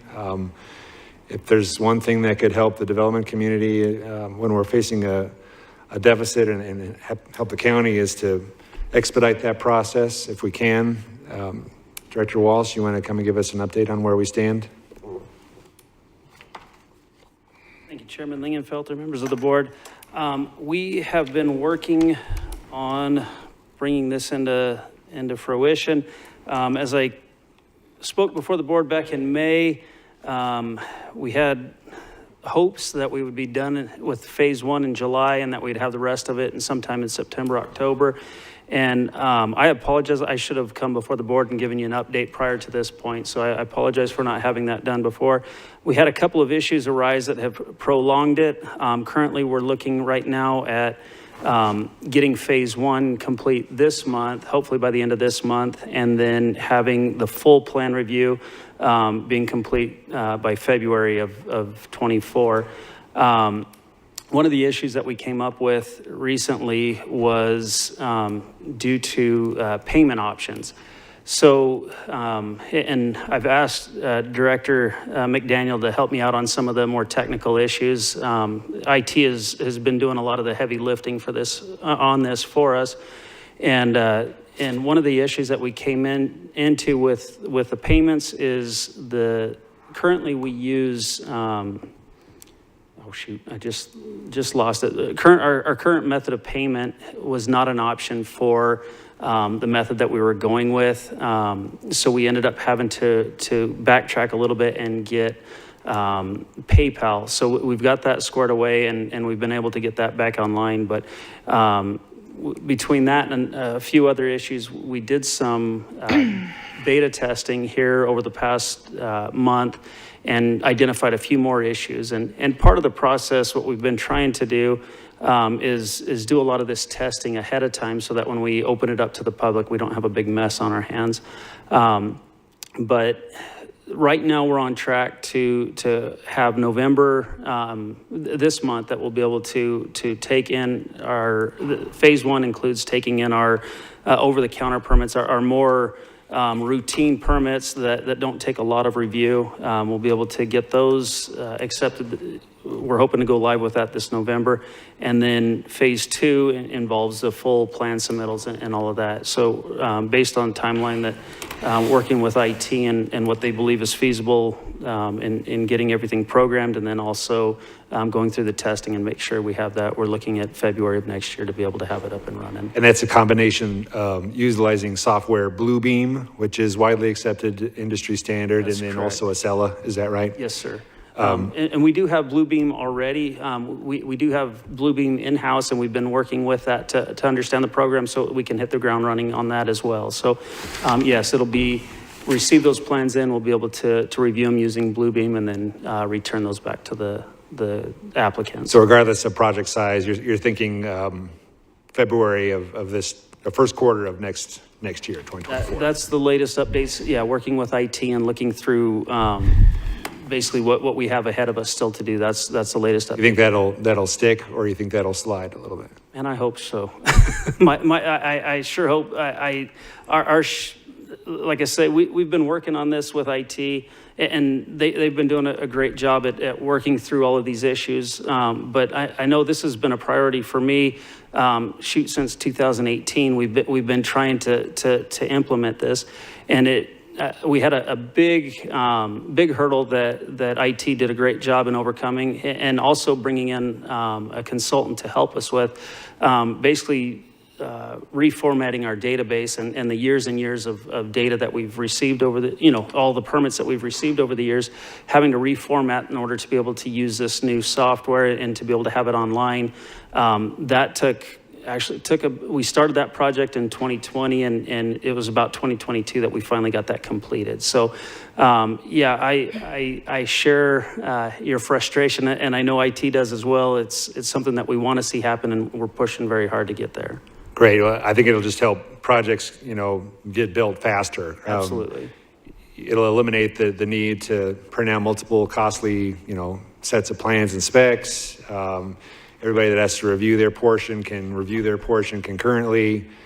So if you're a developer, you won't have to track down where your plans are. You won't have to find this email or that email, because all the comments will be right in one spot, and it'll all be time stamped. And so that should really cut down on the time that it takes to process these things. Definitely. And get these things out and built. So, Mr. Chairman, Manager Elters. if I may, 1 minute just to really summarize it. This is really a comprehensive, robust upgrade. It is extensive. It has 3 phases actually in it. Phase 1, as you heard from Tim, is an over-the-counter permit. Phase 2 is full plan review online, and phase 3 takes into violations and follow-up and so on. Phase 3.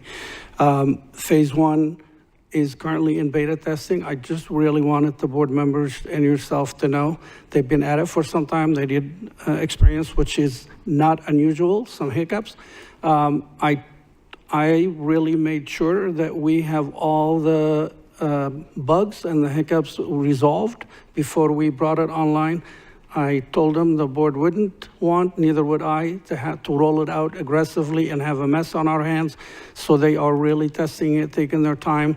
But we are on a trajectory to bring it online this month, which is November, and then we'll continue to press. We truly understand the value and the urgency to get to phase 2, and we will do so in February. If we don't, we'll update you and we'll let you know why. But that is the target today. Thank you. Thank you for your work. Supervisor Bishop, you have a comment? Possibly, but I'd like to hear from Nathan. Could we do that? Director McDaniel.